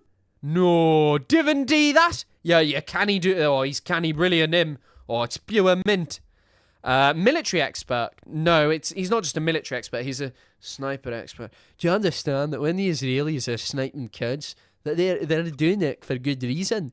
That actually the pro-Palestine left, I needed to spend my time debunking them. When the Palestinians were experiencing genocide, oh, my name's Wee Loner Box, and when the Palestinians were experiencing this genocide, I just thought the best use of my time was talking about Hassan. Just talking about Hassan. I just hate Hassan Piker because he's, with Hassan, he's attractive and I'm just miserable. My best friend, Destiny, we had to break up because Destiny got some new allegations against him, There were some dodgy ones when I knew him at the time, but no, now they're gone. 17-year-old toddlers have been giving me problems all my life. Maybe Epstein and his child involvement and Savile and all these people, they actually just didn't know that sometimes the news calls toddlers, 17-year-olds toddlers sometimes. It happens. It happens. This is such a good impression. He thinks he's bad. Your accents are so good, man. Yeah, I'm good at that accent, but I wish I could do more.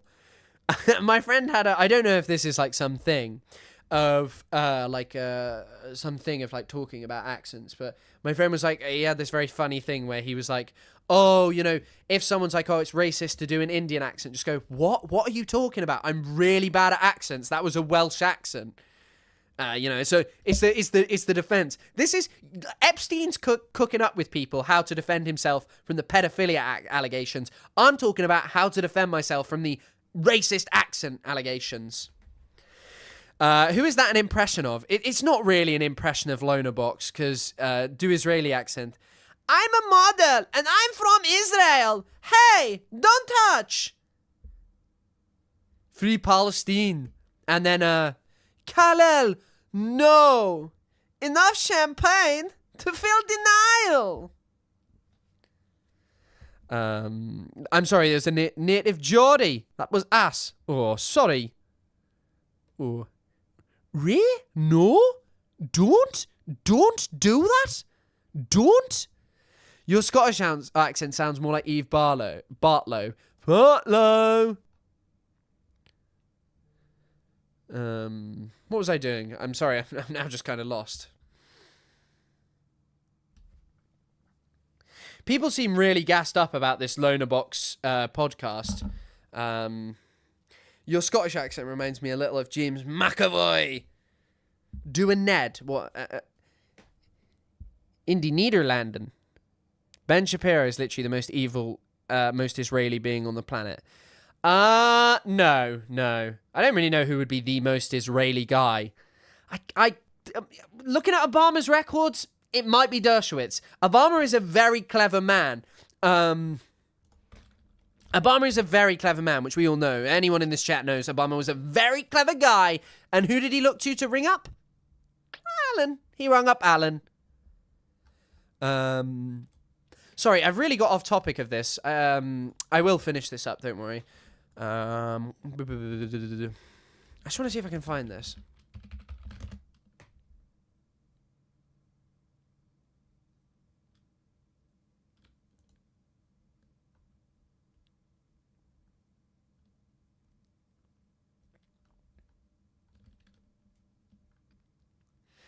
There is a really amazing exchange between Epstein and Steve Bannon about Obama.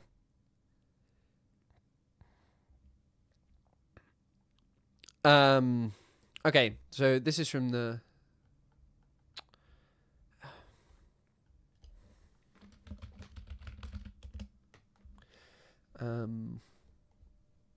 wait, have I just... Okay, no, here we go.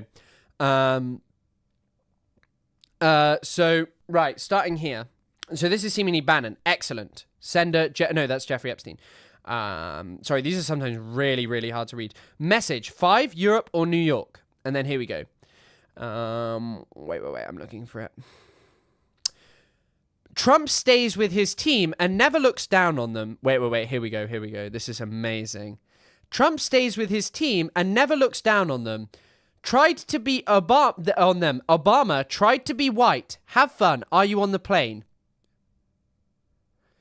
City should have martial law. Attaboy now with gusto. Where's the one I'm looking for? Where is this? Okay, here we go. The Obama family came from humble beginnings. This is sent by Jeffrey Epstein, I think. Yeah, it is. The Obama family came from humble beginnings, but now the ex-president and first lady are worth $40 million, 30 times more than when they entered the White House in 2008, the Business Insider reported. Where is this? You are getting pretty good at this. Yeah, here it is. Here's the amazing one. You are getting pretty good at this, grasshopper. This is what he was saying, that Bannon was saying to Jeffrey Epstein about trying to sow discontent. But here's the best tweet of all from Jeffrey Epstein, maybe. He is now rich and water skiing with the white guys. I would be showing that image over and over. The blacks feel betrayed. Trump made his money in biz. Obama as a result of representing them. The poor blacks, they hate that. As soon as he leaves office, Obama is hanging with the rich. Amazing stuff from Jeffrey Epstein going on. Amazing things are happening with Jeffrey Epstein.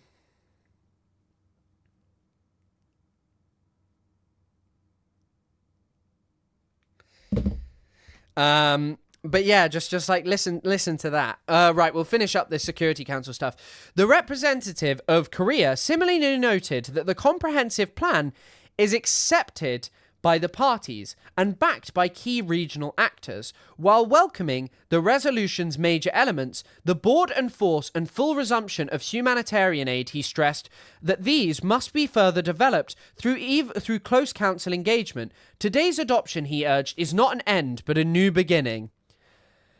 I mean, just what is Epstein talking about? What is Epstein talking about there? Talking about how Obama's hanging with rich whites and doing jet skiing, and that the poor black people will be upset and calling them blacks as well.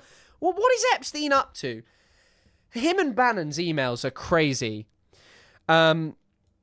Yay, I just joined the Discord. Awesome. The Discord isn't members only or anything, so anyone's welcome to join. More critical was China's representative, who stressed that the text was vague and unclear on critical elements, then vote against it, such as the structure, composition, and terms of reference for both the board and the force. Palestine is barely visible in the draft, he added, also pointing out that the resolution offers no effective participation for the United Nations, despite the organization's ample experience in post-conflict recovery. He further stressed that the text was not a product of full consultations, as its penholders rushed the council. As such, China abstained. Should have voted no. Should have absolutely voted no. It's really crazy that this kind of stuff is... This kind of stuff wasn't spoken down by China, but this will be used to say, like, China and Russia, pro-Palestine, ? Challenging the US? But I think that ultimately for China's games in foreign policy don't revolve so much around like highly militarized invasions or always backing them. Like, yeah, they'll sell weaponry to people that probably you shouldn't be selling weaponry to because you know where it's gonna end up and like all of this stuff. But like, yeah, like they don't want to like cause like a big economic issues for themselves in terms of, you know, like taking a really strong stand on Palestine. Does China have veto power? Yeah, China has veto power, right? And so does Russia, no? Am I wrong about that? Does only Russia? Others also pointed to the text's lack of detail on several important points. Slovenia's representative called for clear terms of reference for the board, stressing the need for inclusivity, transparency, and good faith. Somalia's representative expressed concern over its limited clarity regarding the role of the United Nations as well as that of the Palestinian Authority. He expressed further concern over the absence of explicit reference to the two-state solution, underscoring that a just and lasting peace can only be achieved by recognizing and upholding that agreement. No, the only way to recognize that and deal with that is by targeting Israel and cutting everything. All diplomatic support, military aid, the idea that America will follow them into anything, trade maxing China. Yeah, China doesn't want to, like, the US, like Donald Trump and China could not be more opposite, like at more opposite ends of the scale. On the one hand, you've got Xi Jinping, where he doesn't want to, like, you know, do basically anything that'll rock the boat. And then Donald Trump is just like, I'm going to do the stupidest thing imaginable because I didn't get a Nobel Peace Prize. Bannon had a black crime section on his website, Breitbart. Well, Jeffrey Epstein's red pill era clearly shows that he's learnt from Bannon about the poor blacks and how to manipulate them. Amazing things that are happening on here. The continuing occupation of the Palestinian territory is a violation of international law, declared the representative of Guyana, underscoring that the two-state solution must remain the centerpiece of all peace efforts in Palestine. She too pointed to a lack of clarity regarding the Palestinian Authority's role in recovery and reconstruction, stressing that it must have an integral role in these processes, and that role should not be subjected to preconditions that are not measurable. Anyone serious would not want the Palestinian Authority involved. They'd say, no, the Palestinian Authority is clearly not a vehicle for democracy or doing anything beneficial in the world. It's just not what they do. Sorry, it isn't.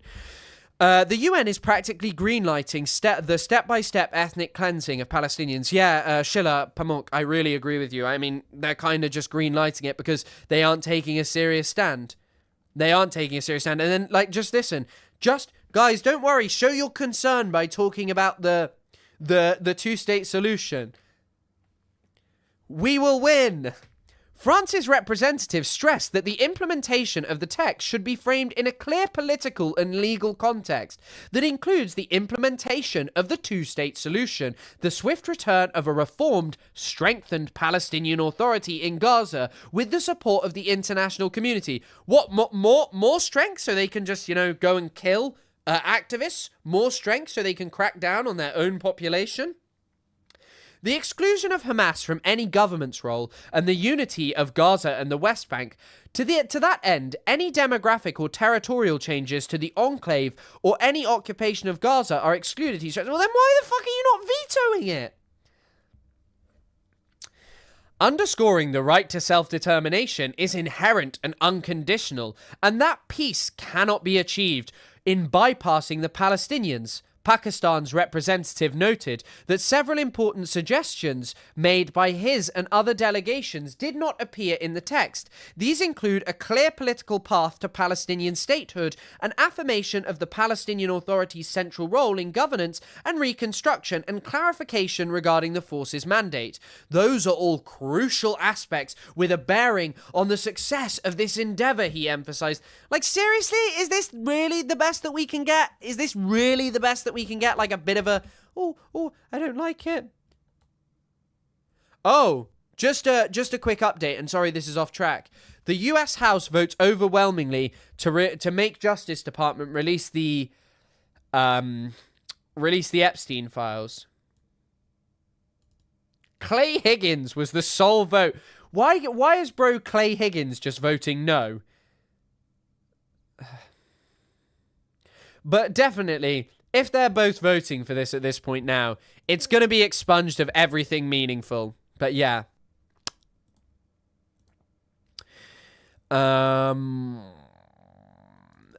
Stressing the legal weight of the council decision, Decisions. The representative of Sierra Leone, council president for November, spoke in his national capacity to stress that the organ cannot extinguish, suspend, or condition the Palestinian right to statehood.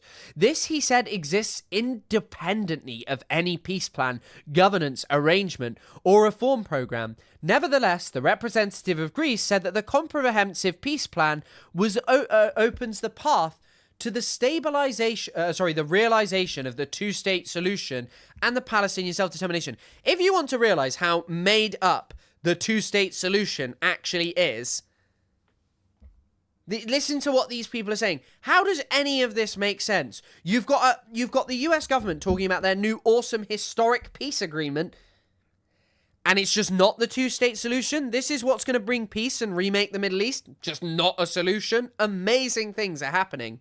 For her part, the representative of Denmark said that the comprehensive plan represents our best opportunity to bring a lasting peace in which the Palestinians can shape their own future. Jesus Christ. This reads like corporate speak about BLM or something. Black people will be allowed to shape their own future in our company. Gaza is reunited with the West Bank under a reformed Palestinian Authority as part of a two-state solution, and Israel is secure from terrorism. By the way, this just reads like something Ethan Klein would say, if you want to see how nonsensical Ethan Klein and fucking Lonerbox as well, his takes on Palestine actually are. Because also, one of the funny things is, Lonerbox claims, like, Lonerbox, wait...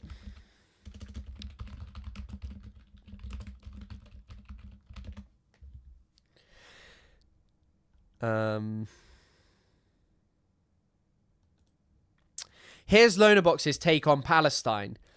What are his positions? Support a Palestinian state. Don't like Bibi, Hezbollah, or the Houthis. And Hamas, sorry. Still have faith in Marwan Barghouti. Don't think it's wise to try and destroy Israel. Enjoy classical guitar and indie/alternative. Never said the N-word. I mean, you constantly say the R slur on your stream, but who cares? It's not as significant as the M word, I guess, in the grand scheme of things in your relationship with your former best friend and disgraced host, Destiny Epstein. What was I going to look into? Oh, yeah, I knew what I was going to put up. Now, the reason I talk about that is because whenever people like this criticize the Palestinian Authority and they're just like one reform after another, I've heard him saying this, there's a tweet here from Matt Duss. Having recently visited Ramallah, it's an open secret that al-Sheikh urged the Trump administration against releasing Barghouti. And this poll shows why. As one of a few leaders who can potentially unite Palestinian factions, he threatens the power of the corrupt and unpopular PLO. Polls show, Marwan Barghouti is so much more popular than anyone, and that is exactly why he's a threat. If you want to talk about this, you need to be unequivocal, not talking about the PA and the pay to slay program. Talk seriously about what the PA is, which is a corrupt institution benevolent to the state of Israel. And the PA can't be reformed. Bro, just one more reform. The PA are reform maxing, and what is any of these things? What does any of this thing do? Well, what does any of this thing do? It just kicks the can down the road. And it's kind of this thing of trying to remove the politics of Palestine from Palestine. Having foreign governors of Palestine, it's crap. It doesn't make sense. It doesn't make sense at all.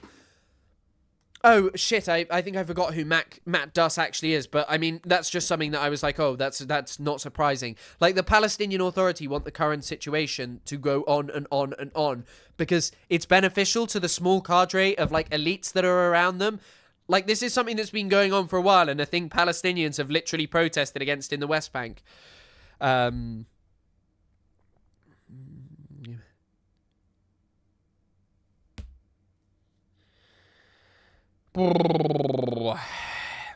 ceasefire that took effect on the 10th of October, she added, is a long-awaited pause that offers renewed hope for Israelis and Palestinians to begin recovering from the horrors of war. This, by the way, this is also the problem. The kind of crap that, Ethan Klein, Lonerbox, and all these people spew about hating, about the people that they hate and stuff, like about like, oh, you know, we just want to see peace, and like everyone's way too radical and all of this crap, and like on Palestine, you know, everyone's just not taking into Israeli feelings into account. This is the logic of the government that have failed over and over again. This whole trying to like create an equal situation between Palestinians and Israelis. The perfect is the enemy of the good. At the heart of Panama's vote in favor of the resolution said that the country's representative was the scale of the suffering and devastation faced by Israelis and Palestinians. By the way, once again, I cannot reiterate this enough. This is why I am so diametrically opposed to these people who are like, I want the two-state. I am someone who believes that we need to take into account Israeli feelings. I hate Netanyahu. I hate this. I hate that. This has shown to fail over and over again because whoever the Israeli government is, they're not willing to seriously address the issues. There is a reason that at Oslo, settlements, refugees and their right of return, Jerusalem and other issues weren't discussed because even Rabin wasn't prepared to do anything on this. He wasn't prepared to take this major step to, you know, to make a change where Palestinians would get this two-state. And Israel, by the way, what would Israel do without settling and killing Palestinians?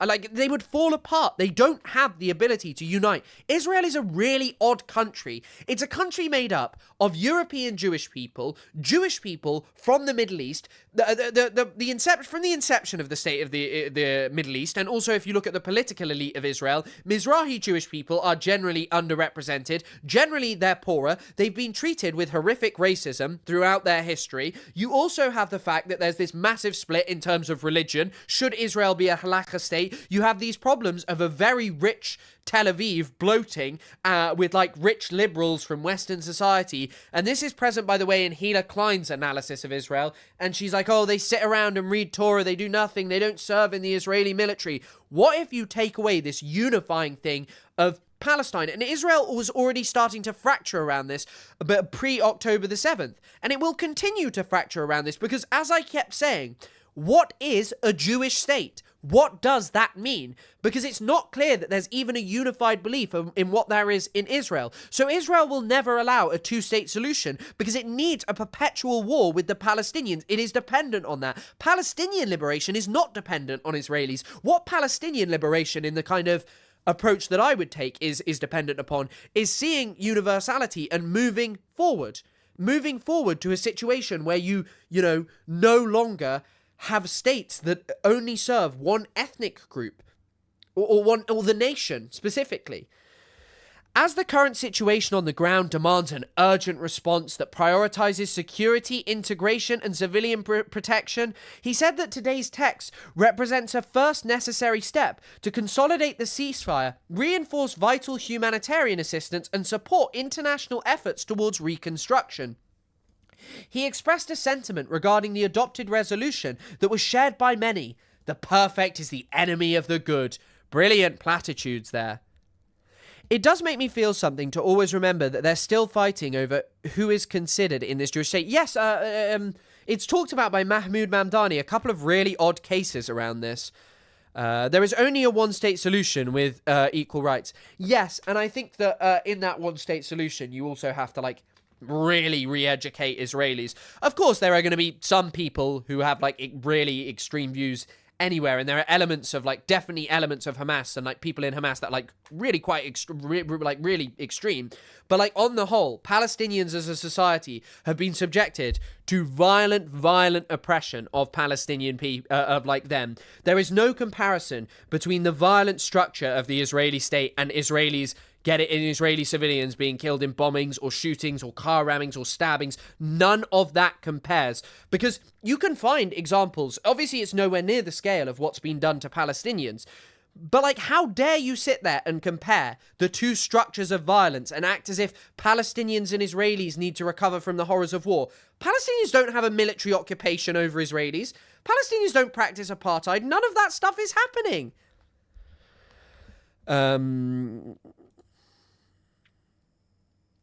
What did you mean with the Rabin part? Like, aren't you running on assumptions, seeing how he got off? No, I'm not running on assumptions.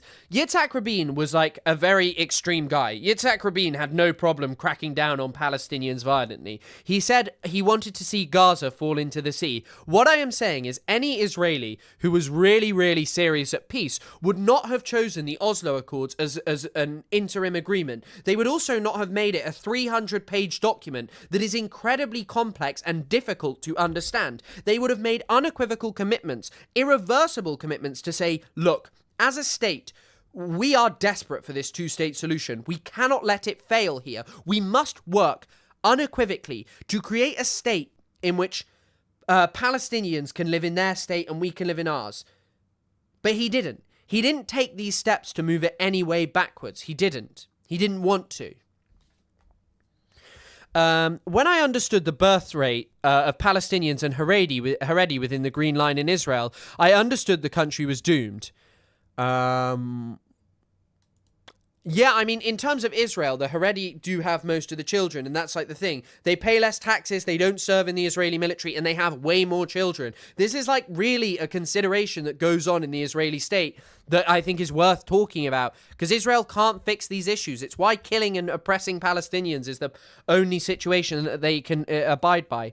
However, the representative of the Russian Federation, whose delegation abstained, stressed that the resolution is something we just couldn't support, as it does not reflect the formula of the two-state solution and endows the force with a peace enforcement task, stressing that this could actually transform it into a party in the conflict. Yes, it's going to happen. He added that not a single one of the potential troop-contributing countries agrees to this. He underscored the main thing is that this document shouldn't become a fig leaf for unbridled experiments conducted by the United States and Israel in the occupied territory, and recalling the Council's unfortunate experience of seeing solutions to the Israeli-Palestinian conflict pushed through by the United States, bringing about the opposite of what was intended, he concluded. Don't say we didn't warn you. Bro, it's so funny, because, like, obviously Russia is not, like, this peace-loving country that I think we should hold up and be like, is amazing, but at the same time, you know, whenever they're talking about Palestine, they obviously sound so much more sensical than the US. The UN is such a scam, yes, indeed. And that's not to say that Russia doesn't do bad things around it. I've just got an amazing comment. Someone has said that we should call the podcast H4H4, which obviously we're not going to do, but it's very funny that these are the kind of comments that you're coming up with. Brilliant work is being done. Everybody should like the stream. Yes. I would like to have done more coverage, but at this point I'm starting to feel like grotesque.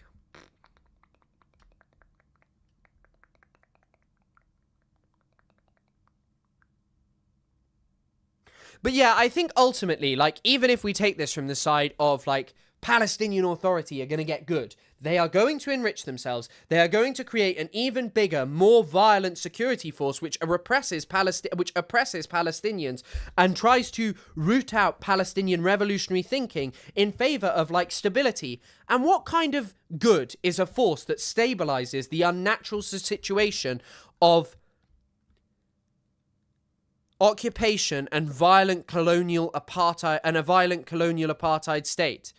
Okay, guys, that is everything for tonight. Tomorrow, I will post about whether I'm going live. It kind of depends if I need to work through stuff with overzealots. I'm very fucking tired tonight because obviously I've just done a long-ass stream. But thank you all for coming. Thank you all for donating and supporting. It's really, really helpful for keeping the stream going. And again, thank you to all of the members. I will sort out more member benefits and, like, emotes that you can use if you're a member. We'll talk more about the Isaac stuff and the stuff in the podcast. But yes, thank you so much.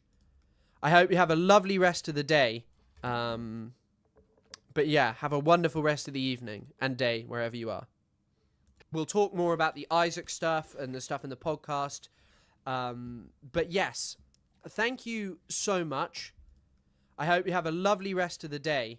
But yeah, have a wonderful rest of